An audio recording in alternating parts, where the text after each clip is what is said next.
Hi, welcome back guys. This is your sensei, back with another fanfiction. This is the movie of What If Naruto Was Part of Clan Wars. Now before starting, please give this video a like and subscribe to the channel if you want more videos like this. Now let's get into the fanfic.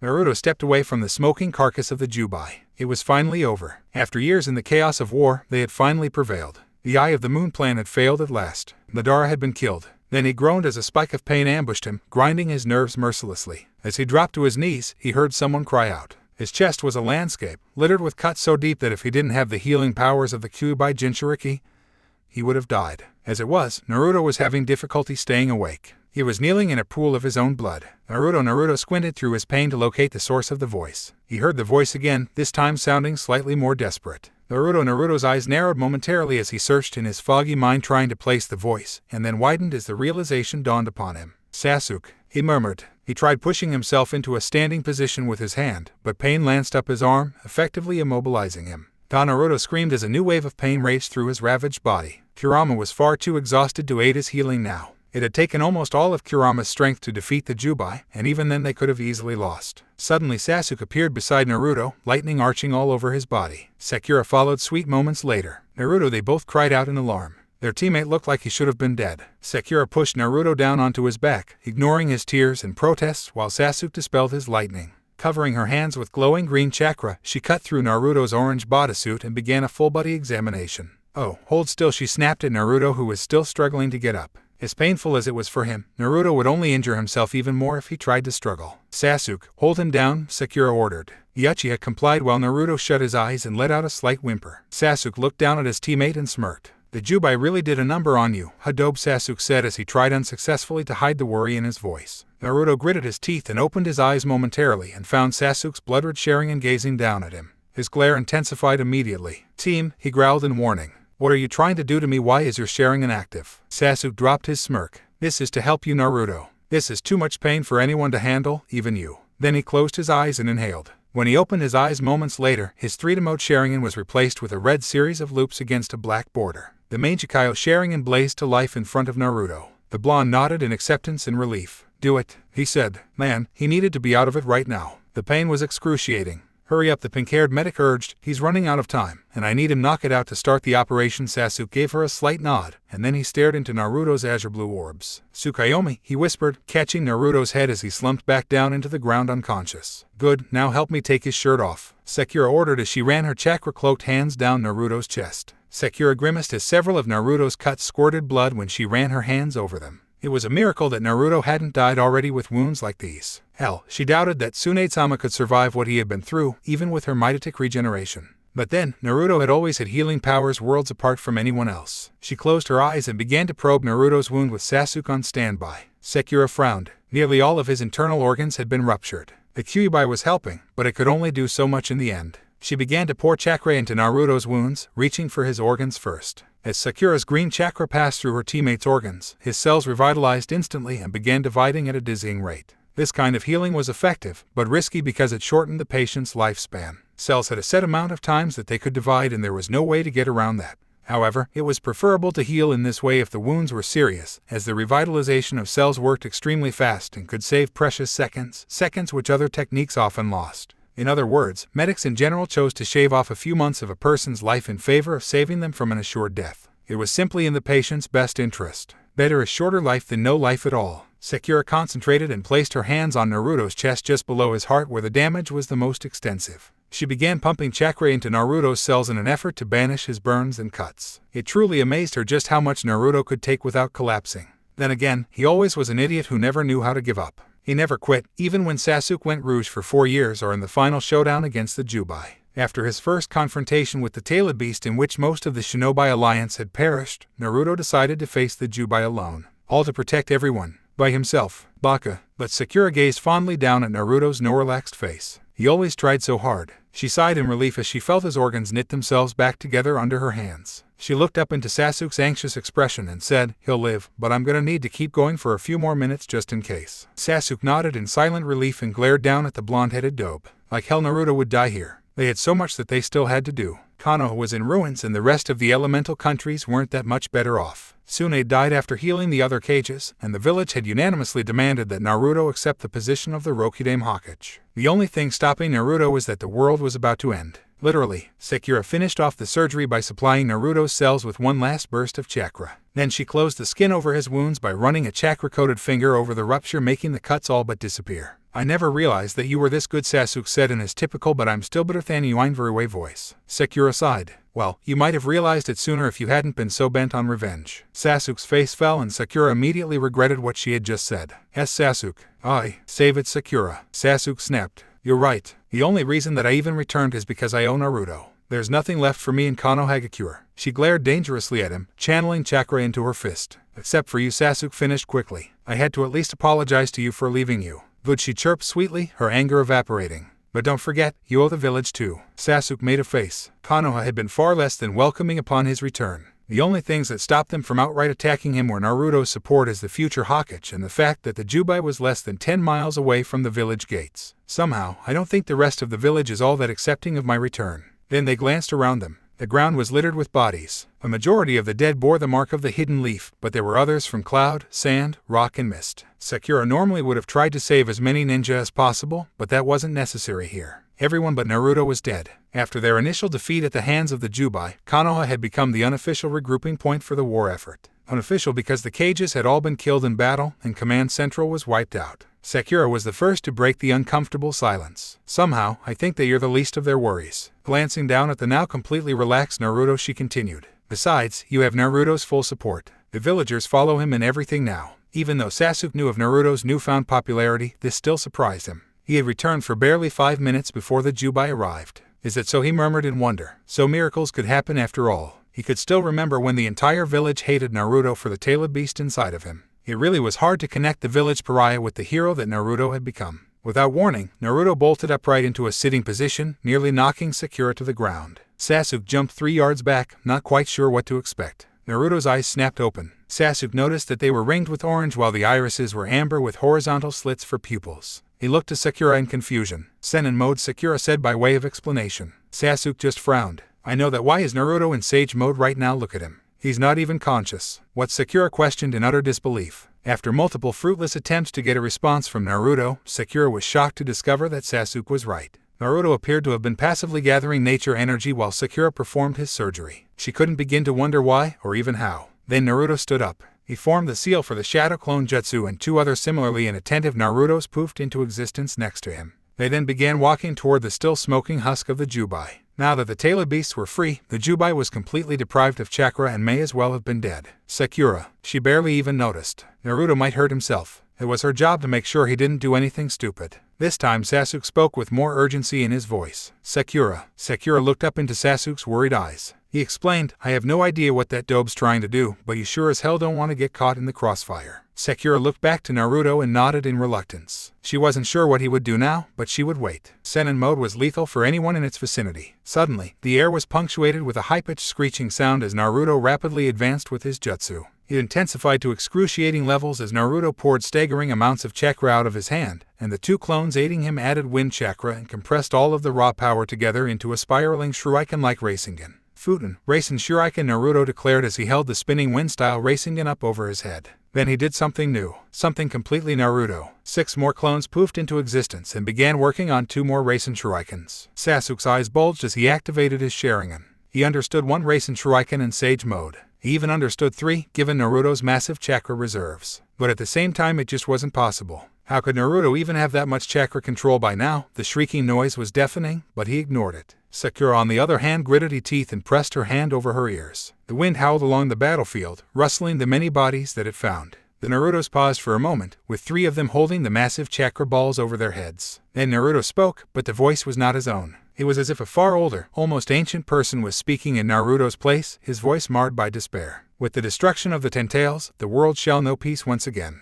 My mistake will forever be erased from this world." The other clones dispelled and the remaining Narutos launched their deadly projectiles in a simultaneous toss. Futen, Sanju Rasen Shuriken. The attacks met in midair, but instead of canceling each other out, they merged. There was now a gargantuan ball of volatile wind chakra as nearly big as a tailed beast bomb racing toward the Jubai's husk. It hit, and the world exploded in light. Team 7 didn't stand a chance against the explosion. They didn't even try to run. Sasuke and Sakura just stood there in shock while Naruto was blissfully unaware as the light raced towards them. Moments before the inferno consumed them, time slowed to a stop, and an ancient man with wild silver hair materialized, plucked the three ninja from the explosion. No one noticed when time was released from its chokehold, because everything within the blast zone was obliterated, as if it had never existed. Naruto's head hurt. Scratch that. It felt like Sakura had pounded his brains out and Sasuke had used Amaterasu on them for good measure. Kami, it really hurt. Oh, well, what happened? Naruto swore under his breath as he tried to rid himself of the throbbing pain in his head. His memories were fuzzy at best, but he did realize one thing. Sakura Sasuke Naruto tried to make his voice work, but his body was utterly exhausted.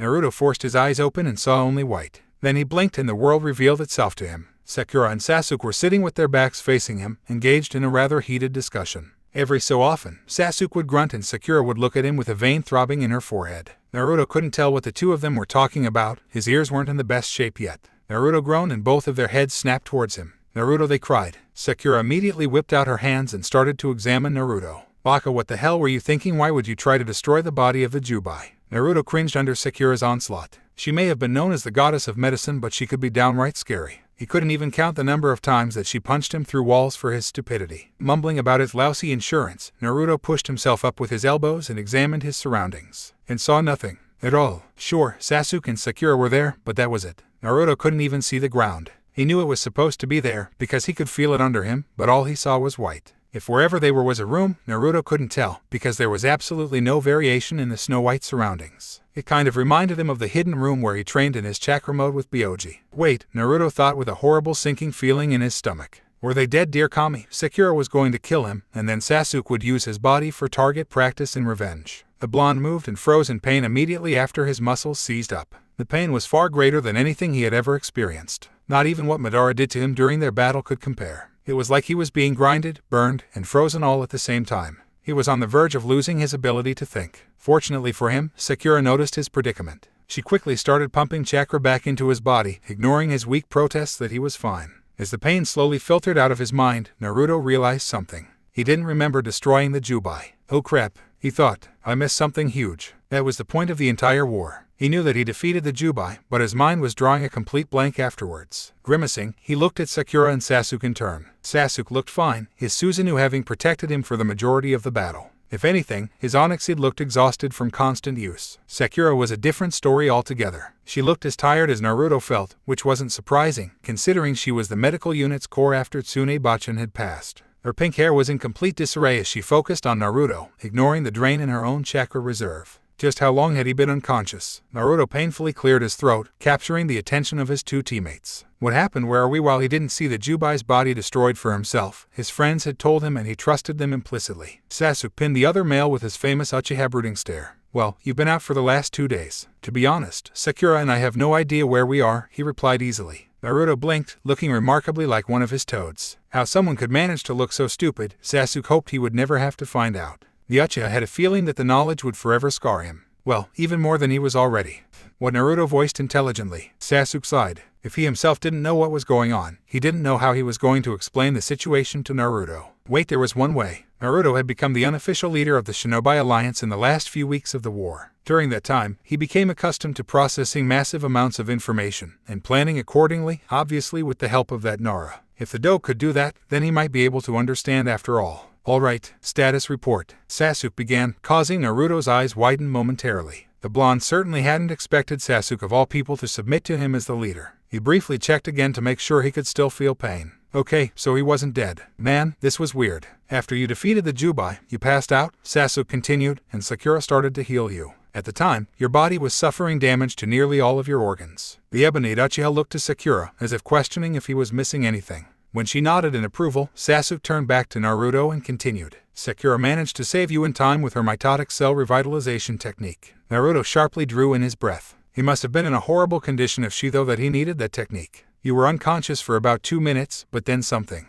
happened. Naruto frowned. He didn't remember anything after he passed out. He noticed Sasuke pausing, waiting for him to pay attention again. Naruto nodded and Sasuke continued with his report. You entered Senin mode. While unconscious, what that was impossible. Even if he did manage to somehow gather nature energy while unconscious, which he still couldn't comprehend, there was no way to control it without his conscious mind actively regulating its flow within his body. In other words, if he gathered nature energy while he was asleep, there would be nothing to prevent him from turning into a toad. That's not all, Dobe, Sasuke continued in a dead serious I'm not kidding at all tone. Naruto tried to ignore his heart racing in dreadful anticipation. What could be worse than Sennin mode when unconscious? You destroyed the Jubai's body with a simultaneous long-ranged attack of 3 futon, Rasen shurikens. With my Sharingan, I was able to see that the attacks built upon one another until the wind chakra exploded with sheer power. The Jubai was torn apart. Naruto had come to a conclusion. Yep, we're all dead. I just killed my best friends. Afterwards, Sakura and I woke up after an undetermined period of time and found ourselves with you in this. He glanced around place. Turning his ebony gaze back to Naruto, he confirmed what Naruto had suspected.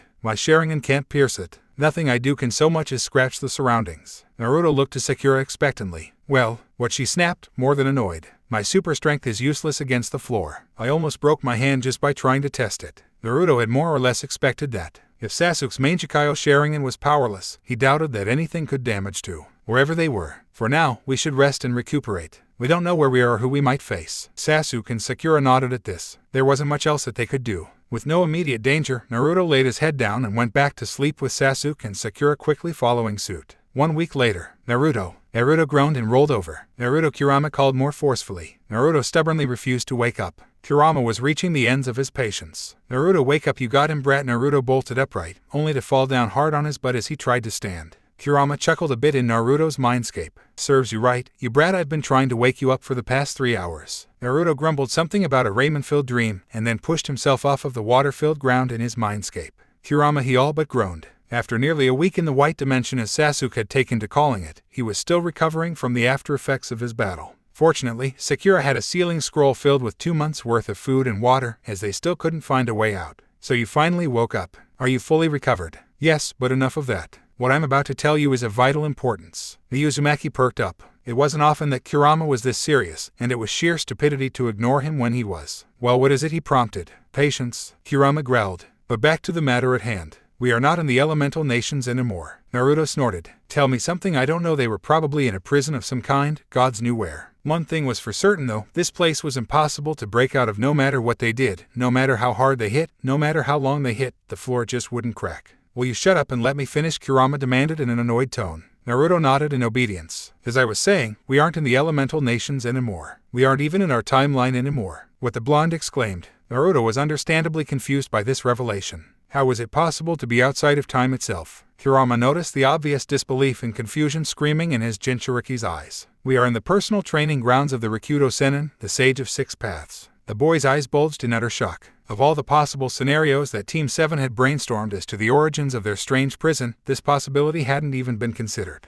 But if it was true, no, it couldn't be true. The Sage of Six Paths died over 2,000 years ago. He was still human, and there was no way that a human, even one with the Rinnegan, could live for that long. Naruto, Kurama asked in slight concern. The sage himself might not be here, but we are still in his domain. Tread carefully, Naruto. And with that, the Kyuubi shut his massive red eyes and laid down to rest. Naruto bolted upright, breathing very hard, mildly surprising Sasuke, who had been on watch while Sakura and Naruto slept. In the week of their imprisonment, there hadn't been anything to watch out for, but there was no way in hell that 3 of the strongest ninja in the world would die because they were too lazy to put up a watch. Nightmares? Dobe, Sasuke asked knowingly. He did his share of nightmares involving his part in Itachi's death. Unfortunately, as good of a medic as his pink-haired friend was, Sakura Haruno was no psychologist and couldn't help with the demons that hunted him beyond reality. Sasuke frowned in concern when he noticed just how pale Naruto had become. It was almost like he had just faced Madara and the Jubai all over again. All right, Dobe, spit it out. Naruto glanced up at Sasuke and regained a bit of his color. He forcibly slowed down his breathing until he was no longer in danger of hyperventilation, then he turned and started to shake Sakura awake. Sasuke tried to intervene. Naruto, just let her sleep. What's so important that you have to wake her up? Naruto shot Sasuke a haunted look that chilled him to the bone, enough that he carefully retrieved his hand. Whatever Naruto knew, it appeared to be important beyond measure. Not only that, but it seemed that Naruto was scared. Now Sasuke was in a similarly panicked mood, although he had no idea why. Naruto resumed shaking Sakura until he unleashed the sleeping monster. He barely managed to dodge the chakra-powered fist that she shot at his head. Jumping backwards a good 6 yards, he watched from the decidedly safe distance as Sakura stumbled to her feet, shooting him the evil eye. Baka, she grumbled, rubbing her eyes sleepily. Do you have any idea what time it is? Naruto and Sasuke both shot each other looks of incredulity. No, they deadpan together. Oh, Sakura started in mild embarrassment as a blush crept across her face. I guess I just forgot. How could anyone forget being stuck in this? Sasuke demanded as he gestured around them to the now utterly boring whiteness that engulfed them on all sides. Sakura bristled a bit at the barb. She was still waking up, and as a general rule, she never started reining in her emotions until at least half an hour after. This was barely a few seconds. Sasuke had just jumped on a landmine. Before she could obliterate him, Naruto interrupted from his position of safety. Guys, now really isn't the time to fight. Sakura eyed Naruto critically. He looked fine overall, certainly not tired, but his expression. It looked like death had just warmed him over. Her earlier hostility evaporated, now replaced with a sense of curiosity and apprehension. Sakura met Sasuke's equally baffled gaze and nodded. They both sat next to each other, cross-legged in front of Naruto. After a moment of silence long enough to become eerie, Naruto glanced at the ground beneath their feet. This world didn't even have shadows, so it always looked like they were walking over nothing. He didn't put it past the abilities of someone as revered as the Rikudo Sennin, the Sage of Six Paths, to be able to create such a place. He had created Kurama after all. He glanced at the two of them in turn. Kurama just woke up. Sasuke and Sakura suddenly took great interest in the conversation. And he knows what this place is. Naruto paused and thought, not quite sure how to phrase his next few words. He knew he couldn't just blurt it out like Kurama had done to him. Well, Naruto, Sakura intoned. Naruto though carefully for a moment, then sighed in defeat. There really was no way to sugarcoat it. We're trapped in the personal training grounds of the Sage of Six Paths. Their reactions were much as he expected. Sasuke's onyx eyes bulged in shock as he glanced wildly around them. They were trapped in the personal domain of the god of Shinobi. He must have been really pissed off with the way one of his few descendants, namely the last Uchiha, had acted. Sakura was far more agitated than Sasuke, nervously trying to remember anything that might have caused this. If this was the Sage's personal domain, there was a looming possibility that only he could release them. Sakura didn't like her chances of that happening, especially since the Sage had been dead for almost 2,000 years. Guys, Naruto asked, concern deep in his voice. His teammates' heads snapped back up towards him. They looked as frightened and confused as he felt. Naruto honestly had no idea how they were going to get out of this. Dobe, how does the fox know this? Kurama and the rest of the tailed beasts were created by the Sage. This might even be the place where he split up the Jubai's chakra and gave them form. Sasuke looked troubled by this new information. He knew that the Sage wasn't anywhere close to evil. He was more benevolent than the Sandaime had been, but Sasuke knew that he would never stand a chance against the Sage. He feared his power and his judgment. You still haven't answered my question, he pointed out. Kurama recognized this dimension as the Sage's personal training grounds, Naruto dutifully replied. Sasuke paled noticeably. His mind wandered back to why he didn't want to face his distant ancestor. A000, the soulless husk of the great snake Orochi, laid at his feet. That old fool had honestly thought that he would take his body for his own. As if he could ever defeat an Uchiha to begin with. No one could beat an Uchiha except for another Uchiha. But Naruto, that idiot, was really getting on his nerves. No matter how far he ran, Naruto always found him. He actually thought that he could save him from from the pure darkness that dwelled within his heart, the very source of his power. No one would ever take away his power away from him. Not Orochimaru, not Naruto, no one. His one purpose in life was to kill Itachi and reclaim the blood-stained honor of the Uchiha. Anyone who got in the way of that would be erased, especially Naruto. A000, Sasuke started guiltily. He was still coming to terms with the monster that he had become. He had actually been willing to murder Naruto, one of the few people besides Itachi and Sakura who genuinely cared for him. For what? Trying to save him from a path of hatred and destruction. His final meeting with Itachi had shown him the light, but by then, it had almost been too late. Naruto, however, didn't see it that way and welcomed Sasuke back into Konohagakure with open arms approximately 5 minutes before the Jubai attacked. The blonde was simply good-natured like that, always ready to make up and move on. Holding grudges wasn't his way. Sasuke had a terrifying suspicion that the Sage was nowhere near as forgiving as Naruto. Sakura, on the other hand, was slightly more hopeful. The Sage has to be alive, she concluded. This is his domain. If we can't get out without him allowing us, then there's no way that we could have accidentally come here, right? He must have been involved. As Sakura and the rest of Team 7 became absorbed in their own personal musings, none of them noticed the man materialize behind Naruto. He was old, ancient, if those wrinkles were anything to go by, and he radiated power. His white beard stretched for the floor and his hair was an untamable mane of silver. His was the face that represented a bygone era and a dead culture, and the horns on his head spoke of a race that was more than human. But that wasn't all. He was literally hovering, balls of pure chakra whirling lazily around him. The Rikudo Sennin was getting bored of watching the three teenagers think. His sky-blue eyes narrowed slightly as he lifted his staff and brought it down with a thud, causing spider cracks to form along the floor. He chuckled merrily to himself at the results. The blonde boy, Naruto, jumped back, placing himself defensively between the Sage and his friends. The pink-haired girl stepped up behind Naruto on his left flank and started channeling chakra to her fist. The other boy, Sasuke, the one who had nearly been consumed by his own darkness, drew his ninjato and stepped forward to cover Naruto's right flank. The sage didn't miss the apprehensive look that Sasuke shot towards the cracks he had made on the seemingly impenetrable ground. The sage sighed to himself. They wouldn't be able to get anywhere if he couldn't talk to them out of their fear of him. With a wave of his hand, the cracks disappeared and the ground returned to its previous state of unblemished white. "Welcome, Naruto-kun, Sasuke-kun, Sakura-chan," he said, addressing the three of them in turn. "I assume that you all know who I am." For their confirmation, he manifested his Rinnegan over his pale blue eyes. Sasuke and Sakura slowly dropped their combat stances and stared in wonder at the purple eyes. Sakura had seen them once before, when Nagato and his 6 paths of pain had attacked the village, but these eyes still mesmerized her with their beautiful if deadly ripple-like pattern.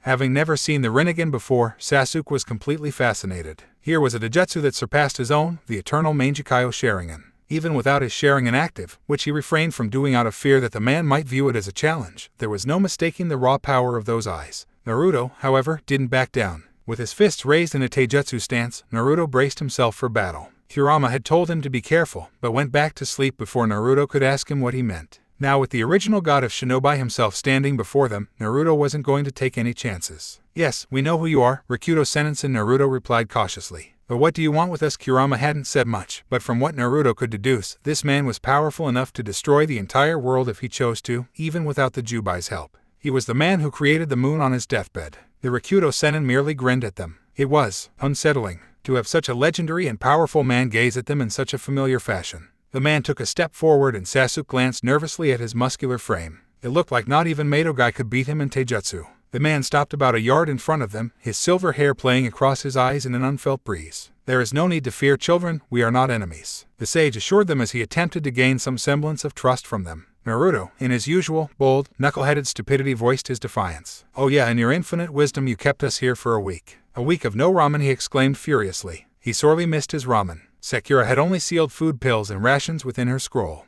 What he wouldn't give for a bowl of Ichiraku's. Sakura wanted to kill Naruto, but was afraid to do it with the sage right in front of them. Sasuke, on the other hand, had finally steeled his jumpy nerves. "Naruto," he warned with a growl. When Naruto turned around, he said, "Shut it. Your big mouth is going to get us killed." The ancient Sennin frowned. Didn't he just assure them that they weren't enemies? Then he had an idea. There was one relatively simple way to get the teens to trust him without having to resort to mind control. His Rinnegan flared as he channeled a small portion of his chakra into his eyes. For a moment, he delved deep into Naruto's subconscious. Inside Naruto's subconscious, the Sennin walked up to the new 6 paths cage that Naruto had built for the Kyuubi. He hadn't seen this technique since he made it to seal the Jubai in his own body, making him the world's first Jinchuriki. The fact that Naruto had replicated a seal of that power and complexity out of sheer instinct was nothing short of astounding. But admiration of the cage wasn't the reason that he was there. He approached the cage, glancing around at the sewer-like mind. The mind reflects the mental state of the owner. Just how badly was this poor child treated throughout his life? Shaking his head in dismay, the founder of ninjutsu approached the cage tenant. Inside was a creature whom he had created and who he thought of as his own son, the nine-tailed fox Kurama. Slipping through the bars, the ancient man crept up to the fox's sleeping form silently, in spite of having to walk through water. He paused and frowned. Hadn't Kurama been bigger than this, he could have sworn that his creation was at least twice as big the last time they saw each other. It was utterly impossible for Kurama to have shrunk in his old age for a very simple reason. The tailor beasts never aged. They were huge entities of pure chakra, which in effect make them virtually immortal. The elderly Sennin stopped in front of the fox's gargantuan nose and grinned wickedly, looking remarkably like Naruto during one of his pranks. He stuck his staff up Kurama's nose and started to wiggle it around. It only took a few seconds for the sage to receive his desired results. Kurama rose howling out of his slumber, a deafening noise. The sage just smirked mischievously. "Yo Kurama!" Kurama froze dead in his tracks. This was a voice he hadn't heard in well over 2,000 years. Could it be true? No, it couldn't be. He looked down hesitantly, and saw the one man he respected above all others smiling cheerfully at his monstrous form. His father had returned from the dead. Kurama stared down in utter disbelief at the living legend himself. There was simply no way. There couldn't be. His father would have told him if he survived.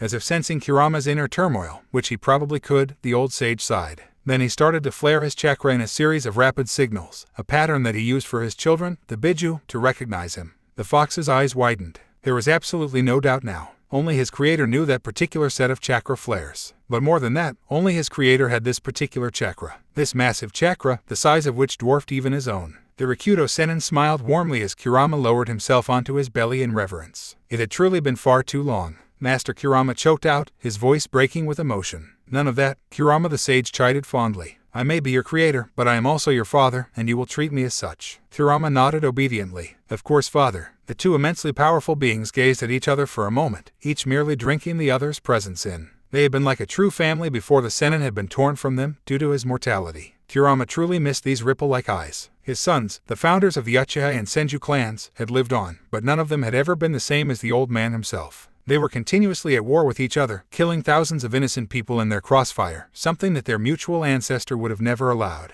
Occasionally, if one of the clans were getting desperate enough, they would involve Kurama or one of his fellow Biju in their petty squabbles. Kurama groaned to himself. After the sage's death, he had hoped that his two sons would stick together, that the younger child might be able to persuade his elder brother to fight alongside him. They both had obviously misinterpreted the Sennin's last words. Flashback. As the sage lay dying on the ground with his two sons before him, he decided to test them. He asked them, "What is the path to true, lasting peace for this world?" His sons' responses had echoed in legends ever since. The founder of the Uchiha clan, the child with his Rinnegan eyes, had responded that power was necessary for true peace. The founder of the Senju clan, his younger child who had inherited his body, had replied that love and understanding was necessary for the true and lasting peace that the sage so desired. They both were wrong, of course. Only following a philosophy of love, or on the other hand, only abiding by an ideology of power would have disastrous consequences for the world. Neither of his children truly deserved to take up the mantle, but he had to name an heir soon. His demise was rapidly approaching. He thought for a moment and decided to name his eldest son as the one who would bear his mantle as the god of shinobi, protector of the world. Just as he was about to voice his desire, he lost himself in a vision. It wasn't often that these visions occurred, but the Rinnegan was a gift of the gods. Every so often, they would grace him with one of their prophecies. In his vision, he was standing in the middle of a battlefield, the ground littered with bodies. He did not know where he was, but somehow the very earth seemed older, sadder. It was more carnage than when he had faced the Jubai. He didn't see a single living person anywhere, just mountains of blood and gore. Behind him, a red sun announced a bloody new dawn. The vision shifted and the Sennin found himself standing at the heart of the roiling conflict. There were thousands of shinobi with the characters for shinobi carved onto their metallic headbands surrounding him, although none of them noticed him. In truth, he would have been surprised if they had, because he technically wasn't there. A small part of him was glad that his teachings had spread to so many, even though they all appeared to be putting their life on the line. Suddenly, he felt a shift in the emotions on the battlefield. In addition to the usual fear, rage, and sorrow that accompanied war, two unique individuals stood out above the rest. A burning determination facing off against a malevolent hatred. The sage glanced over to the locations of the two and was shocked by what he saw. It was his mortal enemy, the Jubai, almost fully revived. The only pieces of its chakra that it needed were Kurama's and Juki's. For now, though, it was partially suppressed by the two men riding on top of it. Narrowing his eyes, he doubled the chakra flow to his Rinnegan and his vision zoomed in obediently. The sight of the two men on top of the Jubai shattered his hopes for the future. They possessed the Rinnegan. Well, one of them, the one with the wilder hair and the samurai-like red armor, had the Rinnegan. The other, a man with a horribly scarred face, had the Rinnegan in his left eye and an unknown but powerful-looking Dijutsu in his right. His elder son's descendants would eventually go on rampage and undo all of his life's work. He was almost consumed with guilt, questioning where he had gone wrong in raising his children when he felt a very familiar chakra surge. Squinting his eyes instinctively as wind blew through him, even though he was ethereal, the sage noticed a tall figure standing under the Jubai defiantly. He gasped in shock as the young man he had noticed took a woman's hand and let his body explode with golden light. This chakra, it was Kurama's. That blondie was Kurama's new Jinchuriki, and more than that, Kurama had willingly supplied the man with nearly all of his chakra. At that moment, the scarred man on top of the Jubai and Kurama's Jinchuriki spoke together. They both started this world, and then they diverged. This crazed descendant on top of the Jubai screamed, "I quote I'll end it," while the wild card, the golden boy, roared in defiance, "I won't let it end." The Rikudo Sennin allowed himself to smile. This future world had an unprecedented challenge to overcome. They had to face the Jubai and the descendants of his elder child. But there was hope in that golden boy. The sage's vision blurred momentarily, and then he was lying on the ground with his sons' tearful faces bowed over his body. His thoughts wandered back to the golden boy. He hadn't been certain at first, but now that he was back, he was sure of it. That boy was his own descendant through his younger son. The strengths of their bodies and their life forces were far too similar to dismiss as a coincidence. That, coupled with the fact that Kurama was fighting alongside the boy, banished all doubt from his mind. He coughed weakly, and his two sons looked into his eyes, slightly alarmed. "Father," his youngest cried out, his face streaming with tears. His eldest son was seemingly impassive, but the old sage recognized the telltale signs of grief in his son's clenched jaw and fists. He closed his eyes. He hated to do this to his eldest son, but he had no choice. This was the only way. "Take me to the body of the Jubai," he whispered. He was so close to death now. He could feel its approach in every painful breath, in every taxing movement. Both of his children nodded and lifted him onto their shoulders. Within moments, they were standing before the Jubai's husk. The sage was reeling from the sudden movement, but he steeled himself. By doing this, he at least hoped to delay the inevitable. He glanced around at their peaceful surroundings and winced. It was a beautiful place, with clear streams cutting through dense forested mountains. But it was a necessary sacrifice. The night sky glittered with a blanket of stars, a stark reminder of divine duty to the world. The gods would never forgive him if he failed. Disengaging his right arm from his youngest son, he allowed himself to be fully supported by his eldest. He then drew his closed fist to his forehead and whispered, "Chibaku tense. Planetary devastation." The ailing man groaned as the last of his gargantuan chakra reserves was consumed in the creation of the unimaginably dense ball that now hovered in his hand. He could feel his muscles decaying by the second as the technique consumed his body's reserves. A trickle of blood ran down his nose, but he ignored it. He raised his hand and beckoned it to the heavens, and the ball obediently departed. As the ball rose higher and higher, the ground began to shake. His sons looked on in utter amazement. First the trees and smaller rocks, then the boulders and mountain peaks were ripped asunder from the earth as they followed the black ball into the sky. One after another, they flew to meet the growing mass in the sky. The animals tried to escape, but they were pulled squealing from their lairs without mercy, only to be crushed in the floating sphere of rock. Eventually, even the monstrous one-eyed body of the Jubai began to tremble. But it was still not enough. The floating mass in the sky was gigantic by now. Even after several minutes, huge chunks of the land still flew up to meet the ever-growing planet. But the Jubai's soulless husk wouldn't leave the ground. The sage sighed in defeat. He had been hoping not to have to do this, but it was necessary for the fate of the world. For the future generations. With a last-ditch effort, the Rikudo Sennin raised his hand toward the white monstrosity and whispered, "Shinra Tensei." Divine judgment, and the Jubai shot from the ground and slammed into the new planet, which by now was at least 15 times bigger than it. The debris created in the blast quickly covered the Jubai's body, forcing it to vanish from sight. Now gasping for breath, the Sennin gave one final push and hurled his new planet into the heavens. He fell to his knees, with his vision already dimming and his lungs beginning to collapse. His heartbeat was erratic, struggling more and more with each second. His two sons were at his side in an instant. The sage grimaced. It was now or never. This way, at least, he would be able to meet his chosen successor, the Golden Boy, when the time came. "My successor," he started, interrupted by his racking coughs, causing his chest to seize up in pain. The sage ignored it and rasped, "My successor shall be you, my youngest son," and with that, the most powerful man alive passed with a smile on his lips. His eldest son, utterly betrayed, backed away from his father's body in shock. It was as if the man hadn't trusted him. His younger brother was kneeling by their father's body in confusion and grief, not even able to comprehend the magnitude of what had just occurred. The elder of the two slowly let the rage and grief build up inside of him until he snapped, and destiny followed its course. Flashback end. The silver-haired man looked into Kurama's red eyes. "I'm here to claim him as my successor," he stated simply. To his credit, Kurama didn't look too surprised. His eyes dawned with understanding. "Naruto," he guessed. The sage merely smiled and nodded. Kurama snorted. "Well, it figures. All of us Biju accepted him as the one." He paused and looked at the sage meaningfully, "a while ago."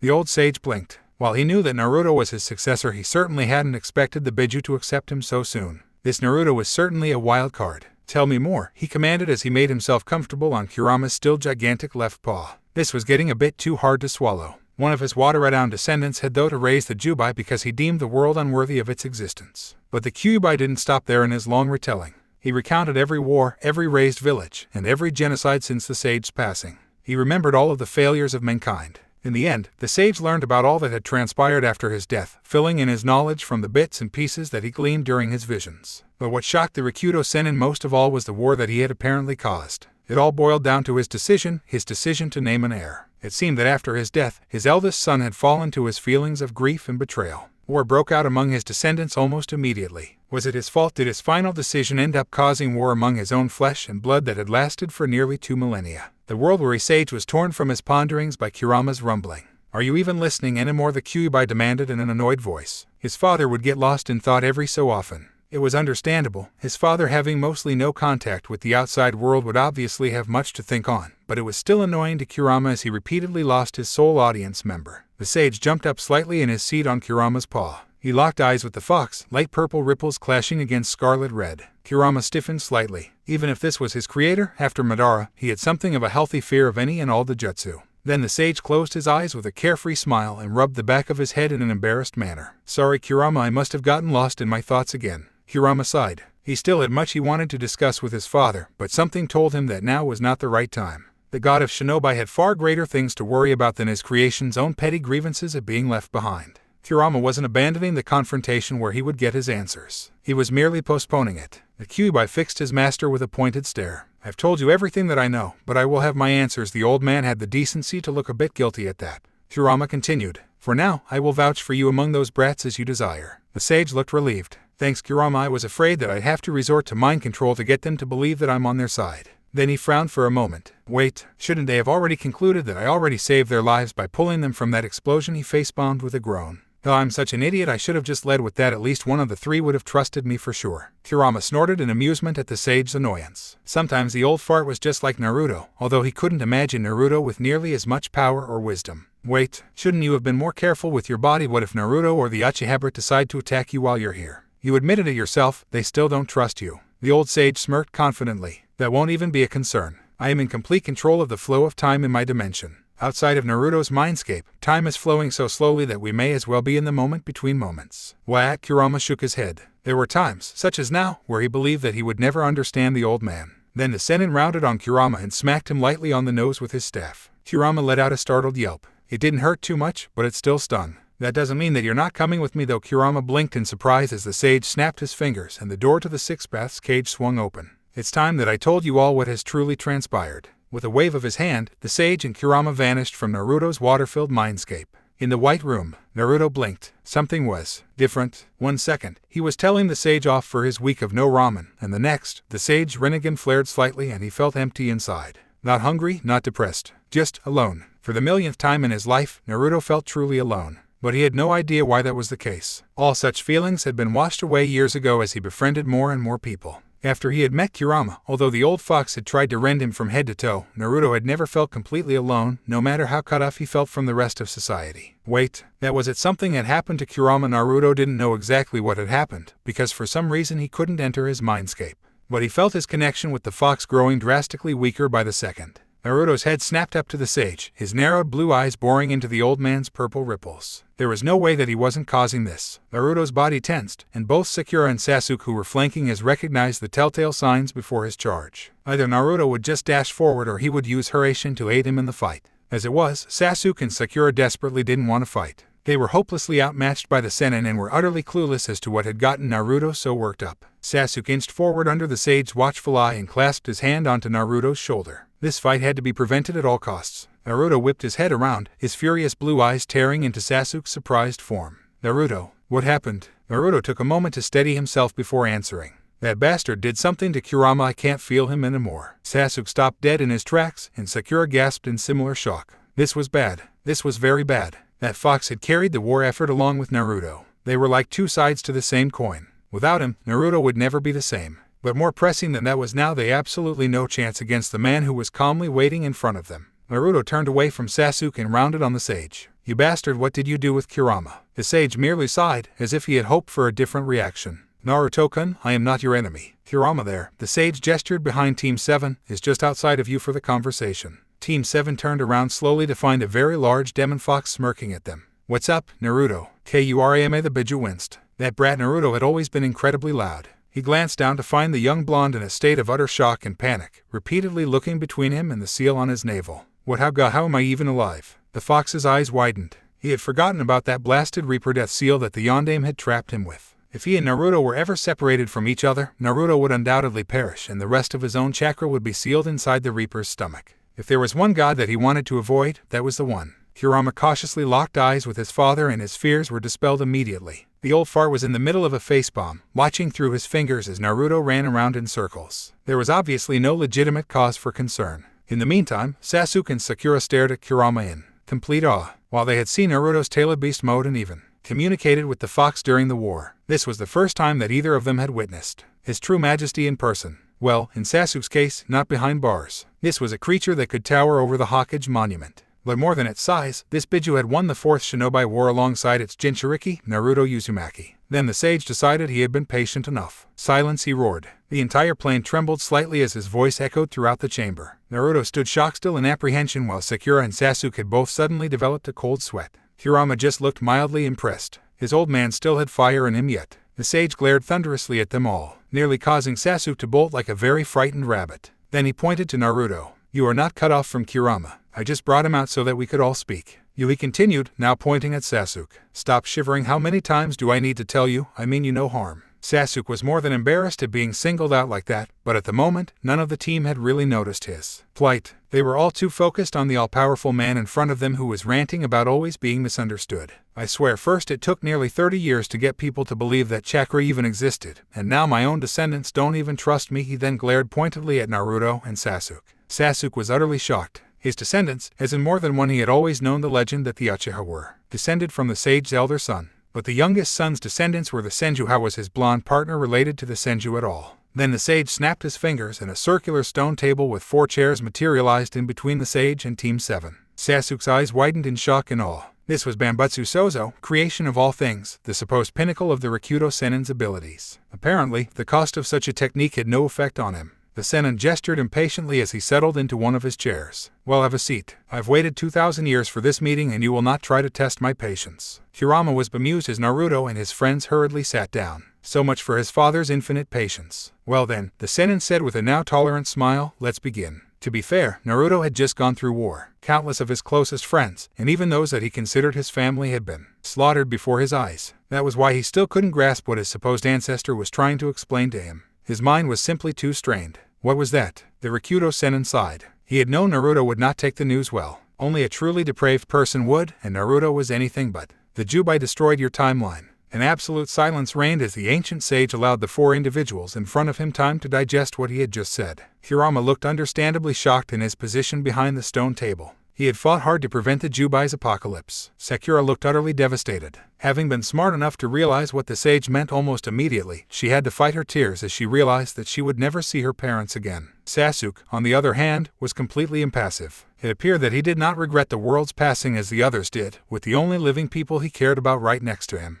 But it was Naruto that worried the god of shinobi the most. His blonde descendant was completely withdrawn, almost a shell of his former self. Meanwhile, Naruto was busy beating himself up. It's all my fault though that I defeated the Jubai, I really did, but in the end it wasn't enough. In the end, what I do is never enough. And now, the entire world is gone. How Naruto looked up at Sasuke's question, mercifully broken from his thoughts. It was directed towards the sage, who frowned questioningly in response. How does anything, even something as powerful as the Jubai, destroy a timeline? The sage sighed in resignation. After you 4 defeated the Jubai, I felt a shift in the forces of the universe. After it lost the battle, the Jubai decided to sacrifice itself and destroy the world. Naruto's eyes narrowed momentarily in absolute rage as he thought of the beast that had destroyed his world. He forced himself to pay attention to the conversation as the sage continued to explain. Then he snapped. Why didn't you save everyone? He screamed, slamming his fists down on the hard surface of the table. He knew that someone as strong as the Sage of 6 Paths could have defeated the Jubai. So why? The sage looked into Naruto's burning blue eyes for a moment, allowing himself to absorb the younger man's sorrows. With most of its power gone, the Jubai sacrificed its own body for its final attack. I had no time to act. When its body was destroyed, it shouldn't have had anything to sacrifice, Sakura protested in a confused voice. The sage looked her in the eye before turning away, almost in guilt and self-loathing.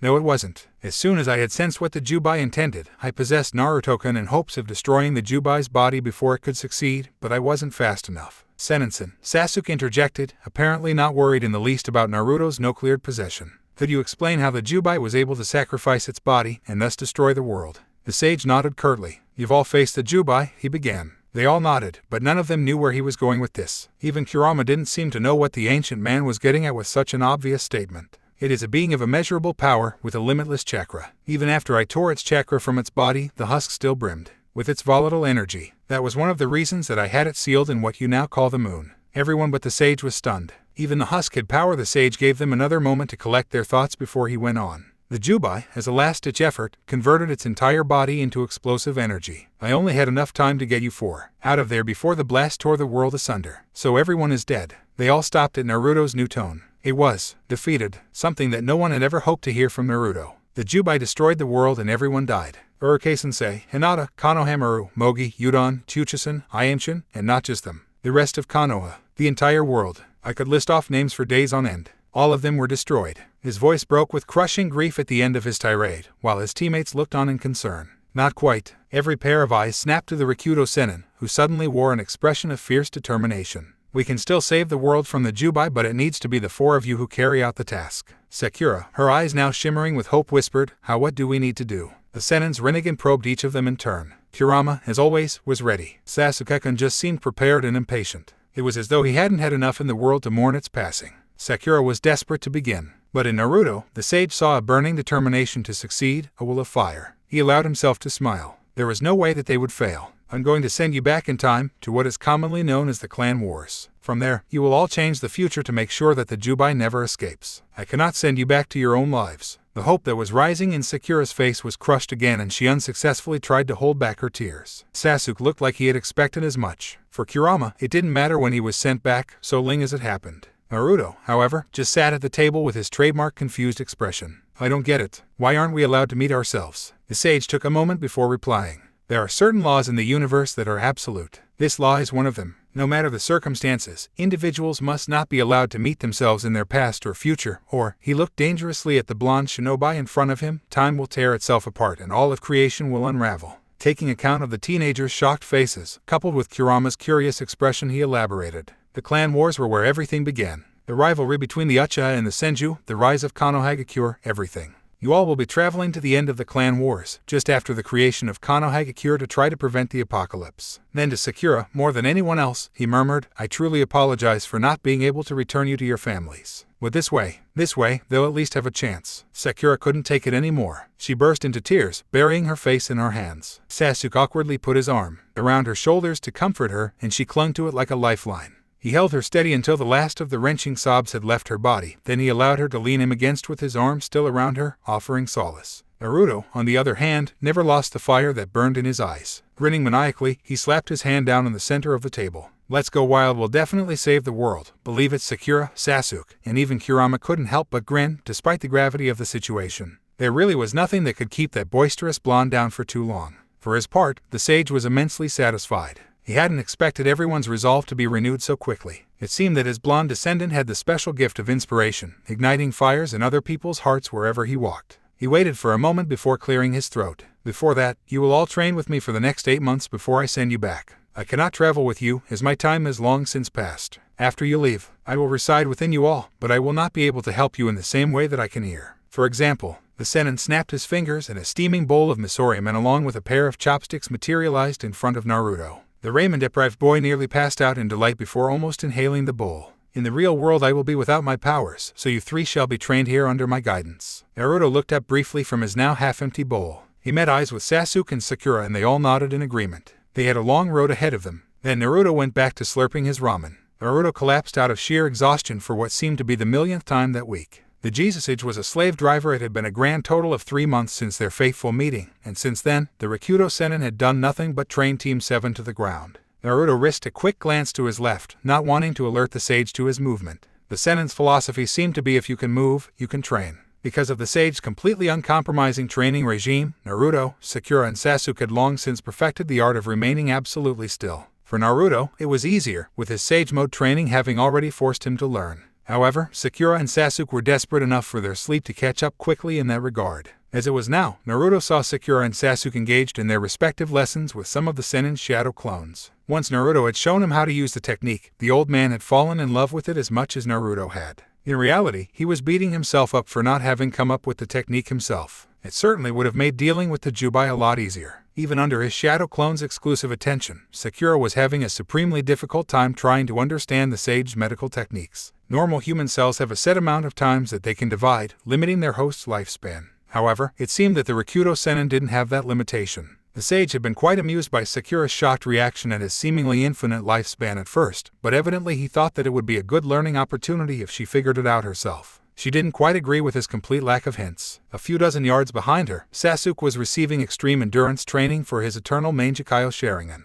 Even though he was only facing off against a shadow clone, Sasuke knew that he would never stand a chance. That was why the clone never attacked him, but only defended against Sasuke's unrelenting barrage of S-rank techniques. AMATERASU Sasuke called for the umpteenth time that day. He was getting rather fond of that technique, especially since it no longer made his eyes bleed. Even though his primary elementary affinity was lightning, the Uchiha blood in him celebrated with having control over such a powerful fire jutsu. Black flames of unholy vengeance sped towards the shadow clone, directed by Sasuke's red-black eyes. Of course, they had no effect. Shinra Tensei the sage intoned calmly. The unstoppable flames that were racing towards him moments ago diverted around him and dispersed harmlessly into the air. Sasuke let out a ragged gasp and sunk to his knees, even as his Mangekyo Sharingan deactivated. He was utterly spent, but he hoped that the Sennin would be convinced of the fact. More often than not, the slave driver just plucked him off of the ground and forced him to keep going. "Very good, Sasuke-kun. I think that one was aimed at my head. Sasuke gritted his teeth in slight annoyance, having long since outgrown his fear of the Rikudo Sennin.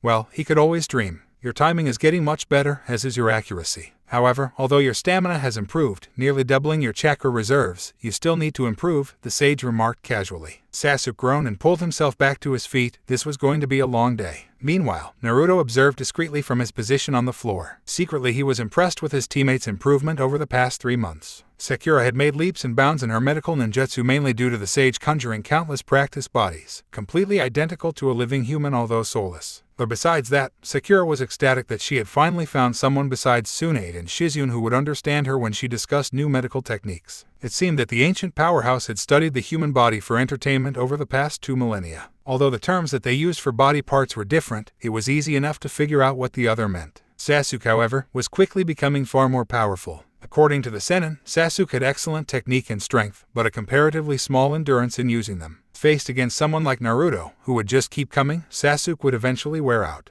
But little by little, that was changing. His Susanoo could last much longer under duress and the rest of his Sharingan abilities no longer drained him. Then Naruto's blood froze as a deep voice whispered menacingly into his ear. You didn't think I'd just let you rest while your friends are working so hard, did you? Naruto turned to face the man, his expression bordering on horror. He'd been caught. Now Naruto, the old man continued, obviously relishing in the poor boy's discomfort. What do you think your punishment should be? 1,000 push-ups, Naruto replied hopefully. Of course, he had every intention of making 1,000 clones and just having them do 1 push-up each. The Sennin seemed to sense this, because he grinned dangerously and the temperature around them seemed to plummet. Sasuke and Sakura stopped what they were doing in favor of watching Naruto get his ass handed to him. The sage was never pleasant when it came to discipline. What do you think? Kurama the sage asked the Biju, who was lounging a few yards behind him. I think we're both thinking of the same punishment. The Kyuubi barked gleefully. It was fun to see the brat squirm in his dreadful anticipation. Naruto's eyes widened in apprehension as he shot a simmering glare at Kurama for his betrayal. All right, I've got it, the sage proclaimed loudly, with a fist pumped in the air. For a moment, looking at the sage, Naruto was reminded of himself when he had finally mastered the shadow clone. The sage's bearing was one of utter triumph. Naruto shuddered inwardly. This couldn't be good. The old man fixed Naruto in his renegade-enhanced gaze, freezing the blonde in place. No ramen for a week. Naruto's mind had turned to mush. Even as he tried to imagine the sage's torturous training without the restorative effects of the ramen after each session, his mind had simply refused to accept the possibility and shut itself down before Naruto could go any farther in his horribly detailed scenario. With a groan, he toppled face-first unconscious into the hard white ground. The Rikudo Sennin prodded Naruto's prone form with his foot. Satisfied that the teenager wouldn't wake for another few hours, he looked up at his other 2 students. Training's complete for today. For now, enjoy your rest. I'll wake all of you up for food in a few hours. Sasuke and Sakura collapsed in relief. While Sakura's training was mainly jutsu theory, she certainly wasn't excluded from the sparring and was constantly pushing her super strength to its limit. But Naruto's training truly astonished her. The Rikudo Sennin was actually teaching Naruto how to use the original version, his version, of Sage Mode. Needless to say, this ancient version required quite a bit more control over the nature energy than Naruto's Toad Sage Mode did. But it was far more potent than the Toad Sage Mode could ever hope to be. With the original version of Sage Mode, Naruto had to channel nearly twice the amount of nature energy through his body as he did with his own diluted version in Toad Sage Mode. But more than that, Naruto was learning how to accumulate nature energy while moving. The Sennin had evidently developed it in preparation for his battle with the Jubai. He claimed that Sage Chakra was practically useless to him if he couldn't acquire it in the heat of battle. Of course, he may have been able to gather a small amount before the battle, but during it there was no way the Jubai would have let him stay still for long enough. So he decided to change his method of intake. Instead of becoming one with nature and allowing the nature energy to seep into him, he allowed himself to become a beacon in the darkness, naturally drawing the Sage Chakra to himself even while moving. Flashback. The Rikudo Sennin had just finished explaining to Team 7 of the situation with their timeline. He made sure that they were aware of their status as anomalies in the time stream. Basically, their new lives would start in whatever time they were placed into. They didn't even have to worry about ensuring their births, because they'd be from a separate timeline anyway. Naruto looked uncharacteristically serious. He truly wasn't sure how to proceed here. A quick glance at his friends revealed similar doubts. But at this point, nothing really mattered. This was the only way forward. The blonde locked eyes with his friends and the 3 nodded to each other. They were in this together, no matter what. Sasuke decided to lead the discussion this time. We understand the situation, Sennin-sama. We're ready for this task. The ancient man smiled benevolently, his cheeks showing off heavily used laugh lines. Evidently, the sage had found a lot of humor in his own time despite the endless wars said to have been waged during his life. That is good to hear, Sasuke-kun. We will commence your training immediately. And with that, the stone table that they were sitting had disappeared with a poof. The Rikudo Sennin, now standing, was unleashing his godlike chakra. It wasn't killing intent, because even Kurama would have been hard-pressed to withstand such a force. But as it was, Team 7 was still pinned to the floor by the sheer amount of chakra permeating the air. "Come at me," the sage demanded, his silver hair whipping around him in response to the chakra storm. "I would test your abilities to their fullest." And with that, the Sennin activated his Rinnegan and chakra erupted around his monk's staff. Training had just begun. Flashback end. Irakudo Sennin smiled at the memory. It had only been 3 months, yet the teenagers flourished under his watchful eye. Sasuke was particularly adept with that eye of his. It seemed that his eldest son had retained some of his ability with Bambutsu Sozo and had passed it on to his own children as a latent ability. The creation of all things was evident with Sasuke's ability to completely manifest his Susanoo warrior. The only thing stopping Sasuke from not only summoning the soul of the warrior, but also manifesting a permanent body, was a lack of sheer power. He alone was only one half of the puzzle, the other being Naruto. What Sasuke lacked in endurance and tenacity, Naruto lacked in precision and control. Together, they made up for each other's deficiencies. They, along with Ms. Green Eyes, would be unstoppable once he was done with them. Then he turned to Kurama. He needed a good conversation while his punching bags were on the floor.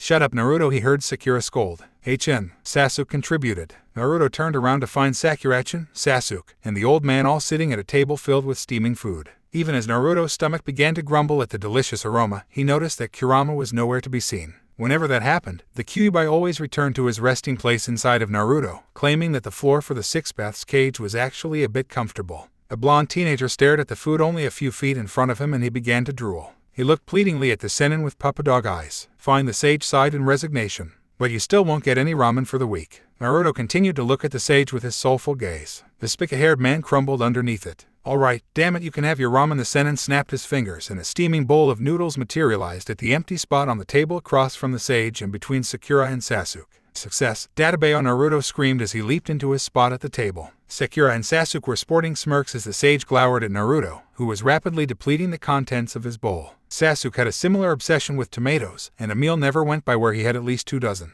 He had always had the obsession with tomatoes, but he had suppressed it over recent years in favor of a training regime diet. Sakura was quickly turning into a second Anko in regards to her new obsession with Dango. Sasuke concluded that Dango was Sakura's new stress reliever for the sage's mind-numbing training. Whack! Sasuke cringed at the bone-crunching punch to Naruto's head, courtesy of Sakura. "Baka, stop eating like an animal, your ramen isn't going anywhere." "But Sakuracha," and Naruto whined, drawing out the Chan suffix pathetically. "It tastes as good as Ichiraku's." Naruto paused in his tirade and thought for a moment. "Besides, it's way better than your disgusting food pills," he added thoughtlessly. Sasuke could only shudder in agreement. It seemed that the Sakura had simply stuffed whatever nutrients and performance enhancers she could find into those godforsaken clumps without a single regard for taste. He sincerely regretted having ever tried one, absolutely certain that his body was forever tainted with its touch. It seemed, however, that Sakura did not share these sentiments. With a vein throbbing in her forehead, she loomed over Naruto like a goddess of destruction, her pink hair fluttering in response to her sudden release of killing intent. Naruto shrunk under her fury. Boom! Naruto shot out from the table as Sakura's chakra-enforced fist collided into his jaw. "My food pills are not disgusting," she called out to his disappearing form. This dimension really was huge. They could walk for weeks and never find the end. Even though Naruto had to be flying hundreds of yards away, there was no chance of him even approaching the walls. With that, Sakura returned to snacking on her dango while the sage and Sasuke used their Dojutsu to track Naruto's descent. They muttered together, 3, 2, 1. They heard a thud and a muffled "oh." Sasuke smirked while the Sennin looked at Sakura with approval. "That was twice as far as you could manage before we began. You've really been improving." Sakura beamed radiantly. "It really helps that the baka is always acting up. He's such a good practice dummy." Sasuke and the sage sweat dropped. Sasuke made a mental note to himself to never tick Sakura off. He was nowhere near as resilient as a certain blonde-haired loudmouth. Time skip, 2 months later. Naruto was blasted flat on his back by the amount of sheer energy he had been summoning. Again, "Naruto-kun, you're getting close," Naruto's personal slave driver called out in encouragement. Naruto gritted his teeth in determination and picked himself up off of the white floor. In the past 2 months, Naruto had nearly mastered the original Sage Mode, or as his new sensei called it, the Six-Path Sage Mode. He was now adept at controlling the massive quantities of nature energy that the technique required, but he was still struggling with accumulating the Sage Chakra at high speeds. As it was, his appearance in this ancient technique was different from his appearance in Toad Sage Mode. He kept his golden irises and horizontal pupils as his mark for already mastering one style of Sage Mode. The rings unique to Senjutsu Chakra were altered. Instead of just orange rings covering his eyelids, Naruto sported a pair of blue crescents upturned under his eyes, accompanied by a narrow blue line starting from the top of his forehead and ending at the base of his chin. But Naruto still retained his orange eyelids, as though his first technique refused to be suppressed completely. Naruto forced himself into a ready stance and dispersed his Senjutsu chakra. The exercise was to repeatedly replenish his six-path sage mode in the middle of a spar. The Sennin smiled invitingly at Naruto from across the training ring he had conjured. "Whenever you're ready, Naruto-kun," said Blonde's million-watt grin seemed to light up the room. "I'll definitely get it this time," Databeo the Sennin smiled. His air never seemed to give up. That trait was definitely useful, given the kind of training that Naruto was undertaking. A training that demanded supreme concentration and effort, where faltering would result in death. Now, Naruto needed his indomitable will more than ever before. Naruto launched himself at the seemingly relaxed old man and set himself off in a barrage of unpredictable punches and kicks to anyone who didn't have the Rinnegan. The Rikudo Sennin seemed to block blow by blow, as if he knew where each hit was intended to land. He could have won easily, but that was not the purpose of the spar. The Sennin started to press forward, but not too hard. He only wanted to pressure Naruto into action, not completely annihilate him on accident. Naruto was panting hard. This exercise was intense. It took quite a lot of concentration to draw Sage Chakra while moving, but that was nothing compared to having to fight the Rikudo Sennin. The man was comparable to a god. His speed was so fast that he was untraceable. He was so strong that Naruto suspected he could take them apart at his leisure if he chose. But for the training, the sage had toned himself down to match Naruto's own power. It wouldn't do to kill his student in a training bout. The Sennin ducked under another of Naruto's increasingly clumsy punches and launched his own staggering counterpunch. The young man swayed for a moment as his opponent's open palm struck his chest, defiantly refusing to fall. Then he looked up with golden eyes and grinned with the blue rings already starting to form. "It seems that he's finally done it," the sage thought as he made his hasty retreat. "He seems to be using his opponent's own attacks to force the nature energy into himself. It's as if the chakra is really protecting Naruto." The thought didn't surprise him. It was only natural for fate to support Naruto. He was trying to save the world after all. Boom! The sage risked a glance behind him as he fled and witnessed Naruto rapidly gaining on him. If they went any faster, they might risk breaking the sound barrier. Naruto was getting pretty damn close as it was. "Get back here, Jesus-sensei, I'm not done with you yet," Databeo Naruto shouted. The Sennin simply turned around mid-leap and kicked Naruto straight out of the air. Naruto landed hard on the ground, the impact knocking the breath out of his lungs. He rolled for a few feet before he used his arms to somersault back to his feet, immediately falling into a defensive stance. "Sloppy, Naruto-kun. But for all intents and purposes, you've passed the exercise." Naruto looked up in surprise, his golden irises taking on a distracting shine. "Do you mean?" the teenager asked warily. He wouldn't doubt that the slave driver would build his hopes up, only to enjoy watching him squirm under more disappointing news. "Yes, you've mastered the six-path sage mode." A beat. The Rikudo Sennin couldn't help but smile when his pupil started to jump around and pump his fist in the air. "I did it, Databeo, we're having ramen tonight." The sage sighed softly to himself. That boy and ramen. Oh well, no one was perfect. He only hoped that Sakura and Sasuke had similar success in their own respective training. They were both so close. If they kept at it, they would make a breakthrough in another day or two. Well, they had time, but not much. There was so much to prepare for. The fight mesmerized Sakura. It wasn't a normal spar, but more like a clashing of gods. Naruto and Sasuke exchanged blows once more, and then they each leaped backwards and studied each other from a distance. It had been nearly a month since Naruto had mastered the six-path sage mode. For both of their benefits, Naruto and Sasuke had since had daily spars with each other. The rewards that each shinobi had reaped with the exercises were exponential. Sasuke, although he couldn't keep up with Naruto in terms of endurance, was rapidly building his own stamina. Day after day, Sasuke could last a few minutes longer with his eternal Mangekyo Sharingan before he had to retire. Naruto, on the other hand, while far outstripping Sasuke in terms of raw power, was drastically increasing his control over the new sage mode. He was slowly reaching the point where he would no longer have to take a few punches just to activate it. But now, they both burned with overwhelming power. Had Sakura not been training with the Rikudo Sennin herself, she would have long since passed out from overexposure to chakra. Naruto stalked Sasuke from one side of the conjured arena, his orange rings with their blue highlights already beginning to form. From her seat in the stands, Sakura had always wondered how Naruto had been able to gather nature energy in the old man's training grounds, but she had always been too busy to ask. It wasn't like a white dimension was all natural. She supposed that the sage chakra was drawn from the Sennin himself, since the white room was connected to him to begin with, but she never had any proof. On the other side of the arena, Sasuke smirked lightly. "You've been getting better, Naruto. But do you really think that you and your fancy new sage mode can go up against my eyes?" Sakura groaned to herself, and she was sure that she wasn't the only one. She, along with Naruto, had been trying to break Sasuke of his arrogance for months. Things like that did tend to get old after all. But it was like the arrogance was a part of Sasuke's character, almost as if without the superiority complex, he wouldn't be Sasuke anymore. While Naruto and Sakura were underwhelmed at the prospect of dealing with the legendary Uchiha pride, they weren't willing to change their friend to escape it. Regardless, it was all Sakura could do to not run away from the impeding argument that was sure to follow Sasuke's self-assured remark. "Ah team, as if I could lose to you so easily," came Naruto's easy reply. "Focus you brats, if you don't you'll be facing the exploding end of my Bijudama." Kurama rumbled from the sidelines. Naruto and Sasuke shuddered at the Kyuubi's threat. There was no compromise or hesitation in those words. In all fairness, Kurama had been stuck watching his father train 3 humans, while he just lazed around for 6 months. He was just bored, and these little bouts between the Uchiha and his Jinchuriki usually ended in interesting ways. Like the time Sasuke had burned off Naruto's eyebrows with Amaterasu. He put out the flames before they could do permanent damage, but still, those took a full week to grow back. Or the time Naruto had accidentally pumped Sasuke full of sage chakra. If the Rikudo Sennin hadn't been watching and sucked the corrupting energy back out, Sasuke the Ninja may have very well become Sasuke the Toadstool too. Kurama could have killed to see that, but not all good things come to pass. The 2 ninja turned back to their spar with renewed determination, each eager to test how strong they had gotten under the sage's tutelage. Naruto grinned with his orange and blue rings fully formed, powering a Rasengan in each hand. Sasuke simply smirked as his eternal Mangekyo Sharingan blazed to life and formed his ethereal warrior around him, sword of unstoppable black flames in hand.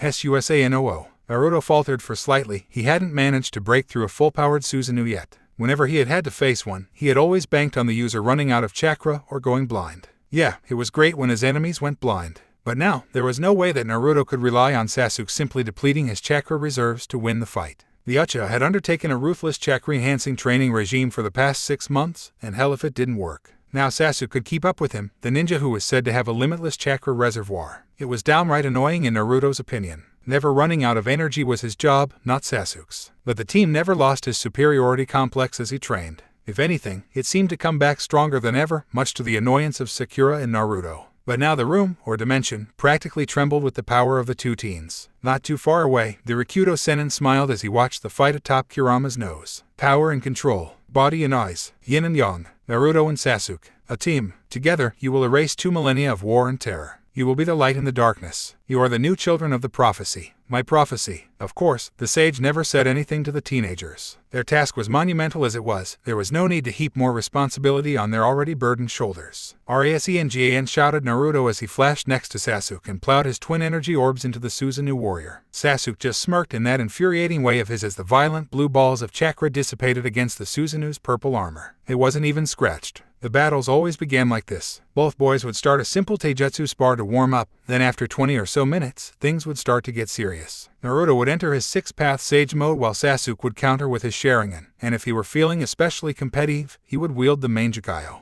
Today must have been a good day for Sasuke, because instead of simply beginning with his regular 3-mode Sharingan, he had jumped straight to the next level of his taijutsu. Naruto was getting quite used to seeing those particular red loops. Naruto ducked, narrowly avoiding the Susanoo's sword of black flames. His eyes narrowed. Sometimes he suspected that Sasuke was trying to kill him. Naruto lashed out with a punch. His fist never connected with the large purple armor, but the blow did. In Sage mode, everything is enhanced way beyond the ordinary for the user. Sensory skills, physical abilities, chakra potency, and attack range. Handheld ninjutsu like the Rasengan could be thrown. But more than that, it was like Naruto had his own invisible ally, one that attacked whatever he punched towards, even if it was 20 feet away. And with far more power than Naruto could normally manage. The Susanoo staggered, but it didn't crack under Naruto's retaliation. Sasuke would not drop that infuriating smirk. Keep dreaming, Dobe, you'll never break through. Never is a long time, team. Naruto answered in a dead serious voice. Sasuke frowned. Was that confidence? Naruto was confident that he could break through what was rightfully considered to be the ultimate defense among all shinobi. There, that evil grin. Sasuke only saw that grin when Naruto pulled a prank. It looked just like a fox eyeing a mouse. Sasuke slipped into a serious stance. It was absolute idiocy to disregard Naruto when he had that expression on his face. The last time that it happened, Sasuke shuddered.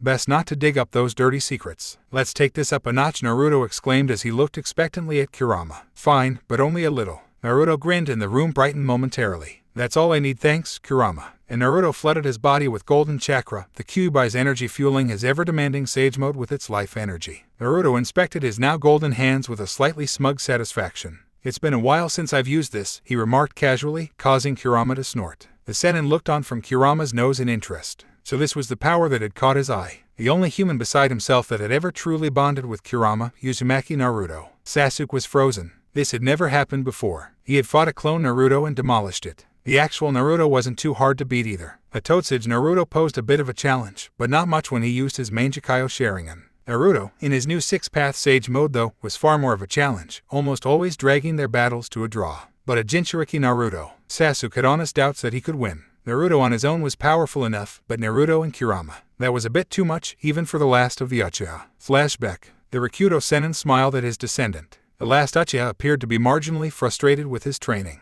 The exercise that they were working on involved resistance against the Rinnegan. Shinra Tensei the sage intoned, even as Sasuke Susanoo warrior crumbled under the intense almighty push. Sasuke, with his phantom warrior gone, was sent flying. He hit the ground and rolled several yards until he finally popped himself back up, Sharingan blazing in defiance. The Sennin sighed. There was so much anger in those red-black eyes. If they were ever to advance in training Sasuke's Taijutsu, Sasuke needed to abandon his hate to unlock his true potential. Sasuke, that's enough for today. The said Uchiha looked confused. But we've barely started, he protested indignantly. If Naruto and Sakura can keep going, then there's no way that I can't. Sasuke the sage barked, flaring his chakra a bit for effect. It definitely worked. Sasuke froze instantly and deactivated his Sharingan in submission. Although the black-haired teenager had begun to lose his fear of the Rinnegan wielder, he still had what he liked to call a healthy respect for power. The old man grinned inwardly. In truth, the personalities of Naruto and Sasuke were just like his own sons. It was eerie, really, just how much the two pairs had in common with each other despite the millennia separating them. We need to talk. Alone. Sasuke looked quite understandably apprehensive. About what, he questioned cautiously. Your origins, the old sage replied. He had no desire to speak of this to anyone but Sasuke. Despite the fact that Naruto and Sakura were perhaps the only two people that Sasuke trusted, having them hear what he was about to tell the young man would complicate things. Sasuke glanced over to where his two friends were sparring. Sakura had gotten undeniably faster, a potentially deadly combination with her super strength and her knowledge of the human body. However, Naruto was radiating power in his six-path sage mode, so much that even he and Sakura, who weren't sages, could feel the accumulated nature energy. Sakura would be hard-pressed to stay on her feet, much less drag the battle to a draw. But they would still be occupied for quite a while. Sasuke turned back to his ancestor and nodded sharply. I'm ready to listen. The Sennin smiled and closed his eyes in concentration. He heard Sasuke gasp as he formed new walls around them. When he opened his eyes, Sasuke was standing in front of him with his jaw dropped as he glanced around wildly at the materialized room. I'll never get used to this, he muttered as he regained control of his jaw. The sage pointed to the floor in front of him. Sit, he commanded. Sasuke wrinkled his nose. Was he really going to be lectured like some random academy student? But he sat anyway. The sage inspected the teenager gravely. If he had misjudged Sasuke's maturity, this influx of information for the young man could spell disaster. It was an all-or-nothing gamble, but the confidence in his student's black eyes was reassuring. It's time you learned, he began, of the origins of the Uchiha. Sasuke's spine went rigid and his eyes widened in anticipation. He knew the legends, of course, that the Uchiha were the children of the sage's eldest son, the ones who inherited the eyes. But so much was missing from the story, and now he would hear it all from the man himself. You are descended from my eldest son, bearer of the Samsara eyes, the Rinnegan. But none of his children were ever blessed with the ripple eyes. Sasuke frowned in mild confusion. What happened? Surely such power could not be diluted in merely one generation. The sage looked down to where Sasuke was sitting, capturing the teenager's eyes with his own. A failsafe. That's what happened. Sasuke opened his mouth to ask another question, but the sage cut him off. You are aware that it was not my eldest whom I chose as my successor. Sasuke nodded curtly. Then he blurted out before the sage could say anything. Why do you never refer to your children by their names? Sasuke-kun, the sage chided. No interrupting. But as for an answer to your question, names of power, it does not bode well to unnecessarily throw them around. Anyway, my eldest was consumed by my betrayal as I named his younger brother my heir, robbing him of his birthright. His hatred destroyed his reason and corrupted his soul. Sasuke was very still at this revelation. Hatred, betrayal, corruption. Those sounded very familiar. That had been his path after his brother, Itachi, had been forced to murder the entire Uchiha clan. The path of carnage, one where he walked through an ever-growing pile of blood and gore. The Rinnegan. Do you know how I received these eyes, Sasuke-kun? Sasuke shook his head reluctantly. There were plenty of rumors that the ripple eye was a mutation or a gift from the gods, but it wasn't like anyone could prove anything. The sage looked at the sitting boy seriously, his purple eyes unusually sharp. The Samsara eyes are a gift from the gods themselves. Sasuke's breath caught in his throat, specifically designed to combat the Jubai. Why didn't the gods just fight the Jubai themselves? Why trust a mortal? Sasuke asked. He had long since lost faith in humanity since learning the truth of the Uchiha massacre. Why would humans do the right thing? Naruto, though, was a blinding exception to his burdened gaze on the world. That blonde teammate of his would always do the right thing. The Sennin sighed. There are rules, Sasuke-kun, that even the gods must follow. Their direct interference would have shattered the world, so they had to work against the ten-tailed abomination through an instrument. The Uchiha looked at his ancestor with a newfound respect. You are an instrument of the gods. The old man nodded seriously. That I am, but such facts are beside the point. The gods put a failsafe on the Rinnegan to make sure that its power would not be misused. Sasuke frowned. What kind of failsafe? One bound by blood, triggered by hatred. At Sasuke's confused glance up to them, the sage continued. When I received the Rinnegan, the gods warned me that if I ever fell into depravity, my descendants after me would never have the benefit of its power. The Samsara eyes only truly obey those with a righteous soul. But your son, Sasuke began. He had thought that the sage's eldest had inherited his father's Dojutsu. He inherited the Rinnegan, but his children did not. Regret was rolling off the sage in waves, making Sasuke increasingly nervous. It would be very bad if his all-powerful sensei were to lose control without warning. The Sennin seemed to notice Sasuke's apprehension and calmed himself down. Hey, that fool went against everything that I taught him. He threw his family aside like a broken weapon as he strove for power. He started a war when the world had just experienced its first years of true peace in almost 2,000 years. And for that, the gods cursed his bloodline. Sasuke was stunned. His blood was cursed by the gods. The Rinnegan was warped in his children, a mere shadow of its true power. The hatred they bred amongst themselves dyed the eyes red, and the rings of power all but disappeared save one. Surrounding the ring, the gods placed 3 tomos granting the so-called power that my son had desired, but also sealing away the Dojutsu's true potential. It was a cursed power. Sasuke was now visibly shaken. What he had thought of as a noble clan, his own clan, the Uchiha, was merely a disgrace to the line of the Rikudo Sennin. The gods themselves had deemed them unworthy of the power they had once wielded and stripped it away. The last Uchiha worked up his courage in the face of what he had just learned. He needed to know, in what way are we a cursed clan? The Sharingan granted my people considerable power in times of war. The Sennin stared at Sasuke, who flinched and looked away, unnerved. How do you activate the Dojutsu? What? You heard me. How does an Uchiha gain the Sharingan? You certainly aren't born with it. Sasuke flinched again, his mind wandering back to his defining conversation with the 4 resurrected Hokage. The Nidaime, Tobirama Senju, had explained the biology of the Sharingan awakening well enough. Through tragedy, Sasuke whispered as he looked down. Sorrow and loss are the keys to unlocking the Sharingan. The sage nodded sadly. But you're different, Sasuke. Sasuke's head shot up. What? You experienced the ultimate grief, losing all of your family. Although you walked the path of darkness and destruction, you still turned towards the light. The light, Naruto. Sasuke smirked as he thought of his friend. That person was the only reason that he had abandoned his hatred, the reason that he forgave the hidden leaf. Kano Hagakura's own Kyuubi Jinchuriki and future Rokudaime Hokage, Uzumaki Naruto. As if reading his mind, the ancient man shook his head. No, Naruto is a part of the solution, but he is not the entire answer. Then what? Sasuke asked, a bit confused. He didn't know what the answer could be, if not Naruto. I speak of the manner in which you gained your Mangekyo Sharingan. Sasuke stiffened.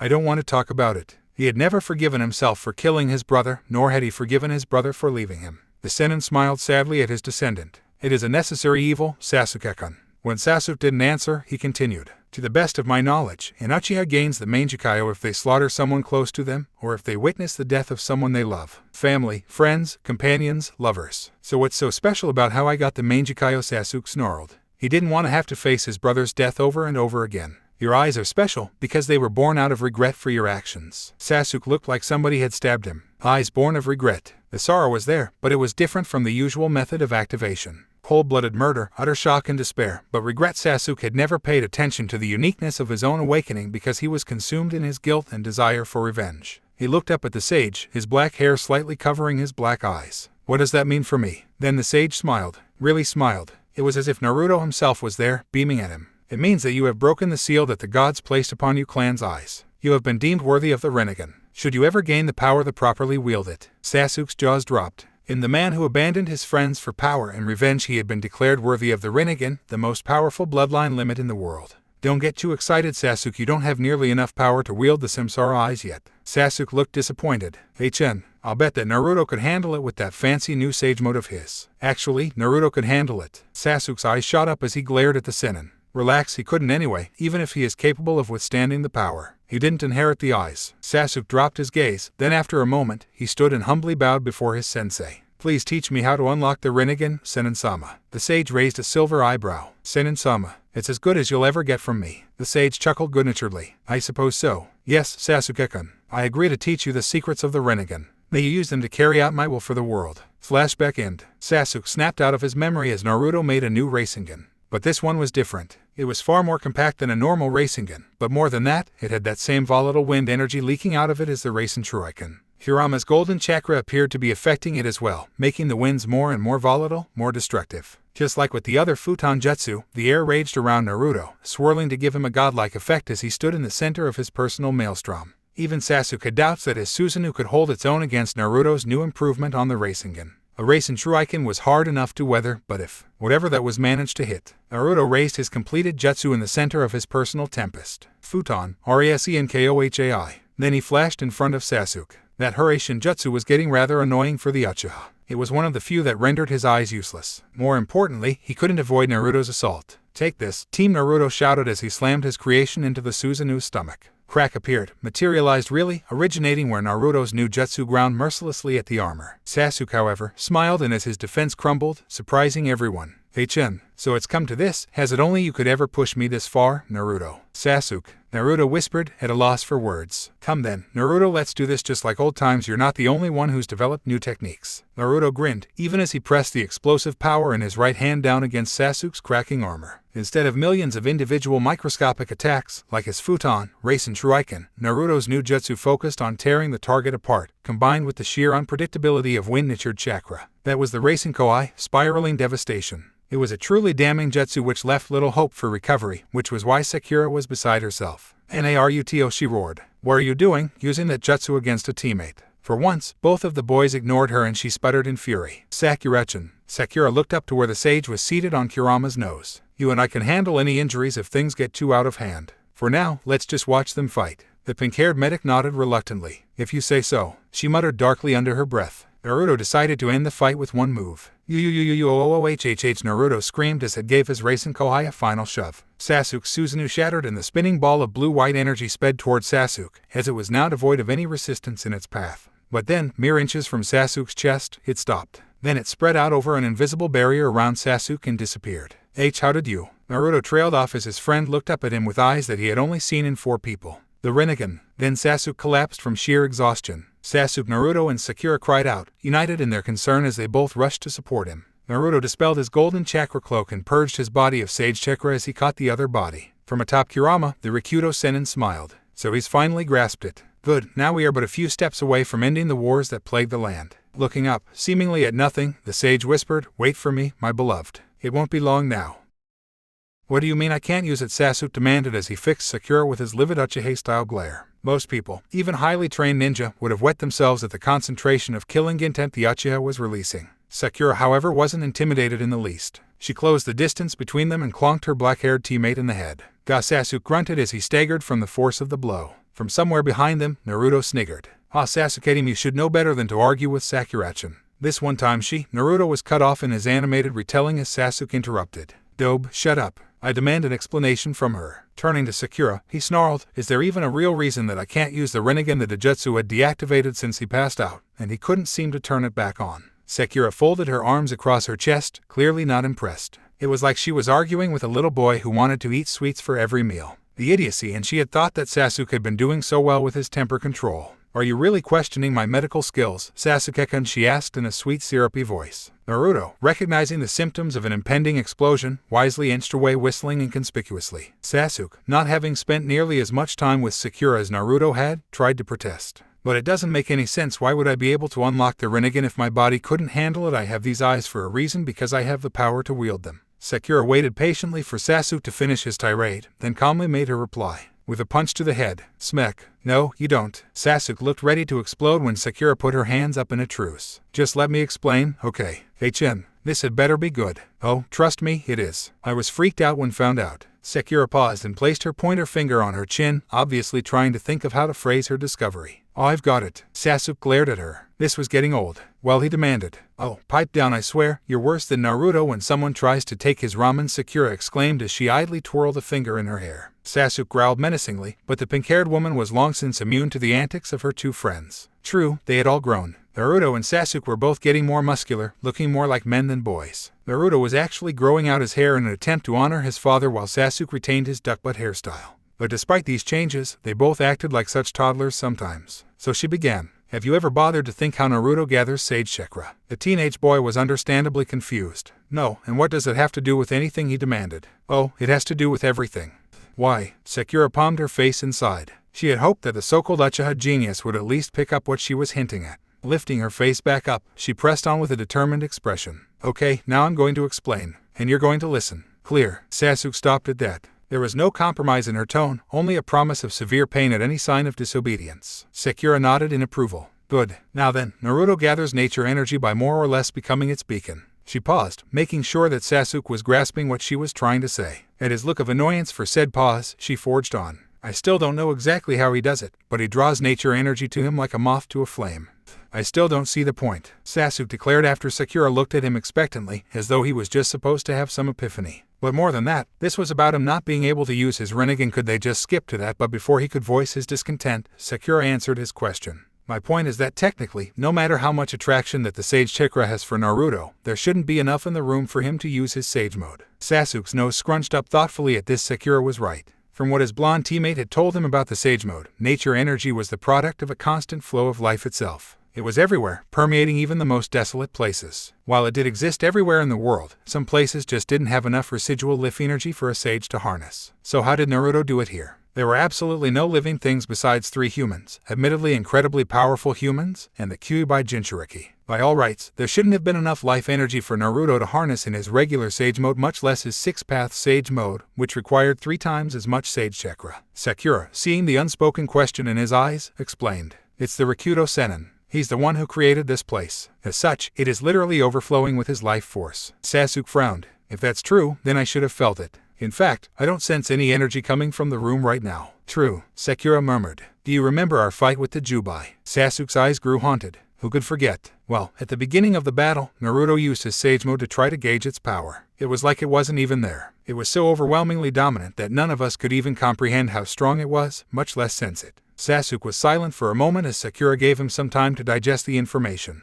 Then he spoke. So you think that the Sage is the same, that his chakra is so massive that we couldn't detect it if we tried unless he wanted us to notice? Sakura frowned. Sasuke actually looked a bit freaked out. Relax, Sasuke-kun. He's on our side, remember. Sasuke was about to protest that he wasn't afraid, but at the knowing smile the green-eyed girl shot at him, he settled for seething while she spoke. Anyway, the interesting thing is that Naruto has been drawing his Sage Chakra from Sennin-sama's own chakra that's been scattered throughout the room. Sasuke froze. If it's possible, he murmured, eyes wide. Sakura took over as he trailed off. Then it's possible that the 3 of us have been unknowingly assimilating Sennin-sama's chakra subconsciously. I mean, it would be impossible not to, with how much he throws around. Sasuke looked stunned. So my Rinnegan was a product of your Mangekyo sharing and pushed to its limits with your body accumulating Sennin-sama's chakra. Chakra as potent as his would definitely be able to make enhancements to the human body. In fact, I'm sure it's why we're training in here. She gestured around them and they both glanced to where Naruto was having a heated discussion with Kurama about something, probably about the virtues of ramen.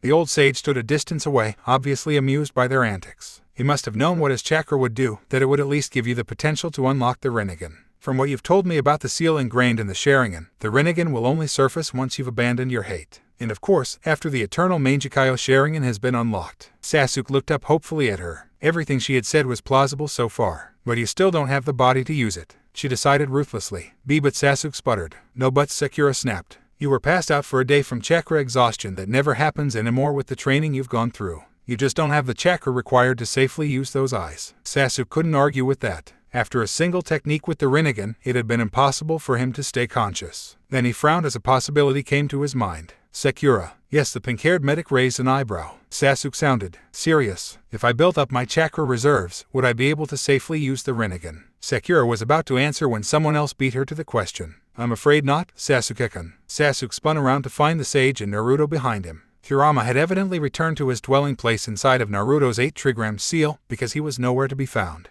The Uchiha gritted his teeth. Care to explain? The sage narrowed his eyes slightly and Sasuke immediately stiffened as killer intent filled the air. Respect was something that the sage demanded. While the old man did treat the 3 teens as he did his own children, they were not immune to punishment should they show a hint of disrespect. Control yourself, Sasuke-kun, or you may find yourself with no tomatoes for the duration of your training. Sasuke's eyes widened involuntarily. He nodded mutely in submission. The Sennin appeared to be satisfied. Now then, I suppose I should finish telling you of the Rinnegan. Don't worry about Sakurachin and Naruto-kun, they've been filled in. The sage motioned for the trio to take seats on the floor before him. They sighed, as always. The old man treated them like such kids sometimes. When the gods chose me as their champion, the Samsara eyes were not the only gift I was granted. The Rikudo Sennin paused as Team 7 looked at him in confusion. This was obviously the first they'd heard of this. Apparently his youngest child hadn't bothered to explain his bloodline to his own children who eventually became the Senju. As such, there weren't even legends of their abilities. Not that it mattered. In those rare few that managed to fully activate it, it worked subconsciously. "Ano," Naruto began. "What was the second gift?" The sage looked at Naruto with a serious expression.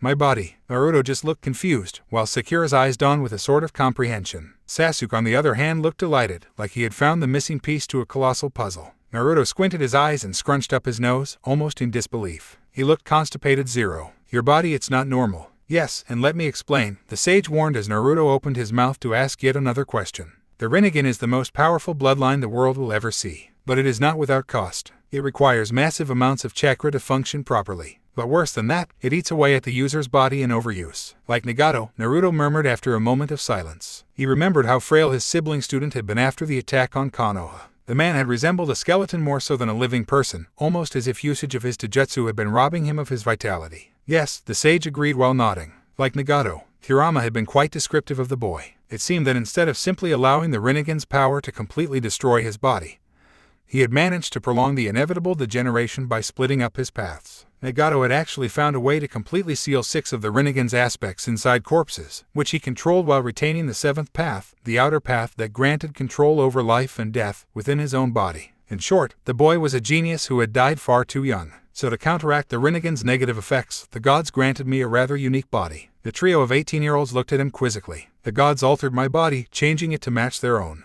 That transformation is what granted me my massive chakra reserves and healing as well as increasing my lifespan. It is the reason that I have survived in this dimension, despite being mortal." And, the sage paused momentarily, looking pointedly at Naruto. "It is the bloodline that you've inherited." "A beat!" what Sakura screamed, while everyone flinched away from her. With what the sage had revealed, years of medical research would be overruled. With a single fact. It was infuriating. "SSO," she spluttered, regaining some control over herself. "Naruto has massive chakra and killer healing abilities not just because he's a Jinchuriki, but because it's a gift from the gods." Naruto looked understandably shocked, but also thrilled. Sasuke, on the other hand, looked sour, as the answer he had sought was forever out of his grasp. The Rikudo Sennin sighed in resignation. He knew that the girl wouldn't stop asking questions until she was satisfied, and that took hours. "Yes, Sakura. It is the second half of my identity. I am the Sage of 6 Paths. The Rinnegan is what grants me my access to the 6 paths. However, it is my body that allows me to be a sage." Then he turned to Sasuke. "And that is why it will never be safe for you to use the Rinnegan." Sasuke glared at the ancient man for a moment before turning away in a huff. The sage smirked at his antics. "Oh, don't be like that, Sasuke-kun. Now that you've at least unlocked your full potential, your eyes will be undoubtedly stronger." Sasuke looked up suspiciously. "My Mangekyo." The sage nodded.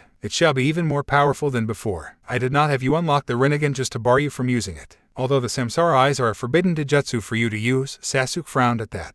"The broken seal on the Sharingan will allow far more power to flow through your eyes." Sasuke smirked.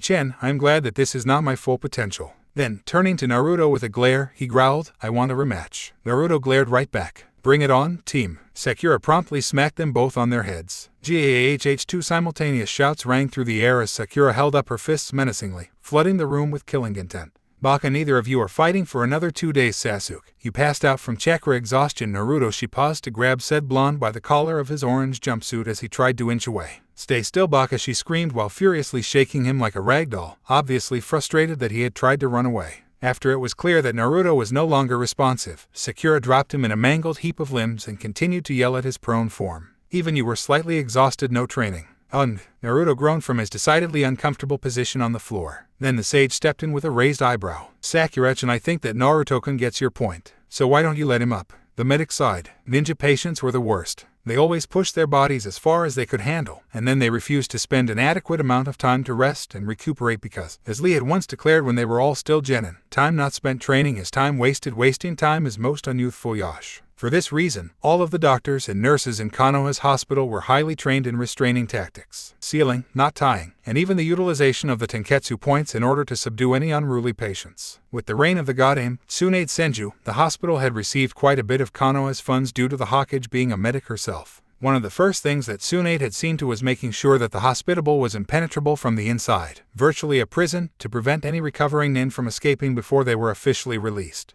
Naruto had been understandably frustrated by these new measures. His ramen called to him and he couldn't do a thing about it, that is, until the war started. Now he would have been happy to be sealed in his hospital room and chained to his bed if he could just see those familiar faces again. But that was what they were fighting for. The world itself was on the line, and they would not fail. 1 week later, Sakura was no slouch. True, she couldn't keep up with her two teammates in terms of raw power, but she was far from helpless. She pushed herself off of the ground and looked towards where Naruto and Sasuke were sparring again. Sasuke had gotten much more proficient with his eternal Mangekyou Sharingan, although he was still disgruntled about not being able to wield the Rinnegan. Naruto, on the other hand, was a bit annoyed that he was constantly forced by Sasuke to enter his chakra mode when it was supposed to be step-on of his ultimate technique. But now, they clashed with wild abandon. The White Room was the perfect battleground, as it would never falter under anyone but the Rikudo Sennin himself. Even the Jubai itself wouldn't have been able to make a dent. Nor, for that matter, would a trio of Naruto clones making a futon race in Shuriken. The wind howled furiously, spiraling around the clones while they finished the jutsu even as the real Naruto was engaging Sasuke.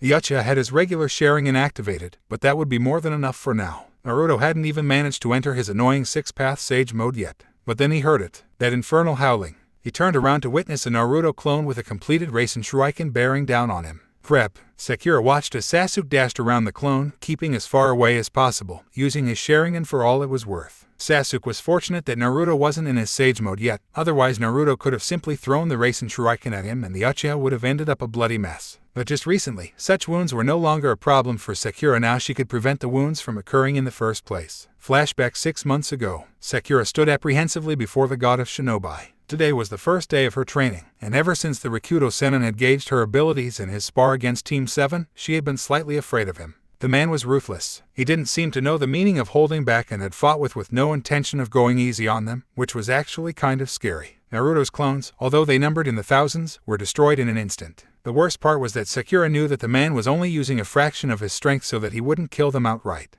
That was one quality of Tsunade that she did not want to see in the founder of ninjutsu. The sage, with breathtaking speed, had silenced the army in seconds. One gigantic pop later, and only the 3 teens were remaining in formation against the sage. Sasuke spearheaded the formation with his Susanoo warrior already cloaking his body. The real Naruto was flanking his right, with his orange rings finally appearing around his eyes. Sakura was guarding Sasuke's left with a chakra-enhanced fist. And the sage was slightly disappointed. He had expected more of the team that had brought down the Jubai. As they were now, he could defeat them in a matter of seconds. But her green chakra cloaking Sakura's fist had caught his eye. After the training match, in which Team 7 had gotten their asses handed to them in the most humiliating ways imaginable, the sage had approached Sakura, who was lying on her back in exhaustion. "Sakura-chan, do you have a moment?" Then the old man leaned down and tapped her bruised, rather large forehead with a chakralist finger. The results were immediate. Sakura's chakra reservoirs which normally took hours to fill naturally, were replenished within seconds. Not only that, but the Sennin had known to avoid pumping in too much chakra, which would have caused severe chakra burns. Just how much did he know? Better now. Why yes, Sakura tried to stand up, but the sage motioned for her to stay seated while he stood before her like a lecturer from the academy. "Good, I have a few questions." He raised a silver eyebrow at her. "I sincerely hope you can grant me the answers that I'm looking for." Sakura frowned.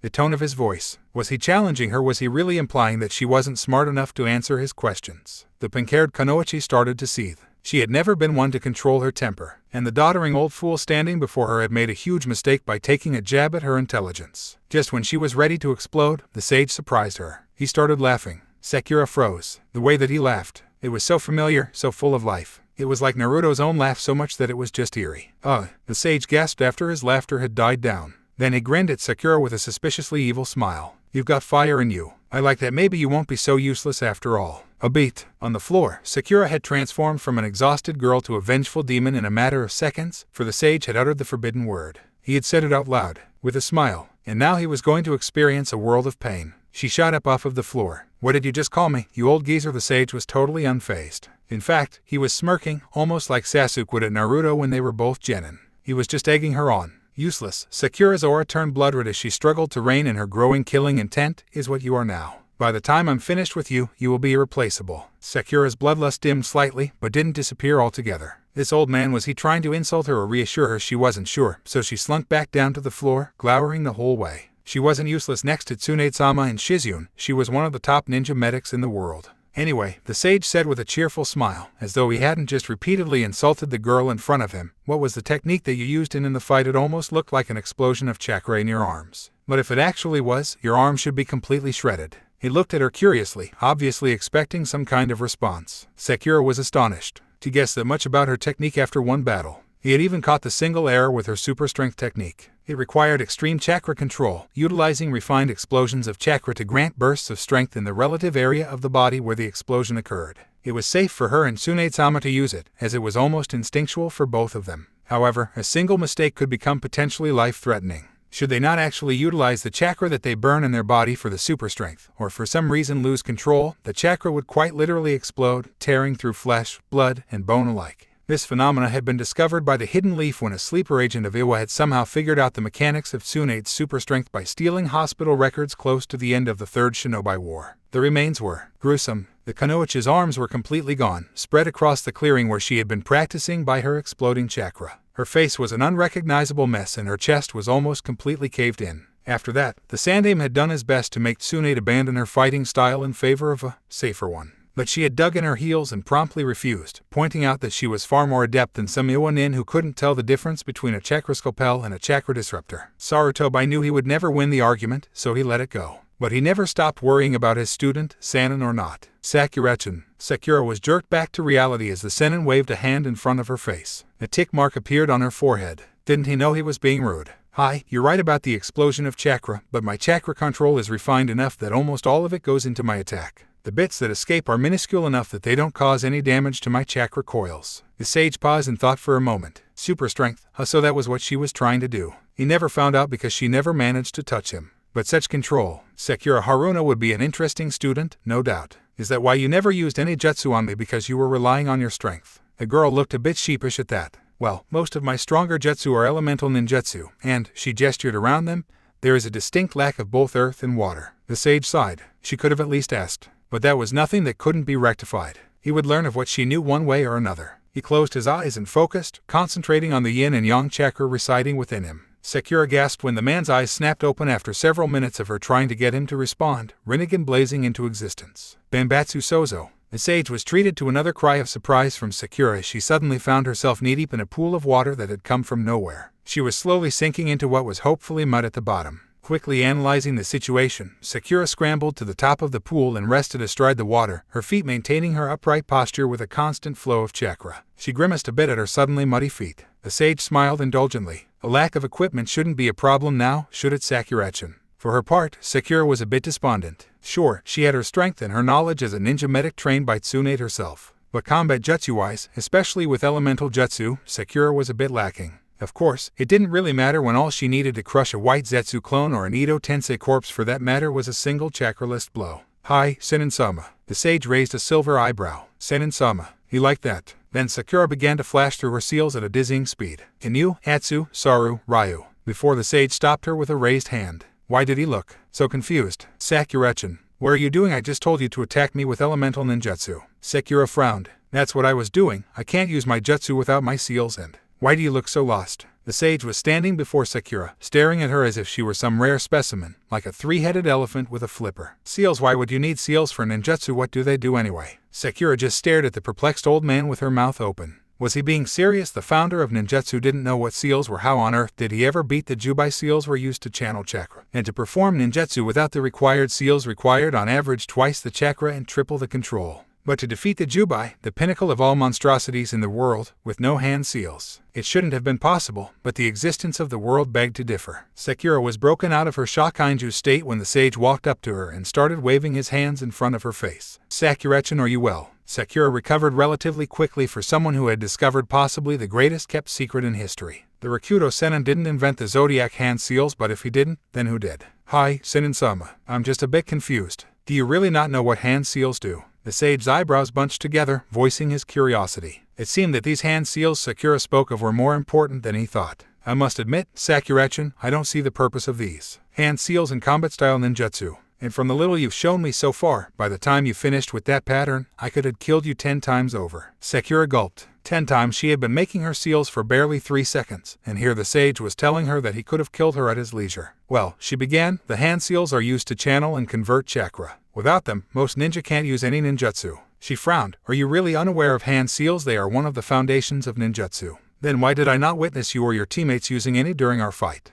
He had a point. Hand seals were something that higher-level ninja usually skipped past because, as the old man had pointed out, they took too long. Making hand seals, no matter how fast, inevitably wasted time in a fight. For this reason, all ninja trained to use their technique with as few hand seals as possible. Naruto, for example, no longer needed his cross seal for the Kage Bunshin no Jutsu. Sasuke never needed any seals for jutsu involving the Sharingan, which of course, he had spammed during the fight. Sakura was never really a jutsu user. She was a medic, a really good one too. And when she needed to, she could level mountains with her fist, which was why she had never really focused on jutsu. So in that regard, it was understandable that the sage was confused now. Between Naruto's Baiju mode, Sasuke's Sharingan, and her own super strength and lack of ninjutsu, this would be the first time he ever saw hand seals for ninjutsu. The sage interrupted Sakura's musings. "Show me, I would like to learn the mechanics of such ninjutsu." Sakura nodded obediently and flashed through her seals once again to perform a moderately powerful Suten jutsu. Inu, Atsu, Saru, Ryu, Tora Suryuta no Jutsu. Sakura maintained her position on the water's surface as a globe of liquid suddenly lifted from the pool and burst toward the sage. Sakura loved this technique, even if water wasn't her primary element.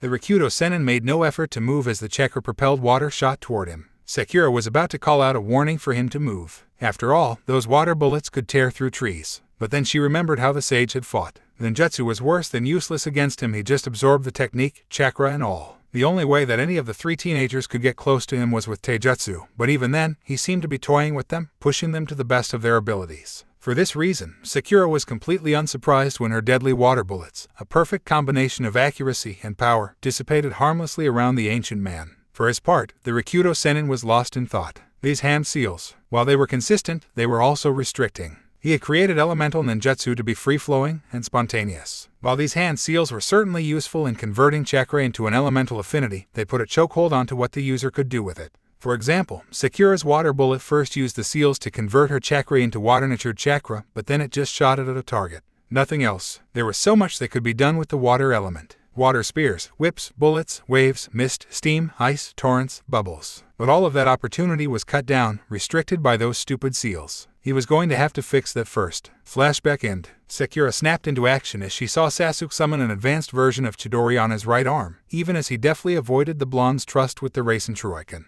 The two males stared at each other for a moment, then started racing towards each other with their jutsu still active. The air thrummed with the power they exuded. Sakura was fuming. Those idiots, why do they never hold back? Sakura raced furiously toward the pair of suicidal ninja. Immerse yourself within the flow of your life force. Technically, it was a principle of Sage Mode, but the Sennin had insisted that it was vital to ninjutsu as well. He was right. With the countless hours of meditation Sakura had undertaken, she didn't even have to think about calling her chakra from within herself. It was instinctual now, like breathing. It could be done without a second's thought. Now, Sakura lost herself as she merged with the flow of life in the room. She was still running toward those two idiots, but she was detached. She was a part of everything. Sakura absently wondered if this was what Sage Mode felt like. Near omniscience. Then she focused on her task once more as she felt Sasuke's and Naruto's chakra flare in anticipation, but it was confusing. There was no bloodlust here. This was a spar between brothers. But Sakura was angered. In this detached state, she could feel the influx of emotions around her. The boys thought that this was fun. They thought that using S-rank techniques against each other was fun. She should have been used to it by now, but Sakura saw red.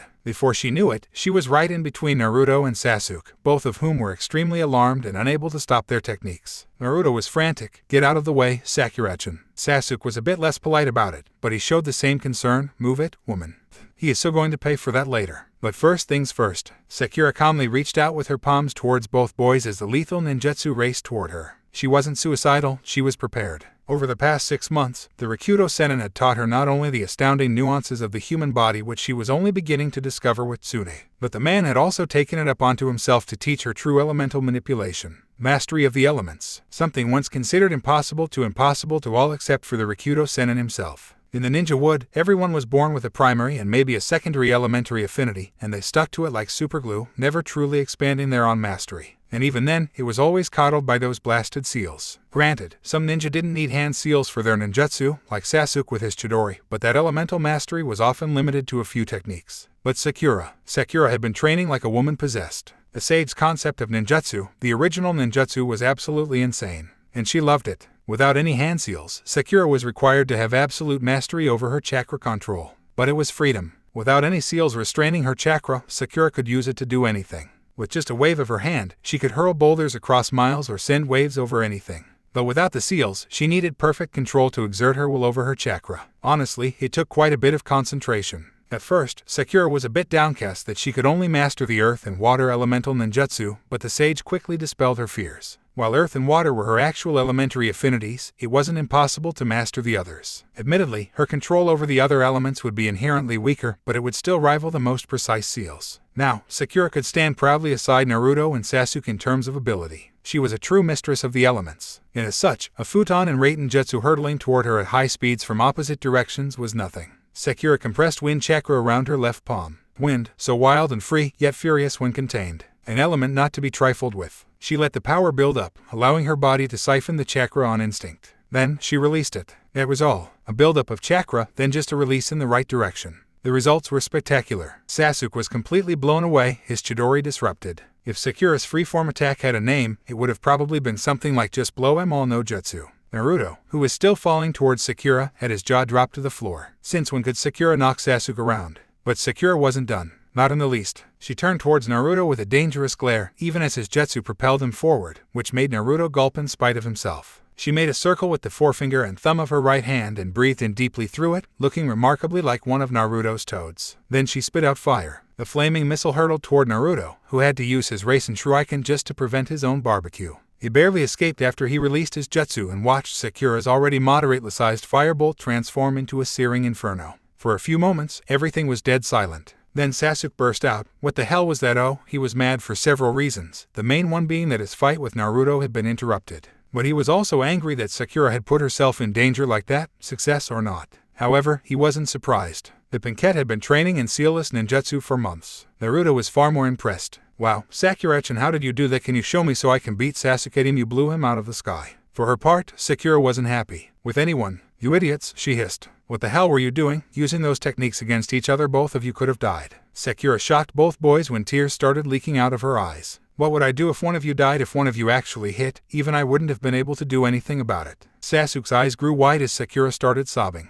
He didn't know how to handle this. Not only could Sakura toss him around, but she had a bipolar personality. Naruto was far more contrite as he stared guiltily at his pink-haired teammate. We're sorry, Sakura-chan. It won't happen again. Sakura stumbled towards him and punched him weakly in his shoulder. Naruto thanked whatever gods there were that she wasn't using chakra. You bet it won't, she declared while sniffling. I won't go through watching you two fight like that again. I won't. Sasuke rolled his eyes. We were just training, Sakura. There's no need to cry about it. He frowned, even as Naruto shot him a warning glance and Sakura tensed dangerously. He ignored them. Honestly, I thought that you would have grown up by now. That was the last thing that Sasuke said before Sakura knocked him out cold with a surprise uppercut to the jaw. Immature bastard, Sakura muttered darkly. She shot a glare at Naruto, freezing the panicked blonde in place. He was rightfully afraid of the vengeful Pinkette before him. Sakura-chan. It was only Sasuke who said that. She took one menacing step forward. Naruto took off, flashing away in Haraishin. Sakura roared after him. Naruto, you cheap bastard, that's no fair, you still haven't gotten punished. 1 month later, even Naruto had to admit the food spread out before them was a bit much for dinner. The old man had conjured a biju-sized bowl of ramen that could comfortably accommodate 12 elephants. Sakura was eyeing the 3-foot-tall pile of dango, while Sasuke was trying not to drool at the tomatoes that had been meticulously placed in a monstrous pyramid.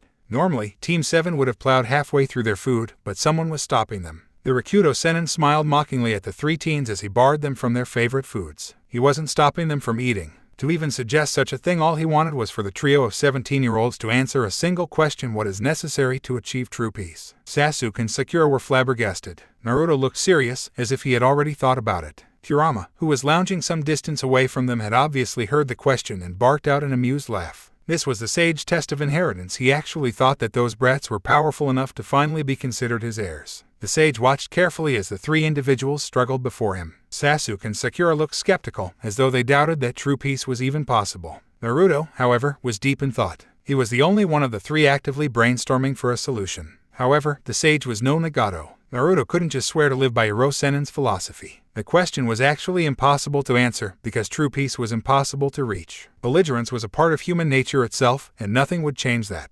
Eventually, every period of peace, no matter how enduring, would be broken. But the sage didn't just want to see his apprentices struggle with a question that couldn't be answered. He wanted to look into their souls. Their answer to the question would voice all of their hopes and desires, intentions both good and bad. A few words could convey volumes. He had done this test with his own sons. His eldest had been adamant that power was necessary for true peace, while his youngest insisted that love was the key. Both of them were disastrously wrong. Only governing the world with love or power would ultimately destroy it, and truth be told, the Rikudo Sennin had been disappointed in both of his sons. They had both grown up in a war-torn world. They both knew the meaning of justice, but also mercy. They were the first witnesses to the dawn of the new era after the Jubai's demise, and they still couldn't give him a good answer. Then he shook his head and chided himself. Those were thoughts of the past. No matter how much he had loved his sons, it was their idiocy that had led to the Jubai's eventual escape, leaving himself, Kurama, and Team 7 to clean up their mess. They were his sons, but he couldn't forgive them. Not for millennia of bloodshed. Not for the destruction of the world. Then Naruto groaned and sat down hard, burying his head in his hands. The sage almost laughed. The poor boy looked like he wanted to dig out his eyes with a rusty spoon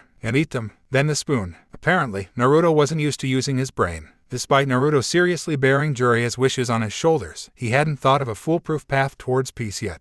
What he had been thinking, remembering. He remembered the relative happiness and carefree air of the leaf after Tsunade had become Hokage, how that peacefulness had been raised during Pain's attack on Konoha. Thousands of lives displaced in an instant. He had claimed that he would protect everyone, that he would usher in a golden age. But he had already failed once before. The Jubai had destroyed what little hope the world had left, and now Naruto and his friends had one last chance. It was for the world's existence. But peace now that was far trickier. Surprisingly enough, it was Sasuke who answered first. There is no answer. The sage raised an eyebrow curiously. Care to explain, Sasuke-kun? Sasuke shifted his weight from his left foot to his right, seemingly uncomfortable under the sage's scrutiny. Everyone dies eventually. Even you, the great Rikudo Sennin, eventually succumb to old age. Therefore, it is impossible to ensure that the world knows true peace forever. Naruto was shocked. Sasuke was right. Even if he had actually managed to kill the Jubai completely and rebuild Konoha, who was to say what would happen to the world after he was gone? Who could ensure that the children of future generations would cherish and protect the world as they did?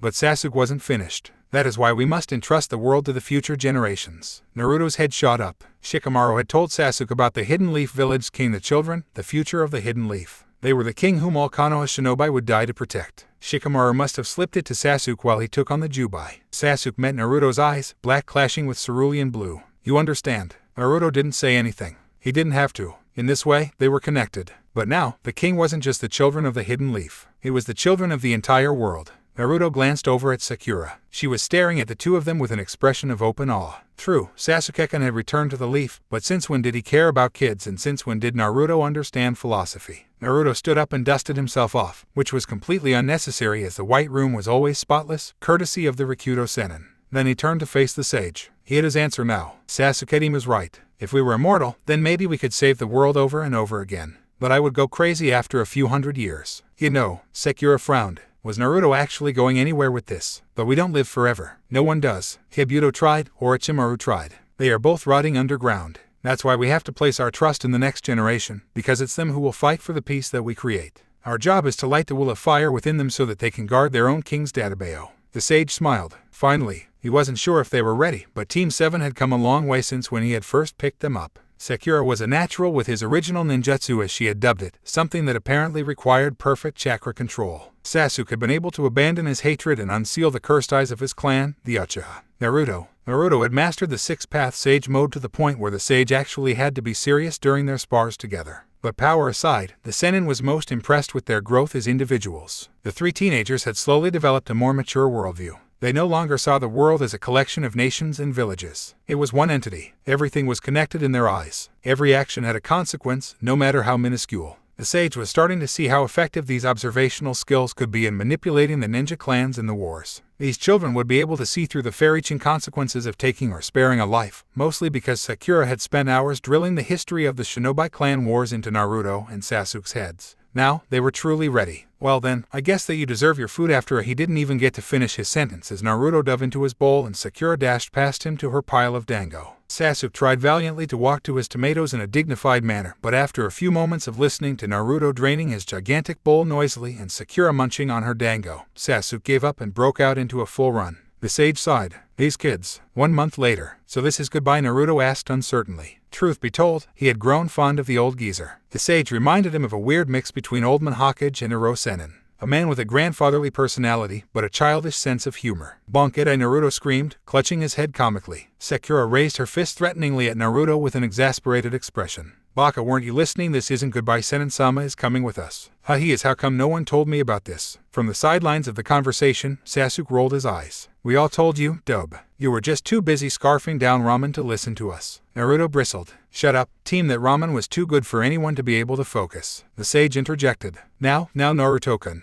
let's not blame the ramen for our lapses in attention. Naruto blushed and stared at his feet. Anyway, Sakura continued, Senin-sama will be staying in Kurama's cage. Naruto blinked. Hey, so I'll be the Jinchuriki for the Rikudo Senin. Sakura shook her head. Now Naruto, only his soul will be sealed within you, not his chakra. But why? Naruto whined. We could beat Madara in seconds, Databao. The pink-haired girl sighed. It wasn't as if she didn't share Naruto's sentiments. Madara Uchiha deserved to die. But she also knew that without Madara's support, the Uchiha would never join the Hidden Leaf. Sasuke had explained enough about his clan that Sakura had concluded the Uchiha would almost never trust a Senju. Their hatred for the Senju clan was as old as their Sharingan. Oi, Naruto, listen up. Naruto straightened his back and stood at attention involuntarily. He may have been the future Rokudame, but that didn't stop Sakura from ordering him around. It's one of the sage rules. Naruto's eyes dawned with understanding. The sage seemed to have hundreds of those frustrating things that always had to be obeyed. He always acted like it would be the end of the world if they were ever broken, but he never said who made them in the first place. Senin-sama's time was long ago. As such, he cannot go back into the world in his current form. Not only that, but he is sacrificing nearly all of his chakra to send us back that far in time.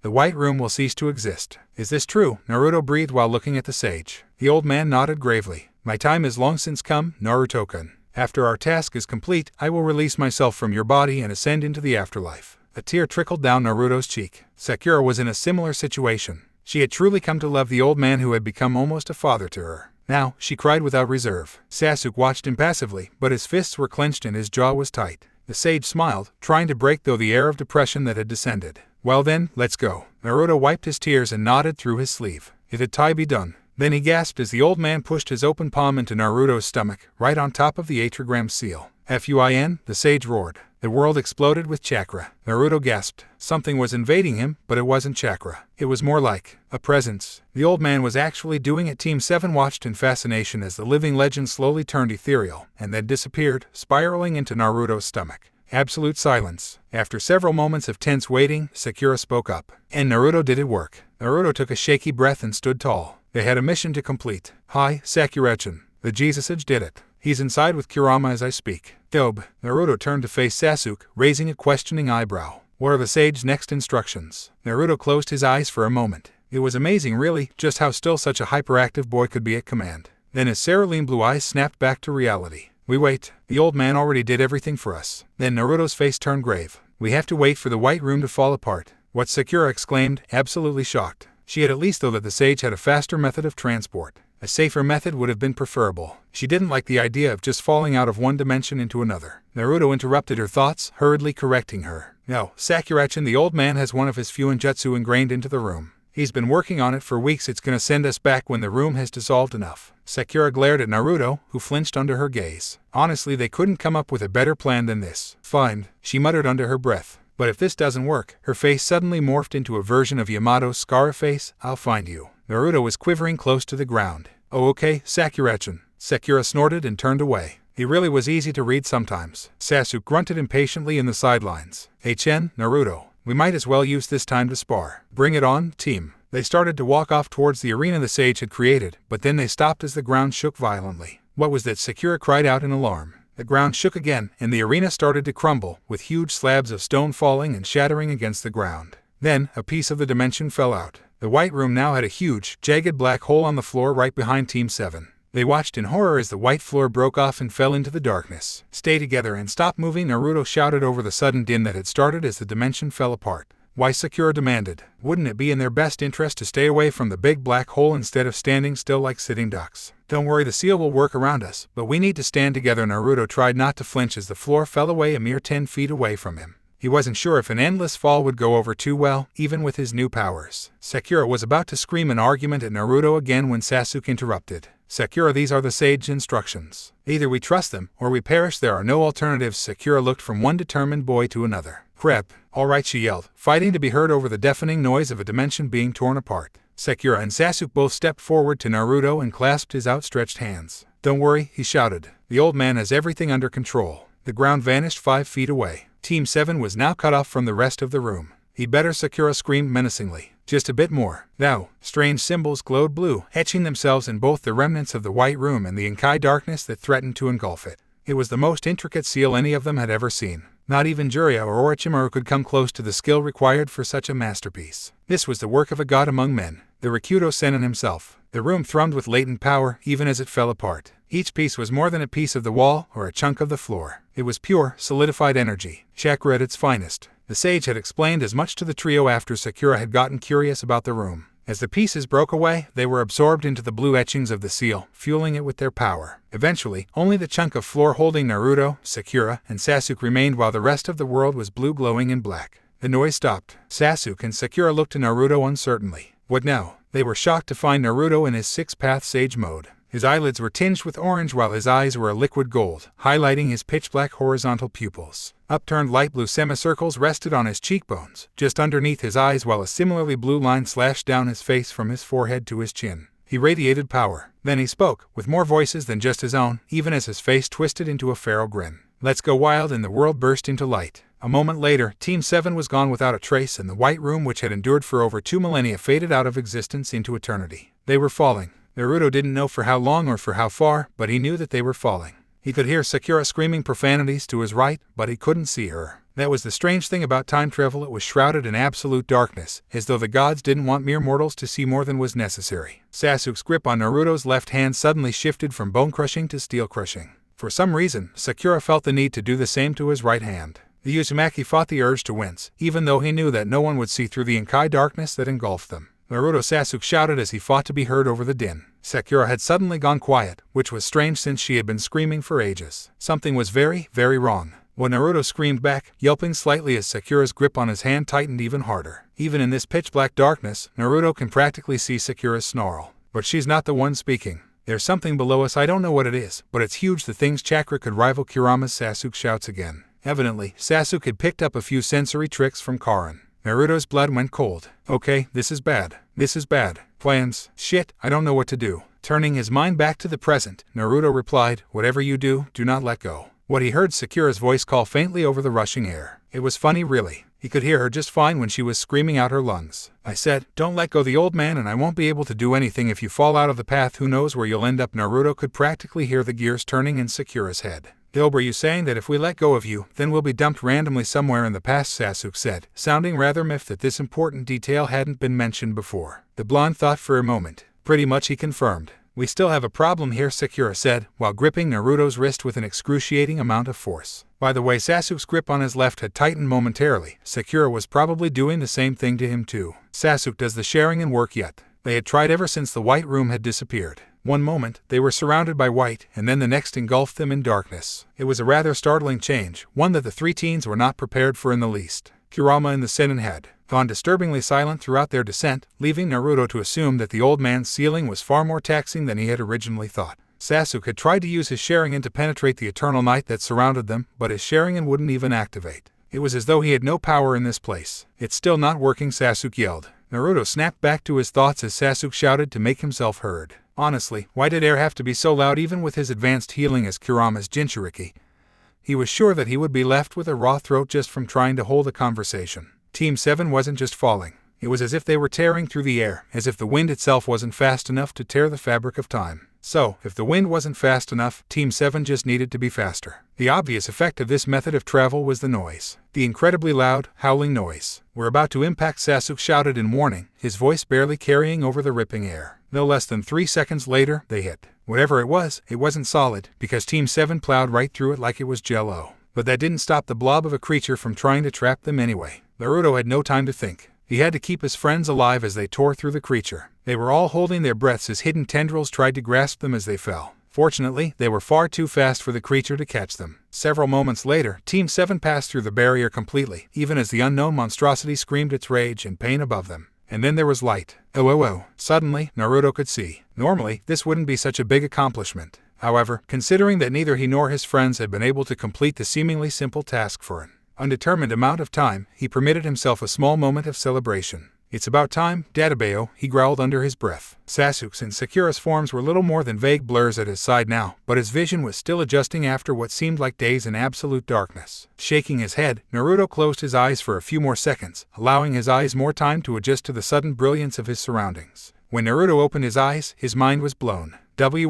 What is this? Spread out below the descending trio was an enormous circle in a glaring contrast to the darkness that surrounded Naruto for so long. While it was mostly colored deep blue, there were splotches of white swirling above it as well as large green slabs protruding above over the blue. Its edges were a bright yellow, almost bordering on white, as though some great source of light was behind it. Surrounding the circle, though, was that same infinite darkness from which Team 7 had come. However, unlike the total darkness in which they traveled, this darkness was peppered with tiny but bright luminescent circles. Wow, Naruto whispered to himself. At this point, the howling wind was on full blast, so there was no chance of his teammates hearing him. Despite the fact, it was then that Sasuke and Sakura chose to open their eyes. They were just as astonished, if not more, than Naruto. Suddenly, that grating noise which had been batting at Naruto's eardrums for quite some time vanished, even as a mysterious golden chakra bubble encased Team 7. Naruto, Sakura shouted a bit too loudly. All three ninja winced at her volume in the wake of the sudden silence, which for some reason seemed even more unnatural than the noise had earlier on. Sakura cleared her throat and spoke again, this time carefully regulating how loudly she spoke. Sorry, force of habit. Sasuke and Naruto both grunted their dismissal, so she continued. Senin-sama's taught me about time-traveling theory. Sasuke and Naruto frowned at each other. Neither of them had received similar instruction.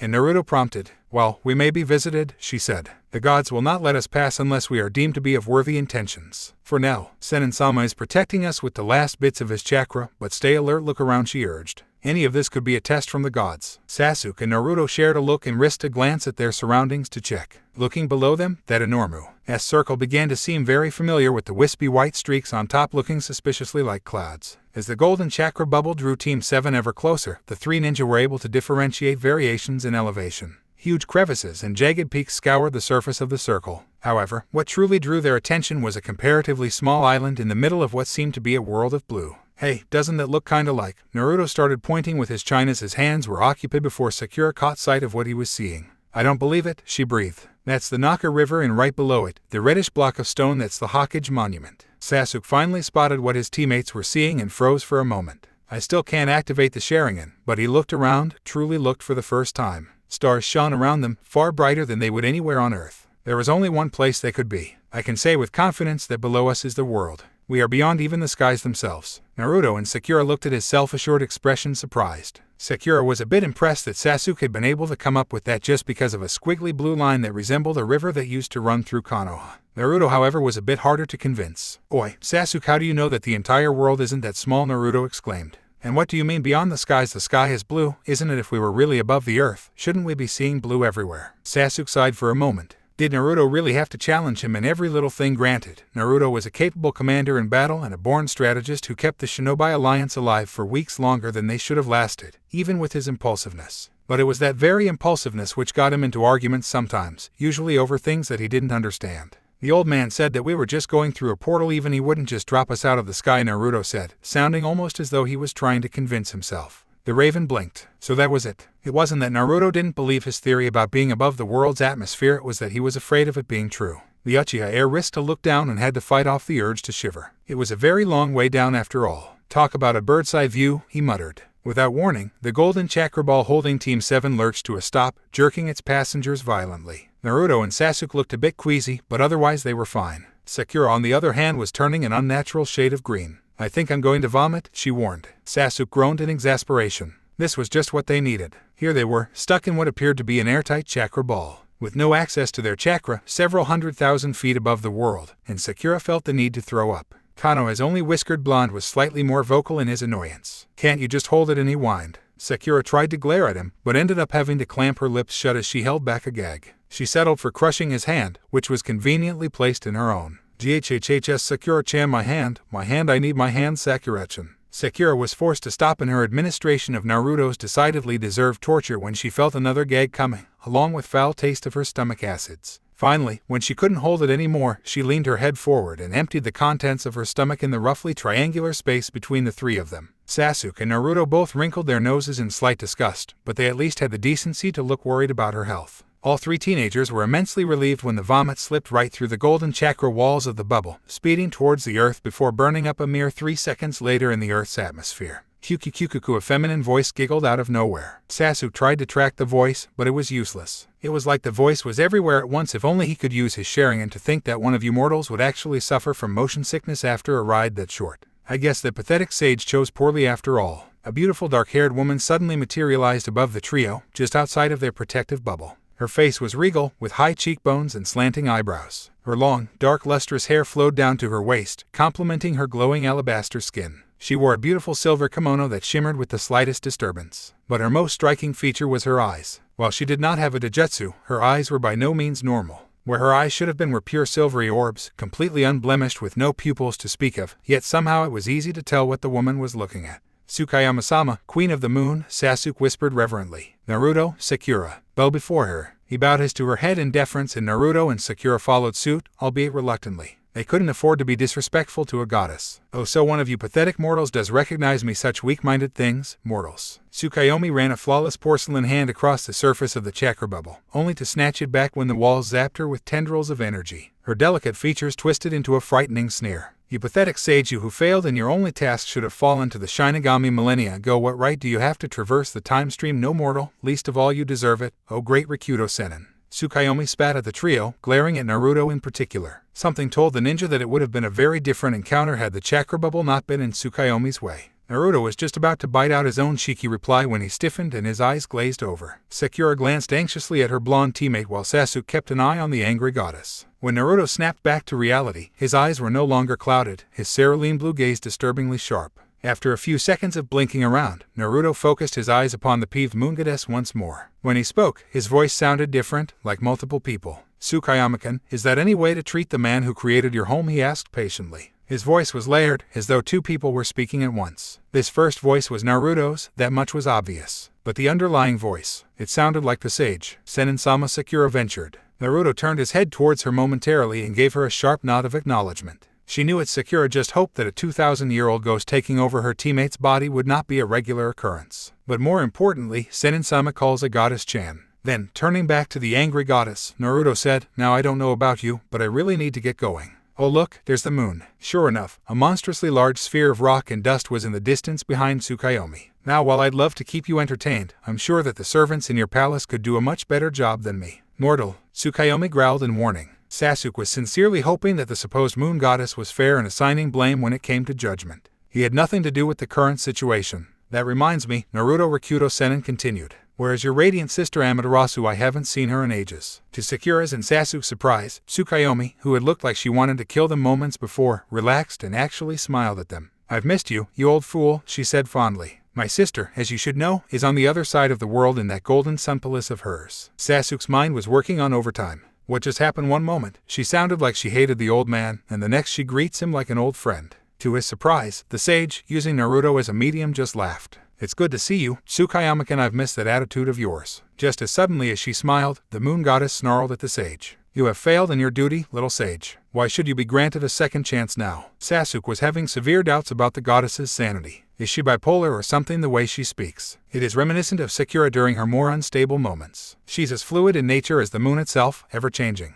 Naruto sighed. "Tsukayama-kun, you of all people should know that there was nothing I could do. I was supposed to be dead when the world was destroyed. It is only because I hid from the Shinigami that the world has a chance to survive." The moon goddess sighed, her silver kimono fluttering in response to an unfelt gust of wind. "Little sage, you were given one task, and you couldn't even complete it. All that was required of you was to destroy the Jubai. But did you do it? No, you had to wait for 2 millennia and destroy it after it tore the world apart." Naruto's features were twisted into a wince as the sage was reminded of his ultimate failure, the world's destruction. Everything that Tsukuyomi had said was true. He had failed in his divine duty, his only real task, destroying the monstrosity known as the Jubai. But just because he had failed didn't mean that the world deserved to perish. That was the reason that they were all doing this. Fortunately for him, though, Tsukuyomi decided to give him a chance, reluctantly though she granted it. "Explain your intentions, little sage. The gods will never allow you or your..." The goddess paused to glance sparingly at Sasuke and Sakura. Then finally noting Naruto's body which the sage was occupying, "Companions to change the world as you see fit unless you present a very convincing argument.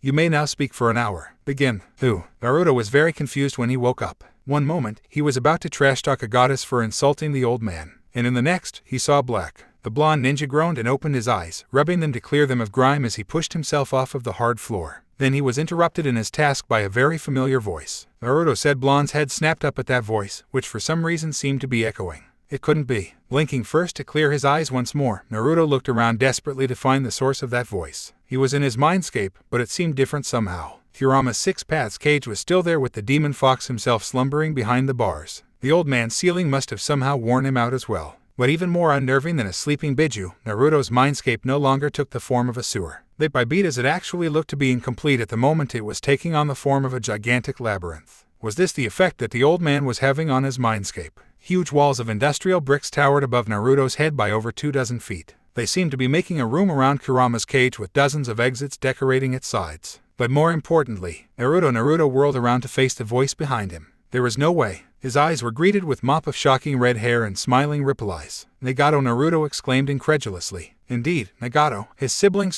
dead sibling student, was standing before him when there really was no way for their meeting to be possible. What, how I thought that Itachi sealed you inside that gourd thingy. Nagato's sweat dropped at Naruto's description. Do you mean the sword of Totsuka? Nagato inquired. Inwardly he sighed. Naruto never did pay much attention to the important details as much as he should have. Yeah, that's the one, Naruto agreed enthusiastically. The sealing sword, man, I have got to find that before Sasuke does this time around. Naruto muttered that last part to himself, but Nagato still sweat dropped upon hearing it. This Sasuke you speak of, Nagato began, prompting Naruto to look up. Is this Itachi's younger brother? Was he not hellbent on destroying Konoha when we last met? Not anymore, Naruto chirped. To say that Nagato was shocked would be an understatement. That Uchiha boy had made his revenge on Itachi the sole purpose of his existence for the majority of his life. With Itachi gone and the truth of the Uchiha massacre revealed, Sasuke had unleashed his hatred on the Hidden Leaf, vowing to slaughter them all for how they had used his elder brother. It was damn near impossible to change an Uchiha's mind. Nagato had learned that much when he found out how Itachi had remained secretly loyal to the Hidden Leaf for years, even becoming Konoha's spy in the Akatsuki. That known fact brought up a very valid question: how the hell did Sasuke change his mind? Then Naruto shook his head like a wet dog, as if to clear for the impending confusion. What are you doing here? He asked softly, once he had calmed his nerves. Nagato smiled sadly. What kind of a brother would I be if I didn't wish you farewell in your departure from our world? This will be our final meeting, Naruto. Naruto's eyes widened. Wait, won't I see you again in the afterlife after I kicked the Jubai's ass? He had a sickening feeling that he already knew what Nagato was going to say in reply. Nagato's sad smile didn't leave his face. Naruto took a deep breath and spoke again. I will see you and everyone else again, right? No, you won't. A tear tickled down Naruto's cheek as Nagato answered. You are traveling to another time. As such, when you ascend to the afterlife, you will go to that world's afterlife, not your own. Naruto was suddenly finding it difficult to breathe. I'm so sorry, Naruto. You will never again see the people whom you love in the afterlife, because in your new world, they never existed. Naruto sank to his knees, struggling to catch his breath. Nagato knelt by his side in brotherly concern. Naruto, you must accept this. The teenager ignored the red-headed man as he continued to hyperventilate. Kachin, who? Sasuke didn't quite know what to think at the moment. Sure, it was incredibly creepy that his team's 2,000-year-old sensei could seemingly possess Naruto at will. But creepier by far was the fact that Tsukuyomi, the revered moon goddess, had that look in her eyes. For a second, Sasuke almost lost it. That all-too-familiar glint that was the gaze of the dreaded fangirl. The last Uchiha was so panicked at the horrifying discovery that he almost didn't notice the moon goddess wasn't looking at him. She was looking at Naruto, or more specifically, the old ghost possessing Naruto. Sasuke blinked. Tsukuyomi was just staring at Naruto-sensei. The Sennin, however, was too busy blabbing, using his hour for all it was worth to notice that look in the goddess's silver eyes and the near-predatory glances she kept shooting at him. The Uchiha teenager involuntarily shivered. Fangirls were the sort that needed to be noticed right away, because if they ever took you by surprise, he just hoped the chakra bubble would last the conversation. Ooh, Sakura was getting rather annoyed. Okay, she was getting really annoyed. She was still nauseated from her team's jerk of a stop, and when she was still recovering, that bitch of a goddess laughed at her. With anyone else, Sakura would have punched them through the ground and washed her hands of the situation. But unfortunately, she was too busy making sure that Naruto and Sasuke wouldn't just float away from her. That was the strange thing about the bubble, not that a giant golden chakra bubble wasn't strange, it was centered around Naruto, but for some reason, she and Sasuke just seemed to float around in it, as though gravity had no meaning. For this reason, they were forced to hold on to Naruto's body whilst the sage and Tsukuyomi conversed. But worst of all was that this goddess was actually threatening them. The conversation had started innocently enough, but Tsukuyomi quickly made it clear that she had little intention of letting them pass by unharmed, and now the sage was desperately trying to convince her otherwise. Sakura absently listened in on bits and phrases of the argument as she seethed on her personal corner of the protective bubble. On even deserved to came the moon goddess's voice. This isn't about me, this is about the fate of the. Sakura's third sensei was cut off yet again by an irate Tsukuyomi. Sakura growled to herself at the fresh example of the moon goddess's lack of manners. She had, apparently naively, thought that the immortals would be a bit more eloquent. Tsukuyomi had sorely disabused her of that notion by laughing at her in her moment of discomfort. Oh, just stop with your self-righteous rambling. That means noth. Self-righteous, the ancient man growled, his voice a strange mixture of Naruto's voice and something far more bestial. Just hearing that, voice sent chills up her spine. Rambling, I would have thought that Amaterasu-sama raised you better than that. The Sun Empress Sakura turned her head to the feuding pair, now thoroughly intrigued with their proceedings. A quick, analyzing glance at Sasuke revealed a very tense, very pale, almost scared-looking Uchiha teen. What was up with him but her former love interest wasn't the most interesting thing in the bubble right now, so to speak. Tsukuyomi's delicate features twisted and barely contained anger. Don't bring my sister into this, she hissed. The sage ignored the command, and Sakura absently wondered if the rather unstable-looking goddess in front of them would ignore the fact that Senin-sama was possessing her teammate's body and attack him anyway. But I must, he declared, subconsciously tightening Naruto's grip on her and Sasuke's hands. Amaterasu-sama would allow us to pass. She would put her faith in me, she would. She did. Tsukuyomi interrupted with a scream, her silver eyes practically molten with rage. Everyone froze. Sakura noticed that the Uchiha next to her was struggling to suppress his trembling. She couldn't blame him. With the murderous aura that the goddess was releasing, even Senin-sama was shaking slightly. No one but the sage noticed the silver tear trickle down Tsukuyomi's left eye. They were all too focused on the enraged immortal herself. She did put her faith in you. We all put our faith in you. We trusted you. You betrayed us all and doomed the world to destruction once, and it will not happen again. Then, the ageless queen of the moon flipped in place and attacked with an axe kick, bending the chakra bubble like rubber to dangerous proportions. The bubble responded in kind to her violent assault and zapped her with a tendril of energy. At Tsukuyomi's yelp of pain, Sakura couldn't honestly say that she felt any sympathy for the goddess. The timeless being backed away with a snarl, then she rushed forward again as the sage desperately pumped chakra into their barrier. Naruto. No, I refuse to accept that. Nagato sighed. He couldn't blame the boy, not really. Being separated from those you loved in life was painful enough, but even in the afterlife such a thing was unimaginably cruel. But they just couldn't afford to waste time like this. Naruto, he said a bit more forcefully, placing his hand on the boy's shoulder for emphasis. The blonde just ignored him and curled into himself on the floor, muttering to himself in an endless chant. No.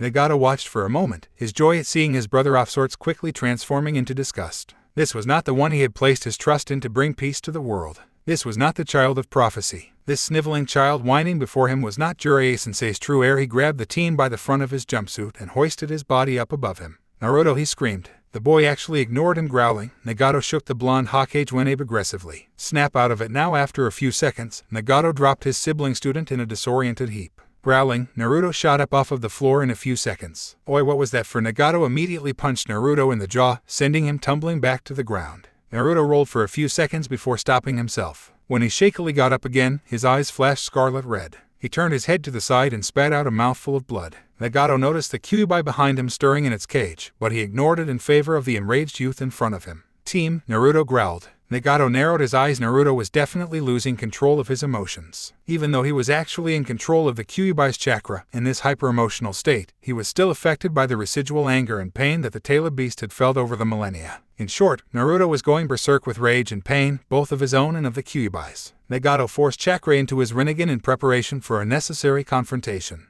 If Naruto was to save the world, then he needed to move past his losses. And as he was now, Naruto was no child of prophecy. He was just a boy who couldn't handle pain. But Nagato wouldn't let him remain like this. He would see Naruto rise to his destiny or die trying. No, I refuse to accept this, Naruto roared, scarlet eyes flashing ferociously. His nails lengthened into claws and his canines grew, almost bulging out of his mouth. The corrosive chakra of the Kyuubi started to bubble around his body like a cloak. Within moments, Naruto was on all fours with a single red tail waving behind him. The entire room started to tremble with the sheer magnitude of power, but Nagato had faced far worse than this. No matter what, he would force Naruto to rise to his destiny, because Naruto was the true child of prophecy.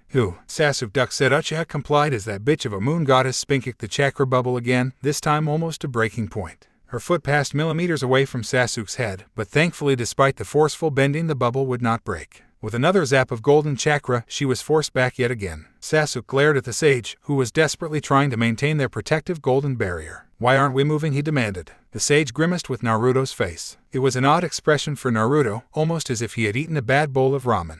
That's it, shouted the Sennin, sounding thoroughly annoyed. I'm destroying the bubble. Sasuke and Sakura both looked at the sage like he was crazy. What, they screamed. Sasuke Duck said. Uchiha complied as that bitch of a moon goddess spinkicked the chakra bubble again, this time almost to its breaking point. Her foot passed millimeters away from Sasuke's head, but thankfully despite the forceful bending the bubble would not break. With another zap of golden chakra, she was forced back yet again. Sasuke glared at the sage, who was desperately trying to maintain their protective golden barrier. Why aren't we moving? He demanded. The sage grimaced with Naruto's face. It was an odd expression for Naruto, almost as if he had eaten a bad bowl of ramen. That's it, shouted the Sennin, sounding thoroughly annoyed. and destroying the bubble. Sasuke and Sakura both looked at the sage like he was crazy. What they screamed. Oh. Nagato was having a very bad day. He had been perfectly content in the afterlife. Sure, he was alone in that accursed gourd, but he had all these wonderful dreams. Dreams about things like being with Konan, Yahiko, and Jiraiya-sensei, just like old times. Dreams of a world in which his parents never died. Dreams of a world in which war never existed, where there was no need for shinobi. But most of all, fleeting images of true peace. Of course, he of all people knew that the good things never lasted, not even in death. Somehow, the Shinigami himself had managed to pry his very soul out from inside the confines of the Sword of Totsuka.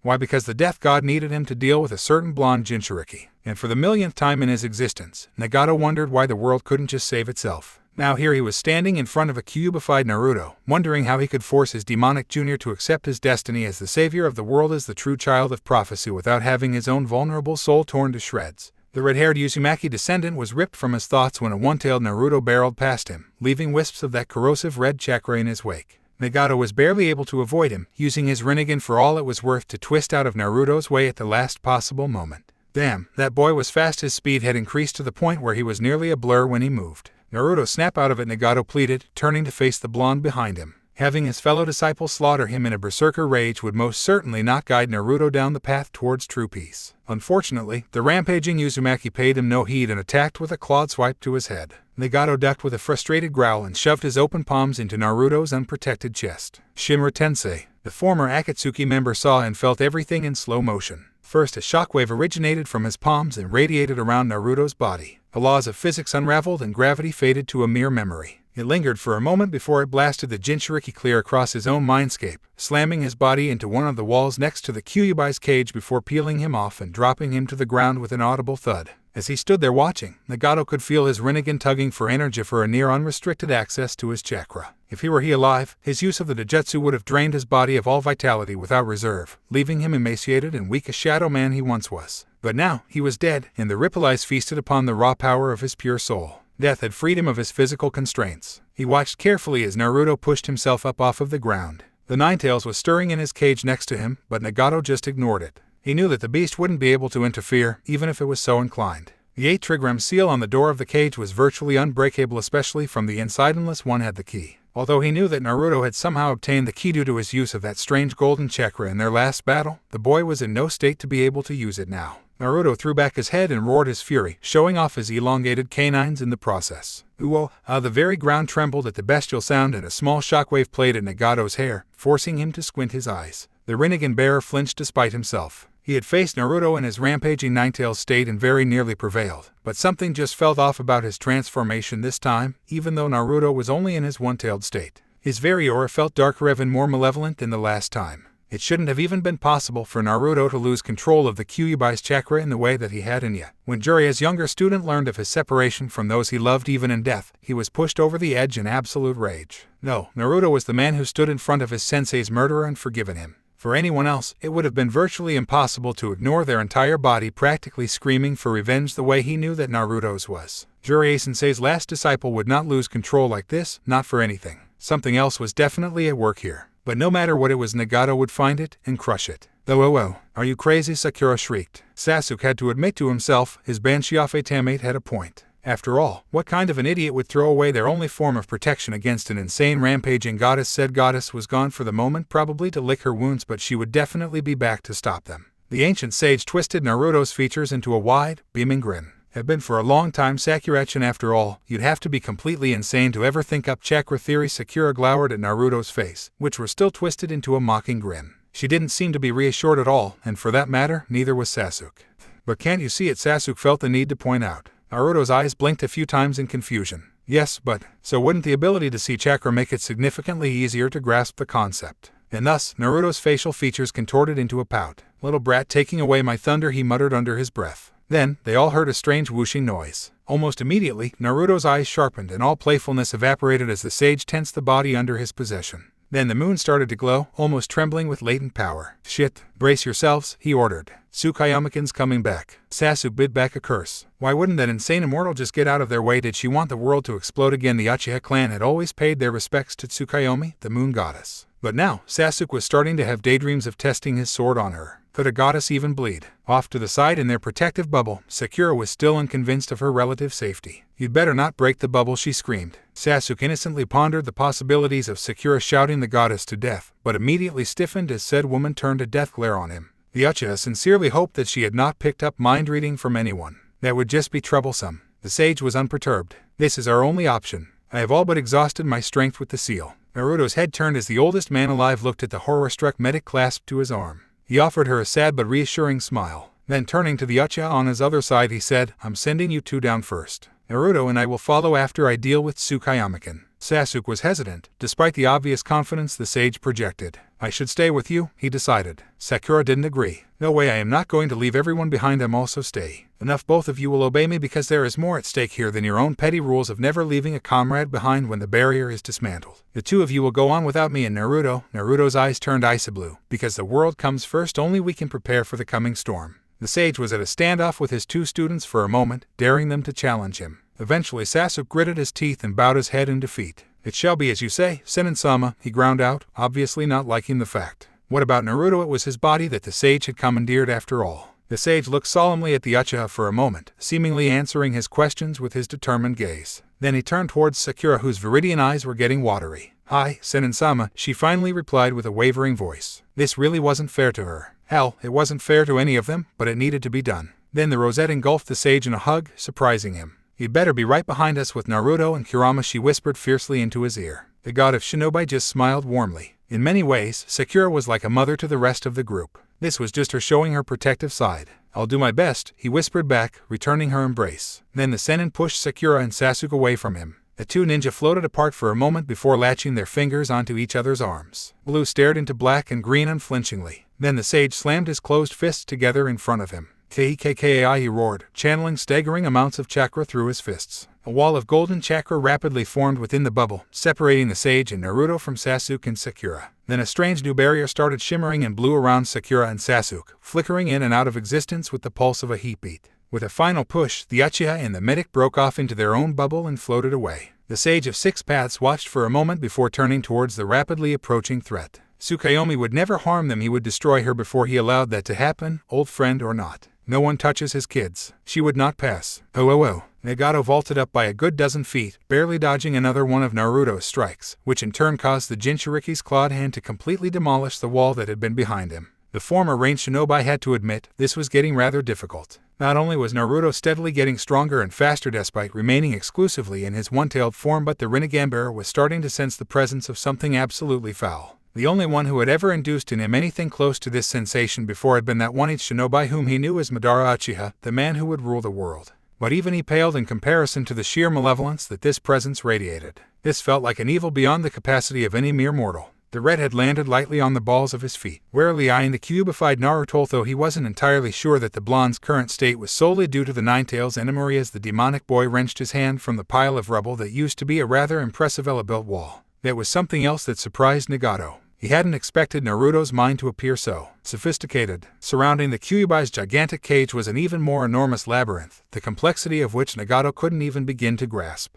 While he had the utmost faith in Naruto as his fellow disciple, Nagato would freely admit that Naruto wasn't the brightest kid he had ever met. That title belonged to one Itachi Uchiha. Almost in a direct contrast, his blonde junior was brash, impulsive, and incredibly blunt. No, sadly Naruto was not the sharpest kunai in the pouch. That said, it wasn't as if Naruto didn't have any natural talent at all. He was a shinobi graced with what was probably the largest untapped natural reserve of chakra on the planet. However, Nagato knew that the blonde wasn't entirely dependent on his monstrously, practically Baiju-level chakra reserves. According to his operatives in the Hidden Leaf Village, the kid had actually managed to master the Shadow Clonia Jonin-level Technique when he was a snot-nosed student of the academy in a mere few hours. That same boy had even managed to surpass Jiraiya-sensei, astonishingly succeeding where the Toad Sage, one of the legendary three, had failed by achieving a perfect sage mode. Hell, the kid had even managed to beat not only the Six Paths of Pain single-handedly, but he had even managed to survive a battle against the true pain. While it was true that sometimes Naruto wouldn't be able to grasp a concept immediately, he had an unnerving knack for achieving the impossible.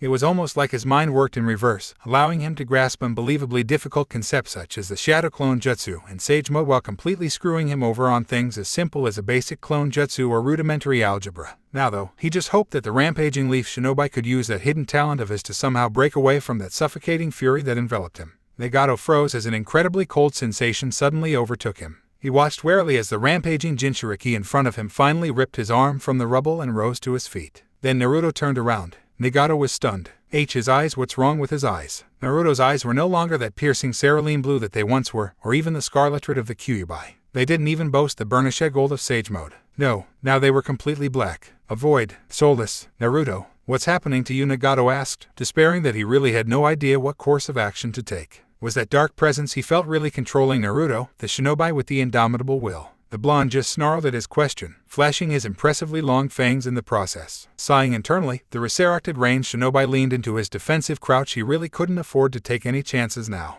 If he was defeated here, his very existence would be compromised. With a petrifying roar, Naruto attacked in a burst of speed, slashing and pummeling anything that got in between him and his prey. As a man, Nagato had been rather gravely injured during his confrontation with Hanzo and those damnable Rudanbu of Konoha, an explosion rendering his legs nearly useless. But as a soul, Nagato could move like the wind, as if his injury was just a bad dream. He ducked and weaved in and out of Naruto's attacks like they were nothing, never once letting the blonde touch him, but also never moving out of range. He wanted to keep Naruto occupied by fighting him because the longer Naruto was busy, the more time Nagato had to figure out whatever the hell was going on. Then he could save Naruto from that corrupting darkness defiling his very soul. That was what Nagato was fighting right now, Naruto's soul. After all, what else could exist inside of his mindscape aside from his mind and soul? Well, besides the Kyuubi, of course. Now all the redhead had to do was make sure he didn't injure Naruto too much. He wasn't entirely sure that a soul could heal like a body could. Naruto then made the mistake of overextending his reach in one of his clawed thrusts, barely missing his intended target as the redhead twisted out of the way.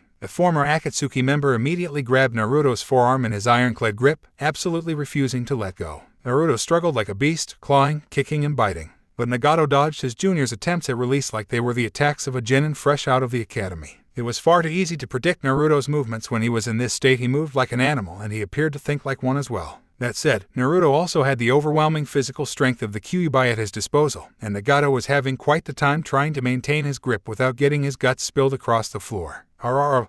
And Nagato flinched at the unexpected roar, and that proved to be a nearly fatal mistake. Naruto slipped and passed his guard and drove his chakra-laden fist deep into his gut.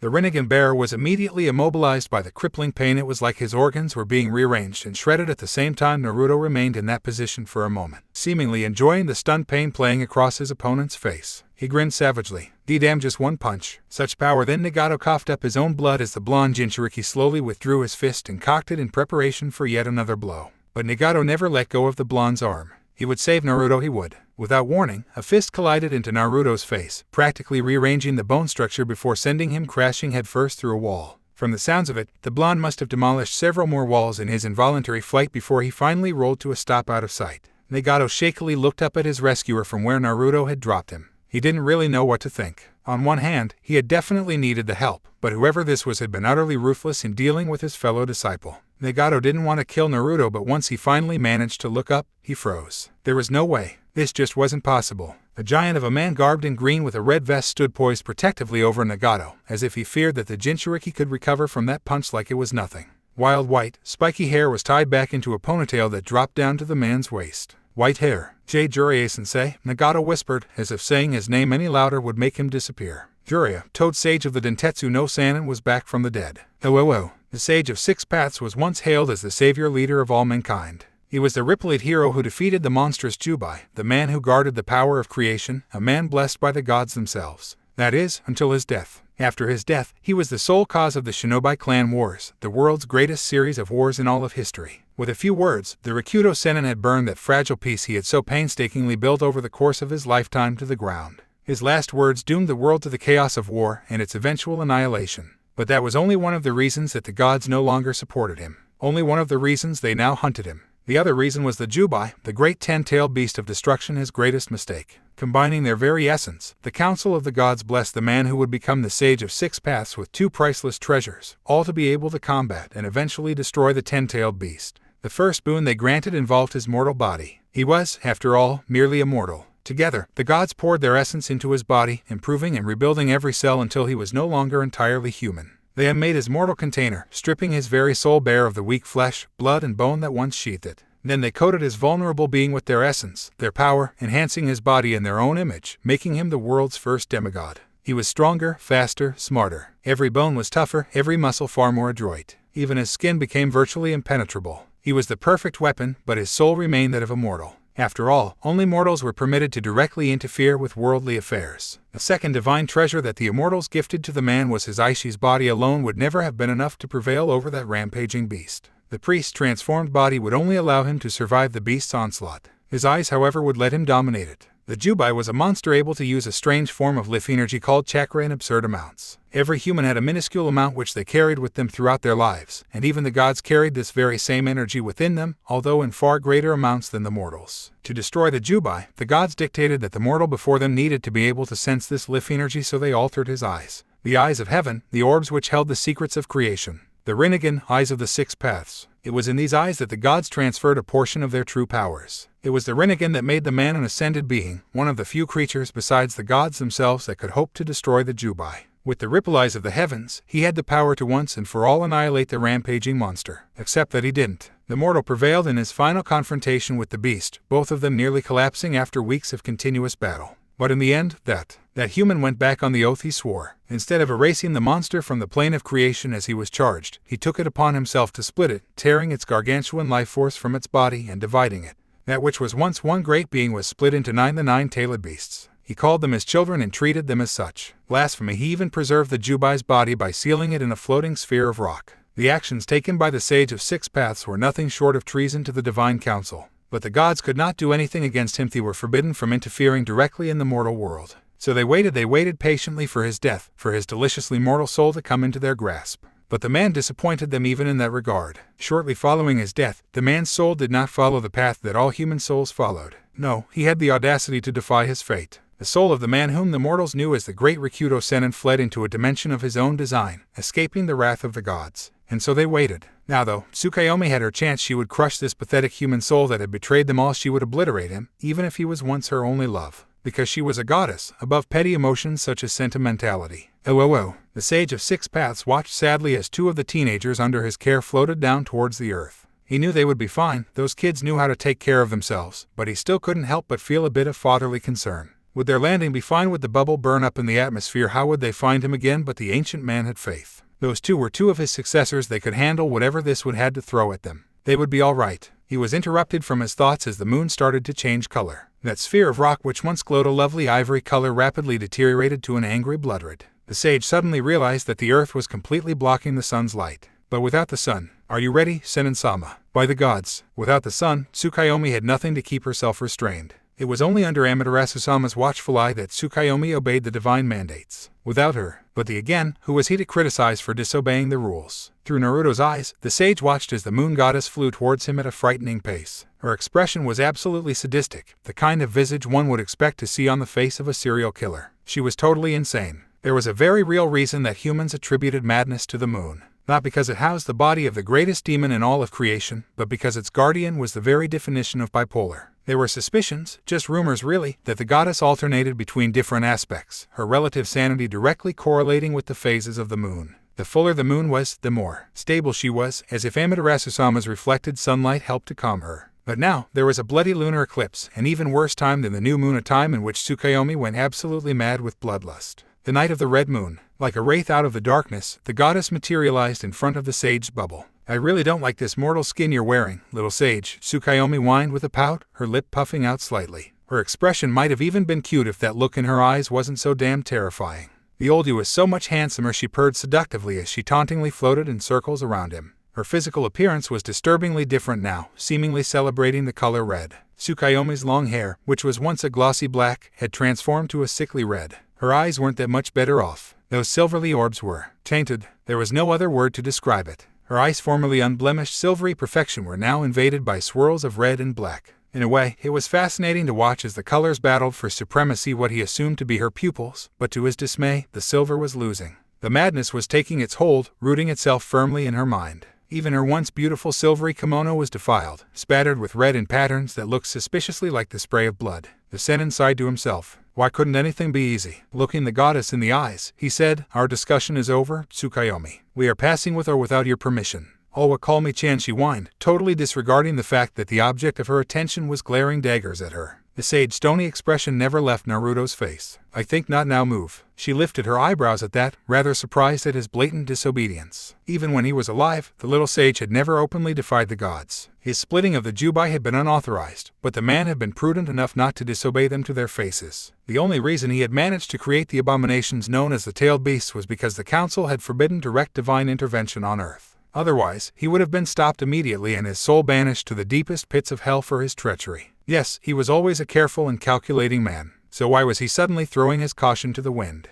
Contrary to popular belief, whenever Tsukuyomi had her episodes, she retained every iota of her natural or rather, divine intelligence. In many ways, she could actually be considered brighter during her more eccentric states of mind simply because her mind worked differently. Her critical thinking and problem-solving were completely rearranged, processing in revolutionary ways that no one else could ever begin to imagine. Although, she didn't really need any of her warped brain capacity to notice that the other two mortal worms weren't with the little sage. Any idiot could have seen that. "You know," she began mockingly, dancing near the edge of the barrier's attack range, playing with it as she darted in and back out again. "I bet I could get to them before you could." The color fled from Naruto's face, leaving his skin an unnatural pallor of white. "You wouldn't dare," the sage whispered harshly. "Oh," Tsukuyomi responded, her mouth curving up with a vicious smile. "But you know that I would." Suddenly, the goddess darted around him, placing herself between the bubble and that blue-green planet. Turning around momentarily, she grinned in all her savage glory. "Don't worry, little sage. I leave their parts for you to bury," and she sped off towards the planet where she assumed the other two mortals were heading.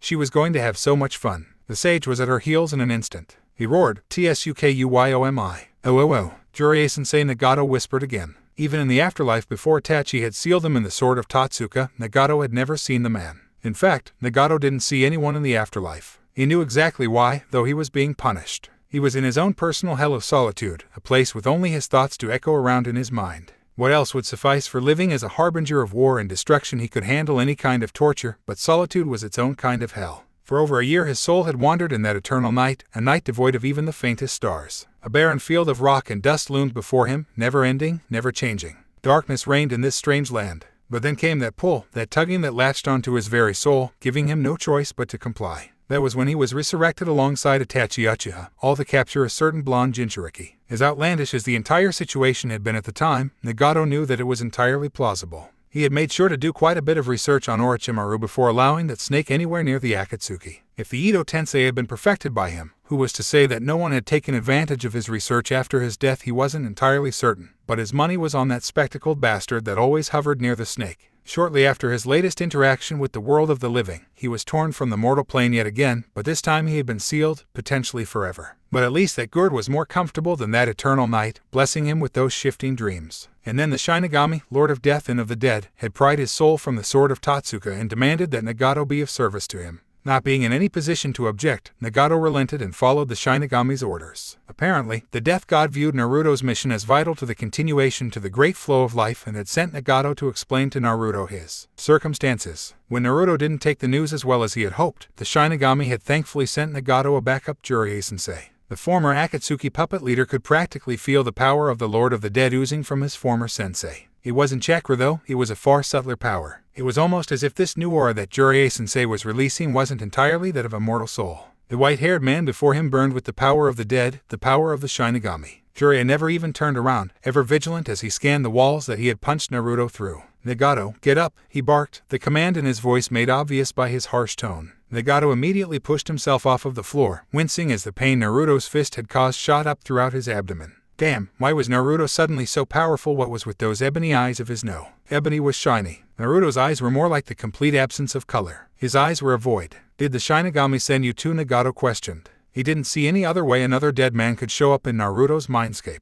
Not only that, but Jiraiya-sensei reeked of the Shinigami's chakra, as if the god had kept him by his side. All in all, Nagato was really just looking for an excuse to talk. "Yeah," Jiraiya answered simply, his white spiky hair shifting in an unfelt breeze. "He thought you'd run into something that you couldn't handle." The Sannin risked a glance behind himself, where Nagato stood with shaky feet. Looks like he was right. Don't be ridiculous, Nagato scoffed after an uncomfortable silence. I can handle Naruto. That was a blatant lie. Nothing could really handle Naruto, but Nagato didn't want the conversation to end with just a few spoken sentences. He'd longed to see his sensei ever since he had died in his resurrection of most of Konoha, and maybe even before then. He just felt so guilty, and he didn't know if he could ever apologize for what he did. In this instance, peace between them seemed impossible. That wasn't Naruto, Jiraiya responded, almost offhandedly. The man seemed to either be oblivious to or ignoring Nagato's blundering attempts at a conversation, only responding with short and precise answers. Come again. Nagato was fairly certain that his rampaging opponent was indeed Uzumaki Naruto. Blonde hair check, whiskered cheeks check, blue eyes check. Well, no, not blue eyes, but they used to be blue. So yes, there was an affirmative. Nagato was interrupted in his mental checklist when Jiraiya decided to respond in earnest. You heard me, that wasn't Naruto at all. He's being controlled. And by the way, Jiraiya said, now turning fully to face his former student, who did you? And last I checked, you were the most powerful ninja alive. Head of the Akatsuki. At that, the Toad Sage's voice turned hard at the end, causing Nagato to look at the floor guiltily. So you haven't forgiven me then, he murmured. He didn't really expect Jiraiya to forgive a man like him, a murderer. He'd just always hoped. At least he knew now. Jiraiya turned back around towards the gaping hole in the wall. It was never about forgiving you, Nagato. Nagato looked down at the floor in shame. So he really was unforgivable. So much that forgiving him wasn't even an option for Jiraiya-sensei. Jiraiya sighed. I've already forgiven you. I did a long time ago. But I was just disappointed. I was so disappointed in the actions you've taken.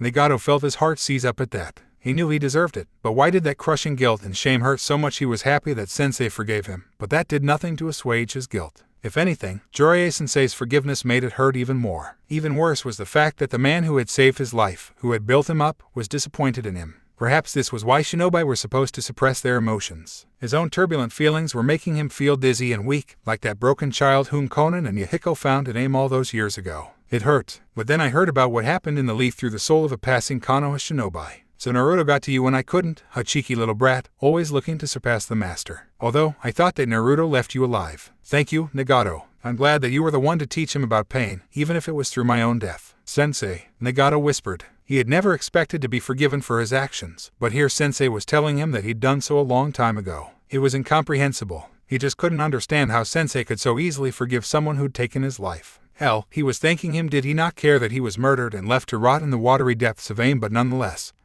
some of that hurt in his soul disappeared. Sensei didn't hate him. That's enough for now, kid. We'll talk after we pry whatever that was off of Naruto's soul. Jiraiya's words jolted Nagato from his thoughts, and he regarded the jagged hole warily. His own indecision would have to be addressed later. Naruto was definitely stronger than him now, and possibly even stronger than Jiraiya-sensei. Both of them would need to work together to bring the Jinchuriki down in his berserker fury. He had no idea how they were going to do it without inflicting some kind of injury on Naruto. Killing intent suddenly washed over the pair. Images of bloody and gory deaths filled their mind, fleeting sensations of pain beyond imagining.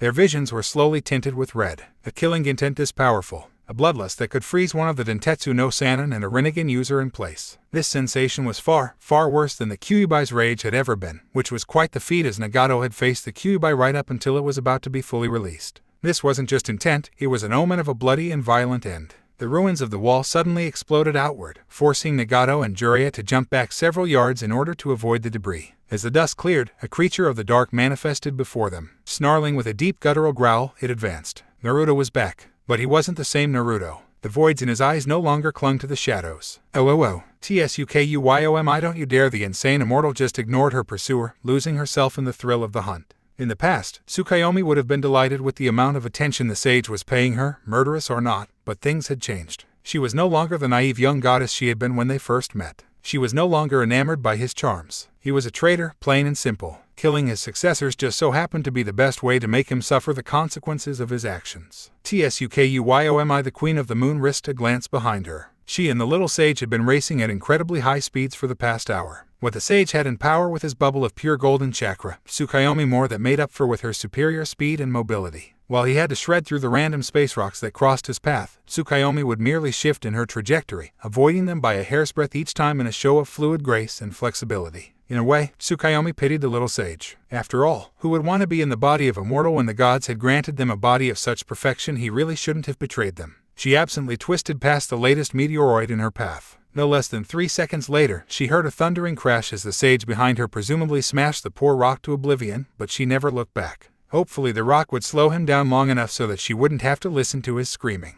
It was getting to be so annoying. The moon goddess then started to brainstorm on how best to slaughter those two mortals. The heading was rather satisfying, but it was a bit too messy for her tastes. She didn't want to be caught in the spray when she cut off their heads, or she could just stab them through the heart, but then there was the fact that she didn't actually have a weapon with her. That damnable sage's arrival had been totally unexpected, so she hadn't had the time to grab one if she did want to get up close and personal with her attacks. The blood was going to be unavoidable. While Tsukuyomi wasn't afraid of blood, she wasn't particularly fond of it either. Around 1,000 years prior, a large group of those idiotic mortals had gotten it in their heads that if they offered her human blood as a sacrifice on the night of the full moon, she would grant them supernatural powers. After the sage's betrayal, the Divine Council would never trust a human again. Nonetheless, the immortal possessed one of their bodies to witness the proceedings, as the ceremony was in her honor. Unfortunately for her, the entire event was absolutely disgusting. By no means was Tsukuyomi squeamish, but after that night she developed a healthy distaste for mortal anatomy. Whenever she killed after that, she preferred to do it quickly, if only to avoid the gore that always followed.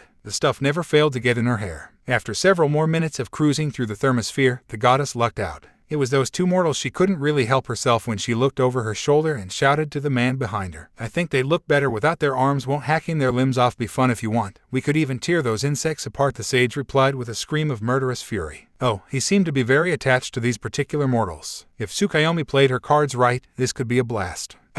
Sakura wasn't normally one to panic. She was the successor of one of the Dentetsu no Sanin, Tsunade Senju, and her rather violent teacher had drilled her early in her training to keep a clear head at all times. After all, it wouldn't do if the Hokage's apprentice made a fool of herself. At certain points during the war, such as when several of Kabuto's reanimations, including a certain Gecko Hate, had broken into the medical corps and made off with scrolls containing some of the most powerful shinobi that the Alliance had managed to seal, she nearly lost it, but in the end Sakura always kept a clear head. She was Sakura Haruno, the successor of the god Aim. She would not panic. But now, Sakura was definitely panicking. Senin-sama was off in Naruto's body fighting a goddess. How could she possibly relax when about a million things could go wrong? Maybe Naruto would accidentally retake control of his body in the middle of their fight, and Tsukuyomi would slaughter them, or maybe that lunatic wasn't alone and Senin-sama would be outnumbered. Damn it, she knew that leaving those three behind Kurama was pretty much family by no was a bad idea. Sasuke seemed to notice his teammates' discomfort as they sped towards the lower levels of the Earth's atmosphere. The girl was practically quivering. To anyone else, it would have looked like Sakura was scared, but Sasuke knew better. The woman at his side was not trembling from fear, it was quite the opposite actually. Sakura was shaking with absolute rage that Tsukuyomi had dared to attack her loved ones, rage that the goddess had forced them to separate.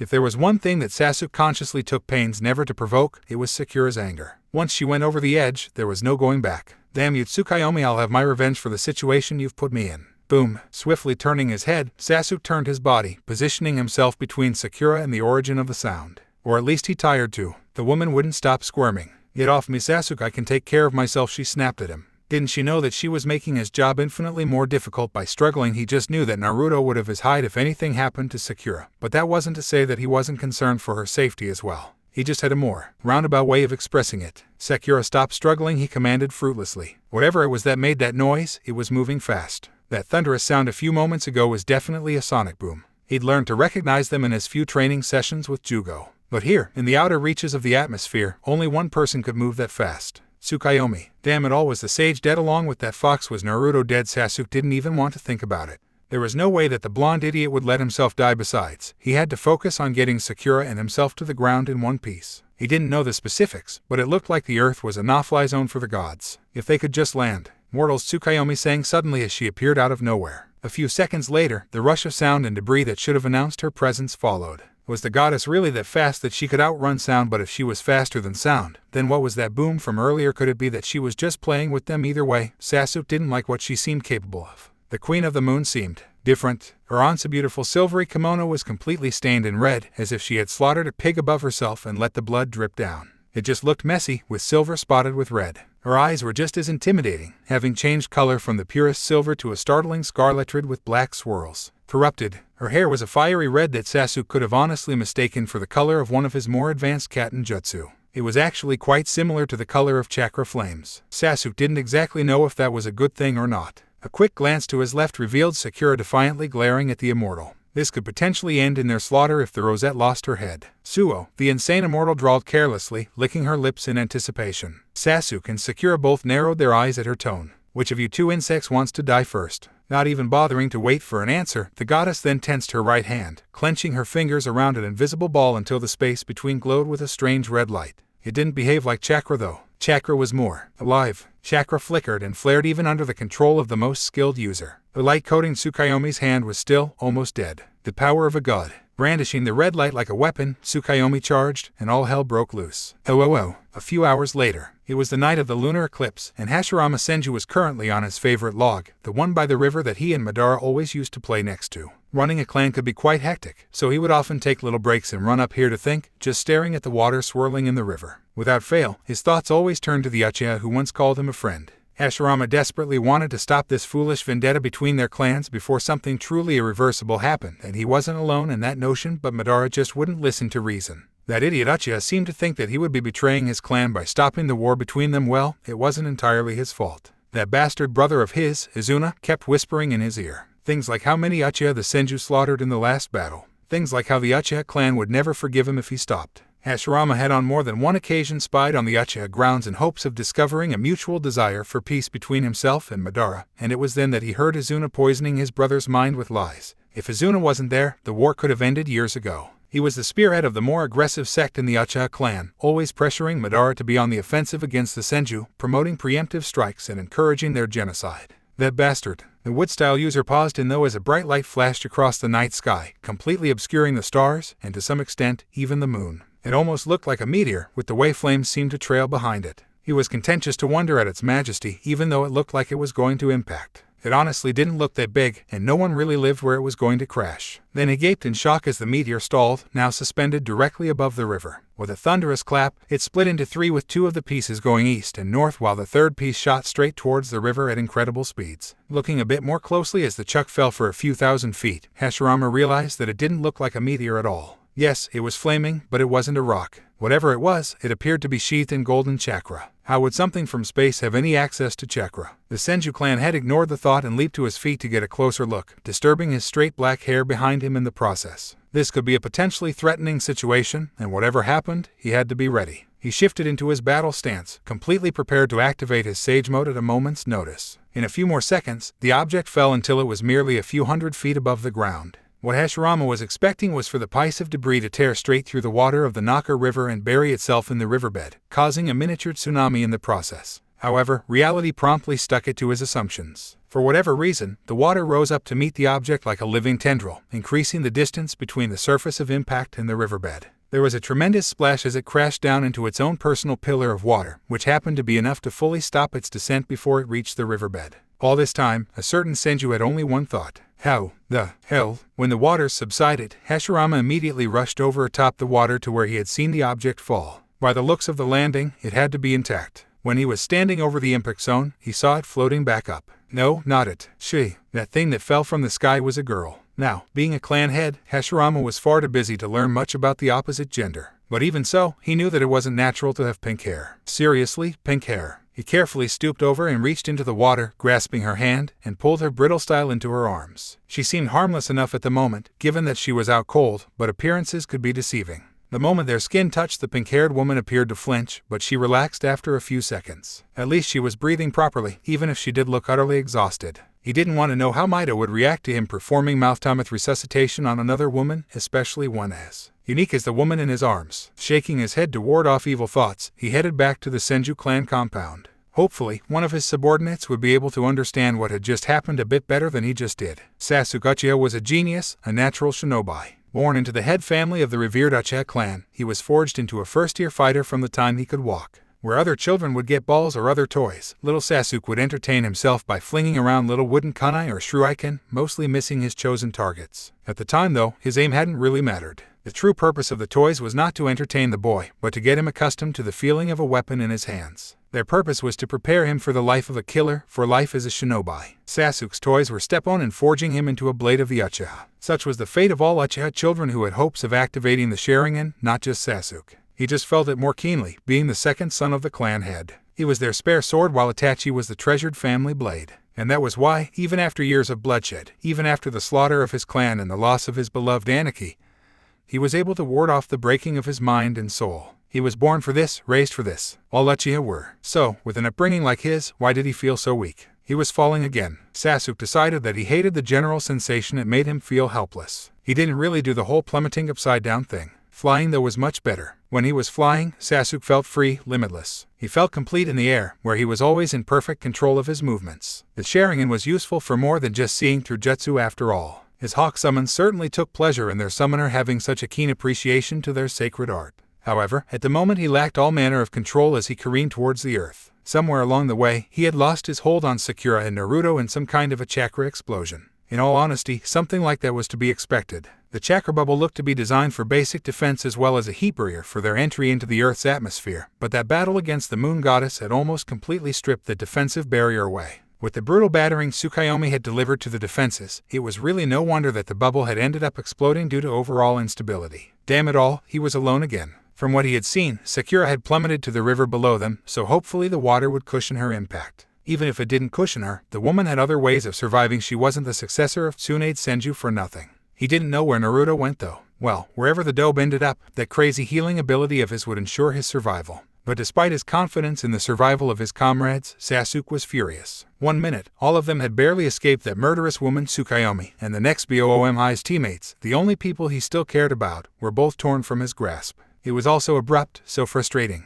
They had plans, damn it. He swore to himself, one day he would make the moon goddess bleed. He would make her beg to be mortal just so she could die, but he wouldn't let her. How dare she attack them and force them to separate. Sasuke snarled as he absently noticed the shattered remnants of the chakra bubble desperately trying to reform around him, trying their best to shield him. He grimaced to himself. The protection would have certainly been useful, but there were holes, so many holes, ripped into the defenses. Were Naruto and Sakura in as grim a situation as he was without their protective barriers intact? If they didn't burn up in the atmosphere, they would meet the Shinigami regardless. The ground looked to be pretty damn unforgiving of anything from this great height. The last Uchiha of another world had his own reservations about going splat on the ground. As Sasuke began to lose himself in thought, the ground gradually crept closer to the airborne bubble, sneaking up on the Uchiha like it was a hungry predator, and Sasuke was a free lame rabbit. A mountain range narrowly missed catching the teenager in its rocky crags by less than a foot, but the raven-haired male didn't even notice. He was just too exhausted to really pay attention to anything right now. Below him, ancient pine forests and fast-flowing rivers witnessed in silence as the young man fell from the sky. The landscape then started to leap up aggressively at the bubble, sending the vivid green hills and the tallest trees to try to break through, but they all missed. Throughout the entire ordeal, the Uchiha remained unaware of the acute danger he was in, completely ignoring his sheer luck for missing all of what would have been fatal crash sites. He was far too busy trying to get his body to work properly again to panic. Unstable chakra had a nasty habit of disorienting the bodily functions, nearly all of which required a smooth and steady, if minute, flow of chakra. In other words, his nervous system was a bit frazzled from that chakra explosion.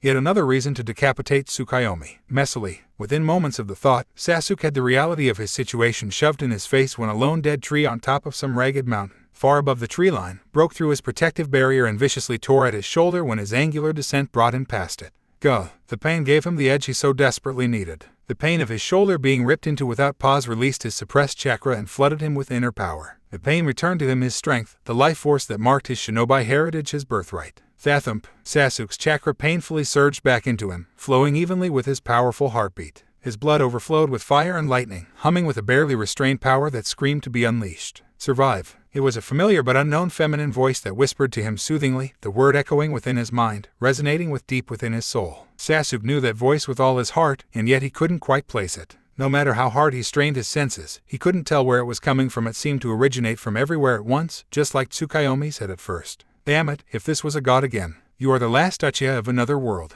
This is not enough. Silence, a bearer of the blessed eyes. You are destined for great things, Uchiha Sasuke.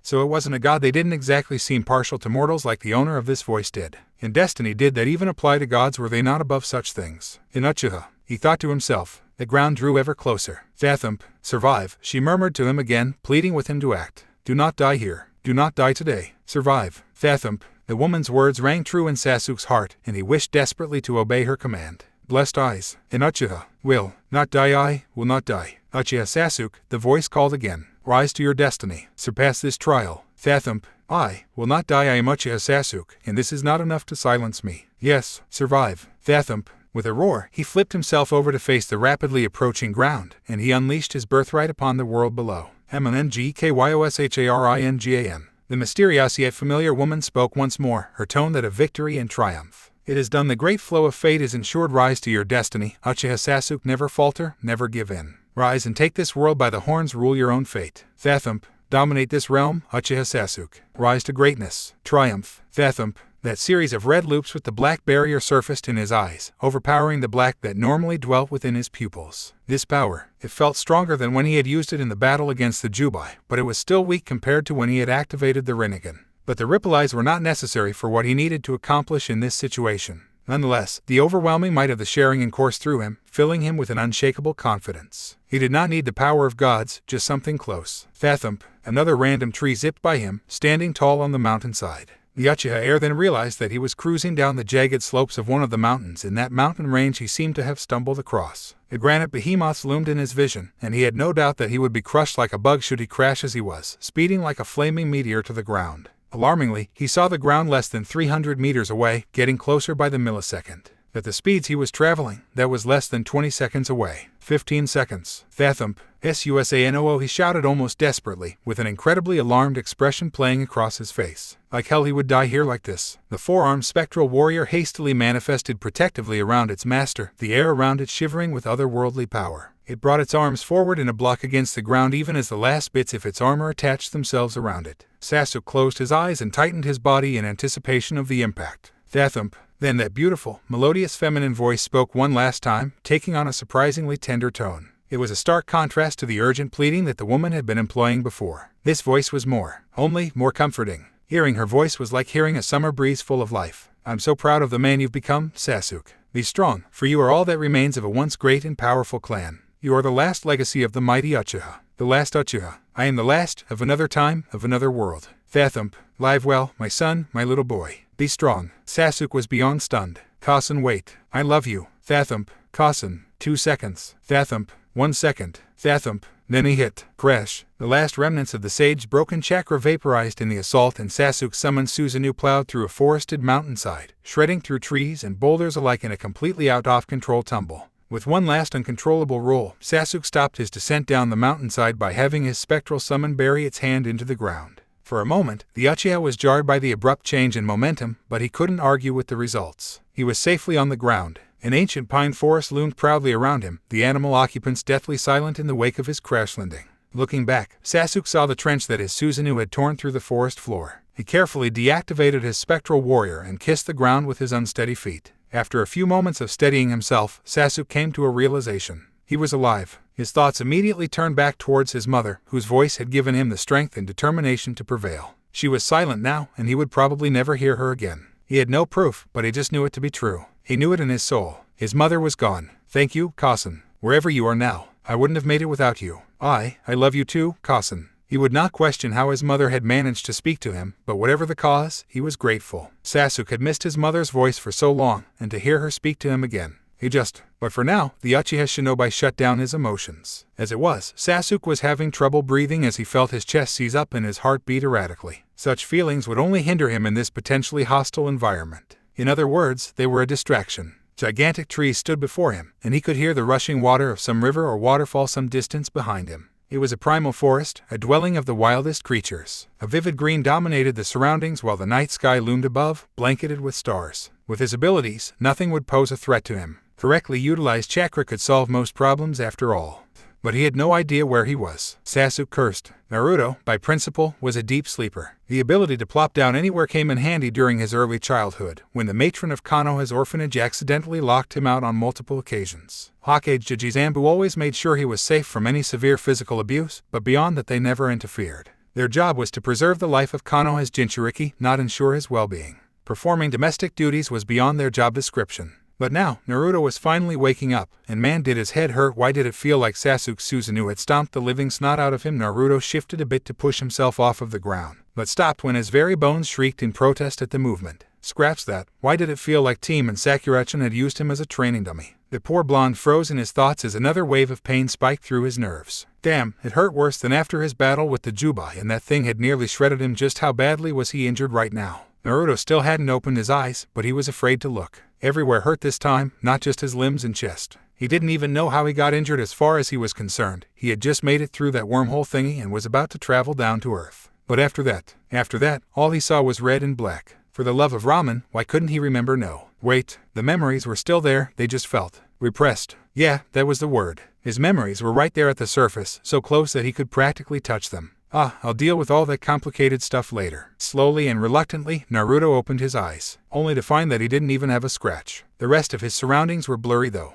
The hell? He experimentally attempted to move his right arm and grimaced in agony as the pain lanced up all the way past his shoulder, eventually driving its spike through his head. It took him a few seconds to breathe again, that horrible sensation having knocked the air out of his lungs. Nope, he was definitely hurt, but why couldn't he see where right now his entire body was throbbing with utter agony, so he couldn't pinpoint any specific part of it that was particularly excruciating? Maybe he had internal bleeding. He had heard from Sakurachin that sometimes that kind of bleeding didn't show any external signs, so the medics couldn't catch it in time. But if that was true, then why hadn't Kurama helped to heal him yet? Lousy fox, that's his most important job. We made a deal, Naruto screamed out in his head, mostly because he didn't dare move his jaw or even his lips. It all freaking hurt. Continuing, Naruto remained perfectly still in his unknown, but quiet, surroundings as he delved into his mindscape. He had a fox to yell at and an old man to question. With Sasuke some time later. Sasuke had been tree hopping for hours. This stupid forest was huge, nothing but trees, and the occasional mountain and river plagued his vision. As far as he remembered, there wasn't a forest this large in the entirety of the elemental nations, so that meant that not only was he lost, but he was lost in a world with far less of a claim to civilization than his own. That probably also meant that there was no mass production of tomatoes in this era. Muttering darkly to himself, Sasuke quickly leaped towards one of the smaller mountains, attaching his feet to the vertical slope with some chakra and sprinting straight up the side. After around 200 meters of vertical sprinting, the Uchiha lively ceased his momentum at the mountain's flat and rocky peak, springing lightly on his heels as he abruptly stopped. That was the strange thing about the mountains in this range. Some were huge enough to be forested towards their bases with snow-capped peaks, looming thousands of feet to brush the clouds, while others were smaller but entirely comprised of rock.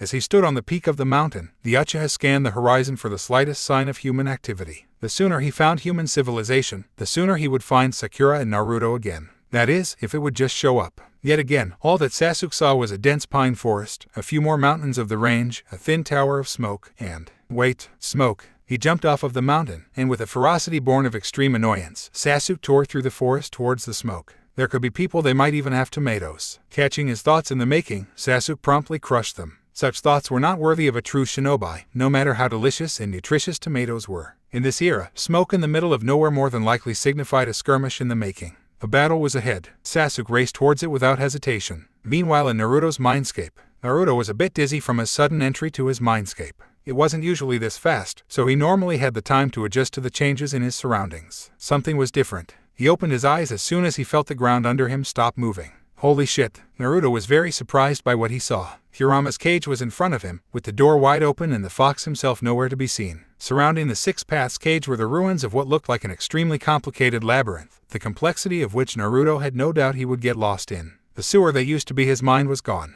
Erased. Was this even his mind anymore? Where the heck was Jesus-sensei from the looks of things? Nobody but he was around in this place. He cautiously took a step forward, instinctively crouching into a battle-ready position. The blonde noted with delight that while his body in the real world was immobilized with agony, none of that pain had filtered through to his mindscape, but he remained alert nonetheless. Despite this place being his mindscape, it was obviously the site of a ferocious battle. The parts of the walls that were still standing had extreme burns, the intensity of which could only be achieved by jutsu. They had been bathed in fires that could melt stone, but that wasn't the only thing that bothered him. There were claw marks on the floor. Huge tears that slashed through the ground like it was paper were scattered across the floor. And the only thing in here that had claws was Kurama, he screamed, the sound echoing in the vast chamber of his mind. Naruto could still feel his connection to the fox, pulsing as always with his own heartbeat, but he couldn't pinpoint Kurama's exact location. There was no answer but his own echoes. That troubled the blonde greatly. The fox would never just wander off like this, he had no reason to. But more than that, how had the door opened by itself, and where the hell was Jesus-sensei? Anyone? Naruto called out again. After receiving no answer, the blonde advanced, slowly walking up to the door of Kurama's Six Paths cage. Reaching out with his hand, he touched a bar on the door, running his palm along the coarse metal rod. It was cold. Kurama had been gone for a while. That was just great. Did that mean that he had to go fox hunting just to get some answers? How the hell was he supposed to find anything in this maze of a mindscape anyway? Even worse, Jesus-sensei and Kurama could be in two completely different places.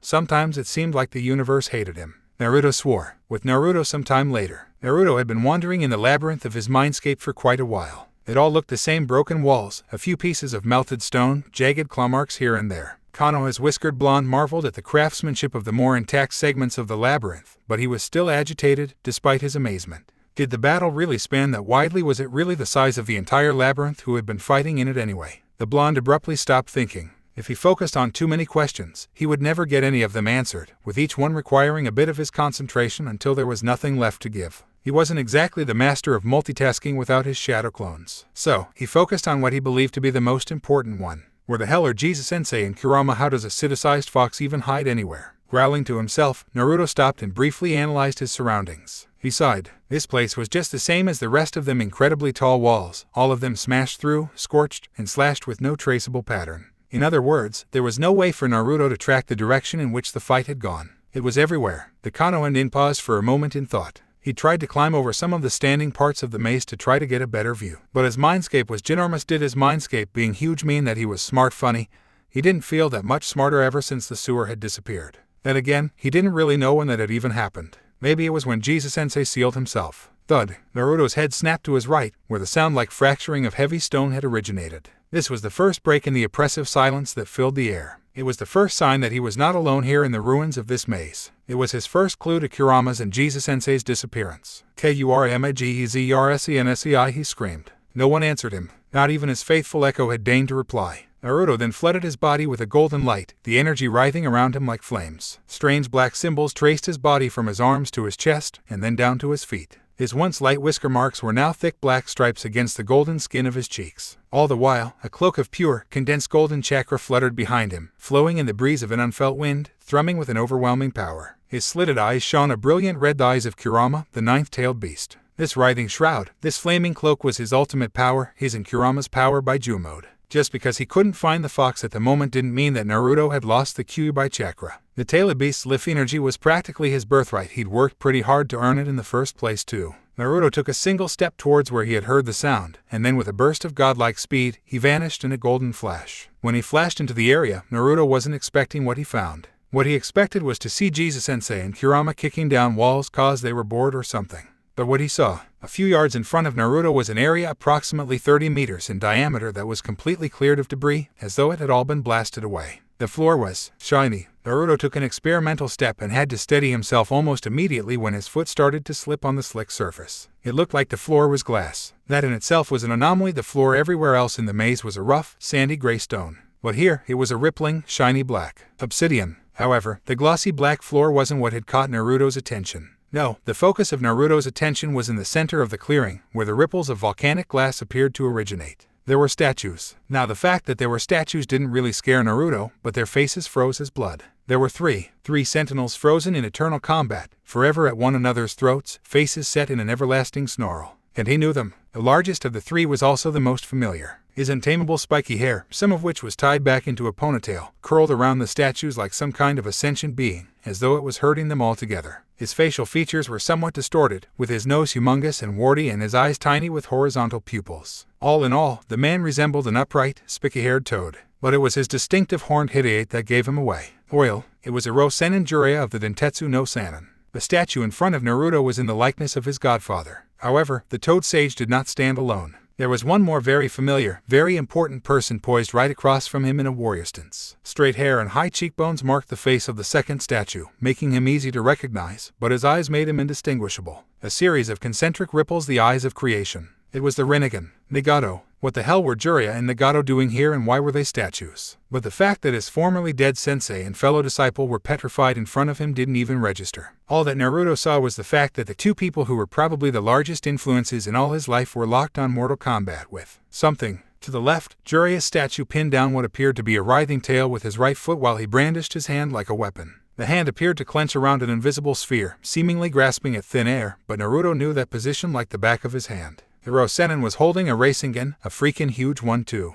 Was whatever he and Nagato were fighting really dangerous enough to require a house-sized Rasengan? Regaining his train of thought, Naruto turned back to the strange statues for closer inspection. He had this eerie feeling that they were more than just stone. While Jiraiya was stepping on the creature's tail, Nagato was a few feet in front of it, snapping jaws with an open palm pointed at its face and a long chakra rod poised in his other hand mercilessly like a Spurthy were trying to kill it. The creature in question was like nothing Naruto had ever seen. The first thing that stood out was that its statue was made of a completely different substance than Jiraiya's and Nagato's. The ninja statues were that same grayish granite which lined the labyrinthian's walls, making them seem a part of the maze itself. The thing that they were trying to kill though was a creature of the darkest black, made of some unknown metal that seemed to suck in the light from around it. A long, scaled tail, almost like a snake's in structure, was firmly lodged under Jiraiya's foot. With a body was the size of a bear, its 4 viciously clawed limbs planted firmly on the floor as it reared its head, presumably to bite off Nagato's. But the head was particularly scary. Huge muscled jaws were lined with curved teeth, all set firmly in a long, wolf-like snout. Huge horns adorned the creature's cranium like a crown, and sharp spines lined its serpentine neck. And yet, despite it being so big, it had that lithe quality that one associates with big cats. It was a creature of feline grace and flexibility. When the blonde Jinchuriki soaked in the sight in front of him, only one word came to mind. Dragon. Now, Naruto had never seen a dragon before. Those things were supposed to be extinct after all, but he had seen plenty of pictures. It looked like those dumb little storybooks came in handy after all. The one in front of him even had those weird catfish-like whiskers just above its nostrils, just like in those hand-drawn pictures. 3 serrated claws decorated each foot, giving each limb a lethal potential.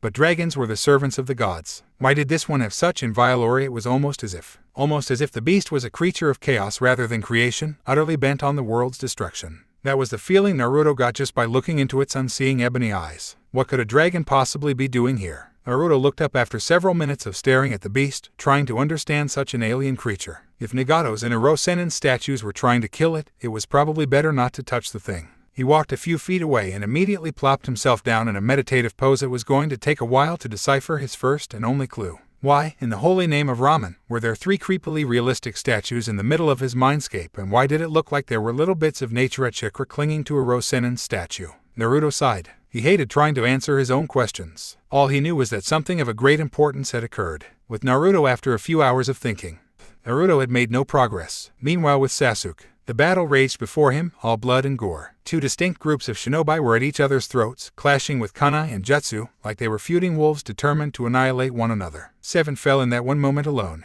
They were bent on a massacre. Without any visible signal, they dispersed and gathered into 2 groups on opposite sides of the small prairie. Sasuke snarled silently as he alighted himself on a nearby branch and witnessed the skirmish play out before him. In front of him was a tiny clearing, an oasis of grasses in this god-forsaken land of pines and mountains. Spanning for about 70 yards in diameter, it was the only piece of flat land that he'd seen for miles. Currently, it was also the place where Sasuke had spotted what he believed to be the only humans in miles as well. That collective mass could be separated into 2 groups, based upon how they were garbed alone. The score of shinobi crouching lightly on the left side of the clearing were dressed in light shades of brown and a forest green. They muttered impatiently, fingering their kunai and shuriken as they glared murderously at the opposing force. There were a total of 13 ninja facing them on the opposite side, all proudly adorned in what appeared to be a uniform of sorts, a shade of sky blue punctuated by horizontal scarlet stripes. All in all, Sasuke concluded that it was a horrible uniform. Such attire presented absolutely no opportunity for camouflage, and as far as he knew, the only ninja who'd ever gotten away with wearing a color as obvious as that was Naruto. It was really no big surprise that these ninja were on the losing side. The opposing force had only lost 6 while they had lost 12. The shinobi in the uniforms were obviously the lesser skilled and the weaker bunch. Sasuke had no use for the weak. The Uchiha Saiyan was about to let natural selection play out and speak with the winners of the battle when suddenly he heard a high-pitched cry. No, not just a cry, a child's cry. His head snapped up and his eyes blazed as the Sharingan surfaced, overwhelming the black of his pupils. He tracked down the origin of the sound in an instant, not using just his ears, but also his Sharingan, noting every shinobi's discrete reactions to the child's voice. The ninja in the green and brown seemed to become more excited, smirking superiorly and twirling their weapons impatiently while the smaller group of blue-garbed shinobi tensed in a stressed manner, every so often sparing a quick glance behind them. Sasuke followed their glances too. His mother. Sasuke felt like the breath had been punched from his lungs. Sitting a few dozen yards behind the blue shinobi was a woman who could have easily passed for Mikoto Uchiha. At the moment, she was occupied trying to comfort a little girl who was obviously related to her, with the same porcelain face, dark hair and black eyes. The child couldn't have been older than 5. Hamato, it's okay, the woman murmured in a familiar soothing voice, so quiet that Sasuke strained to pick up what she was saying. He soaked in every sound. She had his mother's voice as well, but he knew that this woman, this girl, was not his mother, as painful as that was to admit. For one thing, she was younger than him by about a year. Not only that, but his mother's lookalike was obviously a noble woman. She was dressed in a fine red silk kimono, her midnight hair held back in an elaborate bun with ornate jade hairpins. Intricately crafted golden earrings dangled from the sides of her head, a clear show of her wealth and status. But more than that, this girl had an entire platoon of shinobi guarding her. That alone spoke volumes of her worth. However, her guardians were obviously losing to the viciousness of their attackers. With a savage war cry, the green-garbed shinobi all raced forward as one, deflecting any kunai and shuriken that the girl's guardians flung in their direction. Just as the two remainders of the enemy platoons were about to collide with one another, Sasuke made his move. With a shunshin so fast that it would leave Shisui reeling, he vanished from his perch in the tree branch with a burst of speed, reappearing without warning in the middle of the bloodied field with his ninjato leveled threateningly at the shinobi in green, his Sharingan still whirling furiously. He had made his decision here. Hastily skidding to a stop, the platoon in the green stared at Sasuke in a fascinated sort of disbelief. What kind of a shinobi just jumped into the middle of a battle like that? Did he have a death wish? The Shimura clan head was about to step forward and demand that the strange ninja remove himself from the field, but he stopped once he noticed the young man's eyes. Pools of crimson with 3 hypnotizing tamo surrounding the pupils in each. The demon eyes, Sharingan, Uchiha, Shit, Thathump. Without warning, killing intent flooded the field in a raging storm of murderous fury. The terror and fear saturated the air, drowning them, suffocating them. We're dead. The young Uchiha Saiyan seemed to realize that he was the leader and slowly moved to point his blade towards him in clear intent. Leave, he said, but that one word was enough. That single command somehow carried the promise of pain and sorrow beyond imagining. This was not a man, this was a demon in human skin, with a voice so cold and uncaring that it could freeze the sun itself. The man's heart nearly stopped when the Uchiha took a step towards him. Then another, and another, each footfall like an earth-shattering boom. Need to run. We can't win. The Uchiha will slaughter us. Thathump, self-preservation finally kicked in, breaking the invisible chains that seemed to hold him to the ground. Retreat, he breathed, barely able to force the word past his lips in the presence of such a terror-inspiring shinobi. Then he shook his head to break the spell and screamed out a command as loudly as he dared. He's an Uchiha. Retreat. His clan, obviously having made the same conclusion as their head, obeyed without question. None but the Senju could match the Uchiha. They didn't stand a chance against a bearer of the demon eyes. Even if their entire platoon attacked at once, their assaults would be rendered useless by those crimson eyes, those horrible crimson eyes. They bolted from there faster than a deer would run from wolves, the Uchiha Sharingan glaring after them all the while.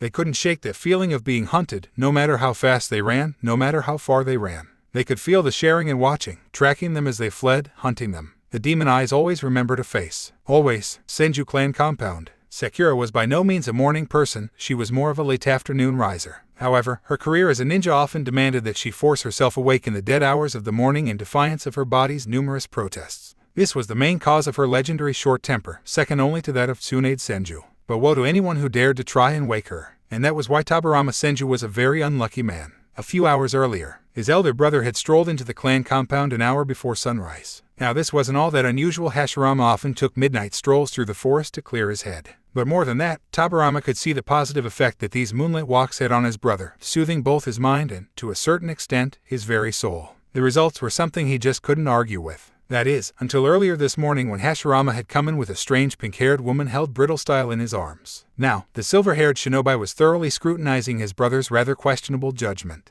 Why bring an utter stranger into the clan compound? However, in a surprising show of good judgment, Hashirama had called a meeting with the elders and his lieutenants to explain the circumstances that caused him to potentially jeopardize his clan's safety. Tobirama snorted as he passed another residential building on his way to the Senju headquarters, his red eyes flashing in slight interest. His brother was stubborn, but by no means was he stupid. Something spectacular must have happened, and Tobirama had an interest in such things. Naruto looked up at the sounds of gigantic footsteps closing in rapidly on his position. He sprang to his feet to investigate. After a few tense seconds spent crouched behind Hirosenin's statues, he was shocked by what he saw. Hirama stumbled into the clearing, badly injured. His face had numerous cuts, some of which hadn't closed yet, and he was limping with his right foreleg, heavily favoring his left side. His left ear hung flaccidly at the side of his face. All the while, the fox's breathing was labored and harsh. Naruto stepped out from behind Hirosenin's statue. Hirama the fox's head snapped up in surprise. Naruto, he managed to croak. Then his eyes narrowed on his container. Naruto, he growled murderously. Said blonde gulped. Kurama looked thoroughly pissed, as though his battered condition was all Naruto's fault. We need to talk. A bird settled on a certain windowsill and began to sing, as it had every day since it had first learned how to fly. Chirp, it hopped energetically, beady black eyes darting across the room. Chirp, chirp. Finding nothing of interest in the human settlement, as usual, the winged creature sang loudly to itself. Chirp, chirp, chirp, squawk. It ducked hastily at the shoe that whizzed past its head and crashed loudly into the tree behind it. The frightened bird was about to fly into the room itself to scold whatever had thrown the object when the gleam of predatory green eyes scared it off. It fled immediately, screaming its warnings to anyone that would listen about a new monster in the Senju clan compound. Stupid bird, Sakura muttered darkly as she tried to bury herself in her pillow. She rolled over on the fluffy mattress to sink into a more comfortable position, only to find herself blinded by sunlight. "Erg," she hissed as she threw her hands up in front of her eyes, trying to shield them from the unwelcome brilliance. Struggling with her blanket, which had somehow managed to tie itself around both legs and her arms, she ultimately met the polished wooden floor in a clumsy landing. Thud. Oh, the pink-haired girl found herself with her face squished against the cool wooden floor and her legs still half on the bed. Her arms were still buried somewhere in that death trap of a blanket. Blinking, her eyes finally adjusting to the influx of light, Sakura pushed herself into a far more comfortable sitting position and looked around. "Where am I?" Silence interrupted only by a warm summer breeze that drifted in through the open window and ruffled the sheets was the only answer she received. The bedroom was sparsely decorated, its paper walls adorned with nothing but a single watercolor painting of a rocky mountain. The inky black of the mountain contrasted sharply with the light gray of the clouds that drifted above. A single raised bed rested at the edge of the room, parallel to the large open window with the sliding door directly opposite.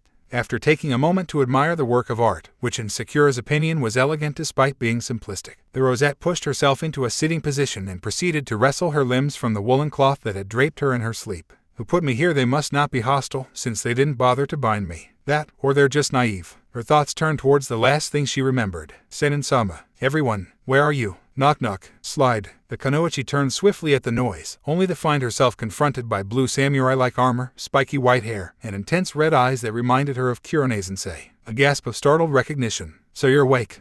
Sakura was still gawking at the shinobi's form. Muscles rippled powerfully in his arms and his face was set in what looked like a permanent frown. Not to mention the fact that he was easily a foot and a half taller than her. The Konoha Medicnin felt like a mouse in his presence, with him being the dominant, powerful lion. His presence was that of an alpha male, exuded authority with his every movement, in his bearing. "Come with me." The tone of his voice brokered no actual choice. It was a command in its purest form, its tone hard and unyielding. She didn't have any option but to obey. Sakura nodded uncertainly, her normally boisterous spirit quelled for the moment. This man armored in blue overlapping plates radiated authority and dominance, and for good reason. For the man stepping out of the room, the man who undoubtedly expected her to follow without question, was none other than Taburama Senju, one of the most powerful shinobi to have ever lived. And he was only 18. "Hashirama, you fool." "Father," Hashirama warned, his tone a bit harsher than usual, but Butsuma simply ignored his son, the current clan head. Being an elder had its perks. Butsuma was a large, muscular man, decorated with scars from a lifetime of war. Everyone knew that those scars went deeper than flesh though. Some wounds never healed, no matter how much time or attention they received. Some scars attacked the soul itself, turning the victim bitter and full of hate. "You imbecilic buffoon, you dared to bring a stranger to our clan compounds." The elder's presence dominated the room full of council members, challenged only by that of his son. No one could even begin to speak up, though most of them couldn't care less for the elder's extremist opinions. Hashirama winced. His father actually had a point. For once. "But you see, there was. I don't care what there was, you've broken one of the basic maxims that has been upheld since our clan's founding," Butsuma roared, raising an enormous fist that went very well with his equally huge body. "You idiot!" He smashed the fist down on the floor with a thud, shattering the polished wooden boards on contact.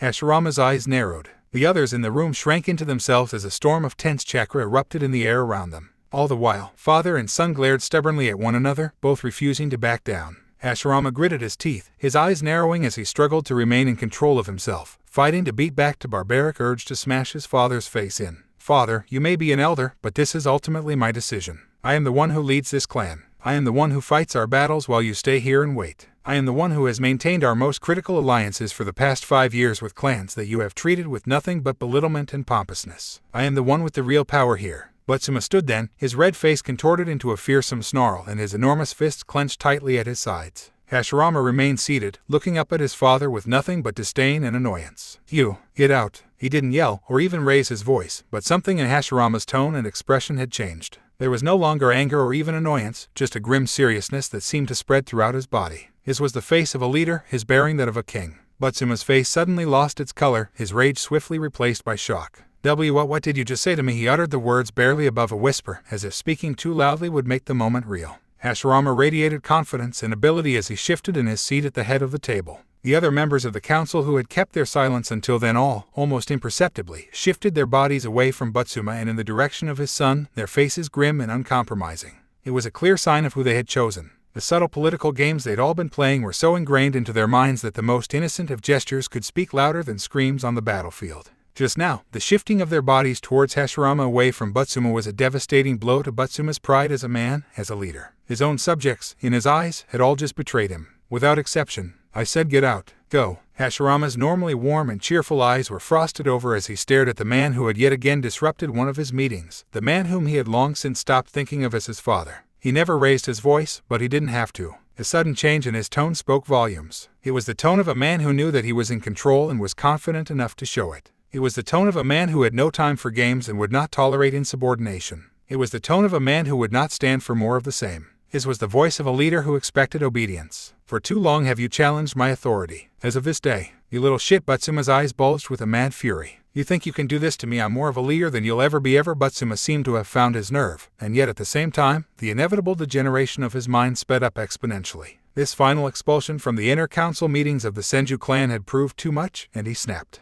Hashirama sighed. With a quick blur of motion, his hand chopped across the elder's neck, effectively knocking him out. As Hashirama caught the older man, he gestured to two of his lower-class lieutenants. Take him back to his quarters and assign him a guard for his door. And make sure one of our medics has another look at him before he sleeps. The two men nodded obediently, albeit reluctantly, before they took the unconscious Butsuma from Hashirama's arms and hoisted him away. As soon as they left, everyone let out a collective sigh. That had been long coming. Sakura had been walking a few yards behind Tabarama for the past 20 minutes, slowly taking in the sights that passed them. The Senju clan compound was organized and efficient, built in a manner that made the area easy to defend. The area was surrounded by a thick, teeming forest, but the Senju's home base was situated atop the slope of a mountain, looking down on the land below. The only easy paths to the compound passed directly through some cliffs further down the forested mountain, making any move against the Senju incredibly risky, if not downright stupid. The buildings themselves were a traditional Japanese style, with tiled roofs, paper walls, deceptively strong wooden frames, and sliding doors. It was jarringly different from the Konoha that she loved, but it was charming in an eloquent, yet arcane sense. The people ceased their activities as they passed, looking at Tabarama with reverence and looking at Sakura with mistrust. It was quite a drastic change from the appreciative glances she would receive in Konoha whenever she was on her rounds in the hospital. Back then, it was like she could do no wrong. Here, though, it was different. Battle-scarred shinobi men and women alike glared at her with hands drifting threateningly towards their weapons, something that Sakura found rather alarming, especially since Tabarama himself was escorting her. She didn't want to find out what they would attempt had she not been with the future Hokage. The children were different though, merely looking on with dead eyes, eyes that made her want to diagnose them immediately for some form-off psychological treatment. Not even Sasuke had those eyes, she realized. The thought was a sobering one. What sort of torture did these children go through to look so soulless? She was mercifully broken from her thoughts when the man in front of her stopped without warning. He spoke then, turning his head so that he could look at her out of the corner of his eye. We are almost here. As Tabarama trailed off, she realized that she had never actually told him her name. Sakura, she supplied. My name is Sakura. She ended with a friendly smile, hoping to put the man at ease. The future Nide merely eyed her with a new light, as if molding her name to her image. Sakura, for her pink hair. Tabarama almost snorted. Silly names were a bit of a pet peeve of his. Yes, Sakura. He said her name almost like he was tasting it, feeling the way it rolled off his tongue. Red eyes pierced into her with a hawk-like intensity that made her fidget uncomfortably. My name is Tabarama, he said, gesturing to himself. And we're here. Sakura looked around. The area wasn't any different from the rest of the compound, except for the fact that the building in front of them seemed a bit larger than the rest. She pointed with a finger and asked, Is that the one? Tabarama nodded. Yes. You will be evaluated by the clan council as soon as you enter. Do not try to hide anything from you, or it will not end well for you. As the words left his lips, his face tightened, almost contorted as all his mirth vanished. At that moment Sakura knew to tread lightly. Red eyes seemed to take her apart in a hostile, predatory manner, as though Tabarama had already deemed her a threat. Sakura decided then that he more than deserved his reputation as a genius. There weren't many men who could glean her inner strength from merely a glance. For that alone, Tabarama Senju already had her respect, slight though it was. Most males looked down on her due to her hair color, but apparently, Tabarama was too smart for that. Then he blinked, breaking the spell. We waste time. He brushed past her without another word, leaving her to follow him obediently into the courtyard and to the door. Sakura stood attentively behind Tabarama as he rapped the sliding door sharply with his knuckles in a blitz of rapid-fire sound signals before he slid the door to the side and entered. She followed the white-haired man inside with only a hint of hesitation, pausing to slip off her ninja sandals. When she looked up, Tabarama was already at the end of the hallway, standing beside a particularly large door. He gestured for her to come stand beside him. As she came closer, Sakura noticed that there was a horde of voices behind the door, all of them male, all of them arguing loudly. Was this a clan gathering, a council of sorts, when Tabarama opened the door with the slight scratching noise of wood against wood? Her suspicions were confirmed when she saw at least a dozen men all sitting at a long table, the only empty seat at the very end. At the head of the table sat the man who had made Konoha a reality, at least in her time, Hashirama of the Senju, Hashirama of the Mokyuten, the Shodai Hokage, the god of shinobi. Well, the second. Before Sakura stood the strongest man of his time. He was tall and tan with powerful muscles draped over his robust frame. Long straight black hair dangled down the sides of a handsome, weathered face, and stern eyes looked in Sakura's direction as soon as she stepped into the room, making her hesitate as the obvious leader in the room took in her lithe form with calculating black eyes. An uncomfortable silence had descended upon the room as soon as the door slid to the side, and now all the men were sizing Sakura up, as if she had somehow walked in on a secret meeting in which she was most definitely not welcome. As she stood there, Sakura found herself with a dry mouth and scratchy throat as she tried to find anything to say. Then she tried smiling a bit to ease the tense situation of the room. She bowed politely, acknowledging the superiority of the man before her. My name is. She woke up an hour ago. Sakura flinched at the suddenness of Tobirama's voice behind her. As ordered, I have brought her to you. She has no discernible injuries at the moment. Hashirama nodded. Thank you, brother. The man looked at her with his serious black eyes and spoke. Please sit. We have much to discuss. He gestured at the empty chair, an obvious invitation. Sakura gracefully made her way over to the table and settled herself down on the hard wooden surface. It was curious, she would have thought that the senju would have a Japanese-style table. This table, though, was what one would expect to see in the conference room of a modern compania, long board of polished wood lined with chairs. Who are you? Sakura looked up with a start, realizing that she'd drifted into her thoughts. Why? She trailed off, swept up in the power of the clan head's gaze. Hashirama stared at her for a moment longer, as if he had reached some kind of conclusion about her, before saying, let me rephrase that. You are a stranger here, a stranger who fell from the sky. No one has a clue where you came from or what you're capable of. His eyes turned hard and his stern expression became something more aggressive. Sakura swallowed hard as the temperature slowly seemed to dwindle into a biting frost. So I ask again, who are you? Sakura was becoming incredibly uneasy with the hostility that was directed towards her. The rest of the men at the table, as well as Tobirama, who was still standing behind her, all looked at her with eyes as calculating as their clan heads. Perhaps they were actually waiting for her to spill her guts. If only she could. Her heart threatened to burst from her chest as twin glares of suspicion pinned her to her chair, on capturing her gaze from the front, and the other stalking her from behind. The legendary brothers of the Senju made an effective team of interrogators, especially with both of them playing bad cop. Who needs cooperation when the enemy is wetting their pants? For all her brainpower, Sakura knew she was outmatched and quite possibly outsmarted, if anything she'd heard about the Nidaime of Konoha were true. His counterpart in this time would be just as smart as the man from her world, if only slightly less experienced. He would have that same ruthless personality, that same calculating intelligence, that same drive to protect those he loved at all costs. And he saw Sakura as a threat. Yet, for all the strength that Tobirama possessed, he could not compare to the sheer power of his brother. Despite the white-haired man leaking killing intent from behind, which made her pulse skyrocket and her breath catch in her throat, Rosette found that it was the man facing her head-on who made her want to curl in on herself. It was Hashirama's glare that made her want to run and hide. The burning look in his eyes threatened to consume her, to devour who she was, to take her very soul. It was like he was the predator and she was the prey. And he wasn't even using killing intent. Sakura couldn't even find it in herself to complete the sentence. The instinctive urge for fight or flight had somehow dominated her senses, completely overriding years of intensive shinobi training. Time travel wasn't looking so hot anymore.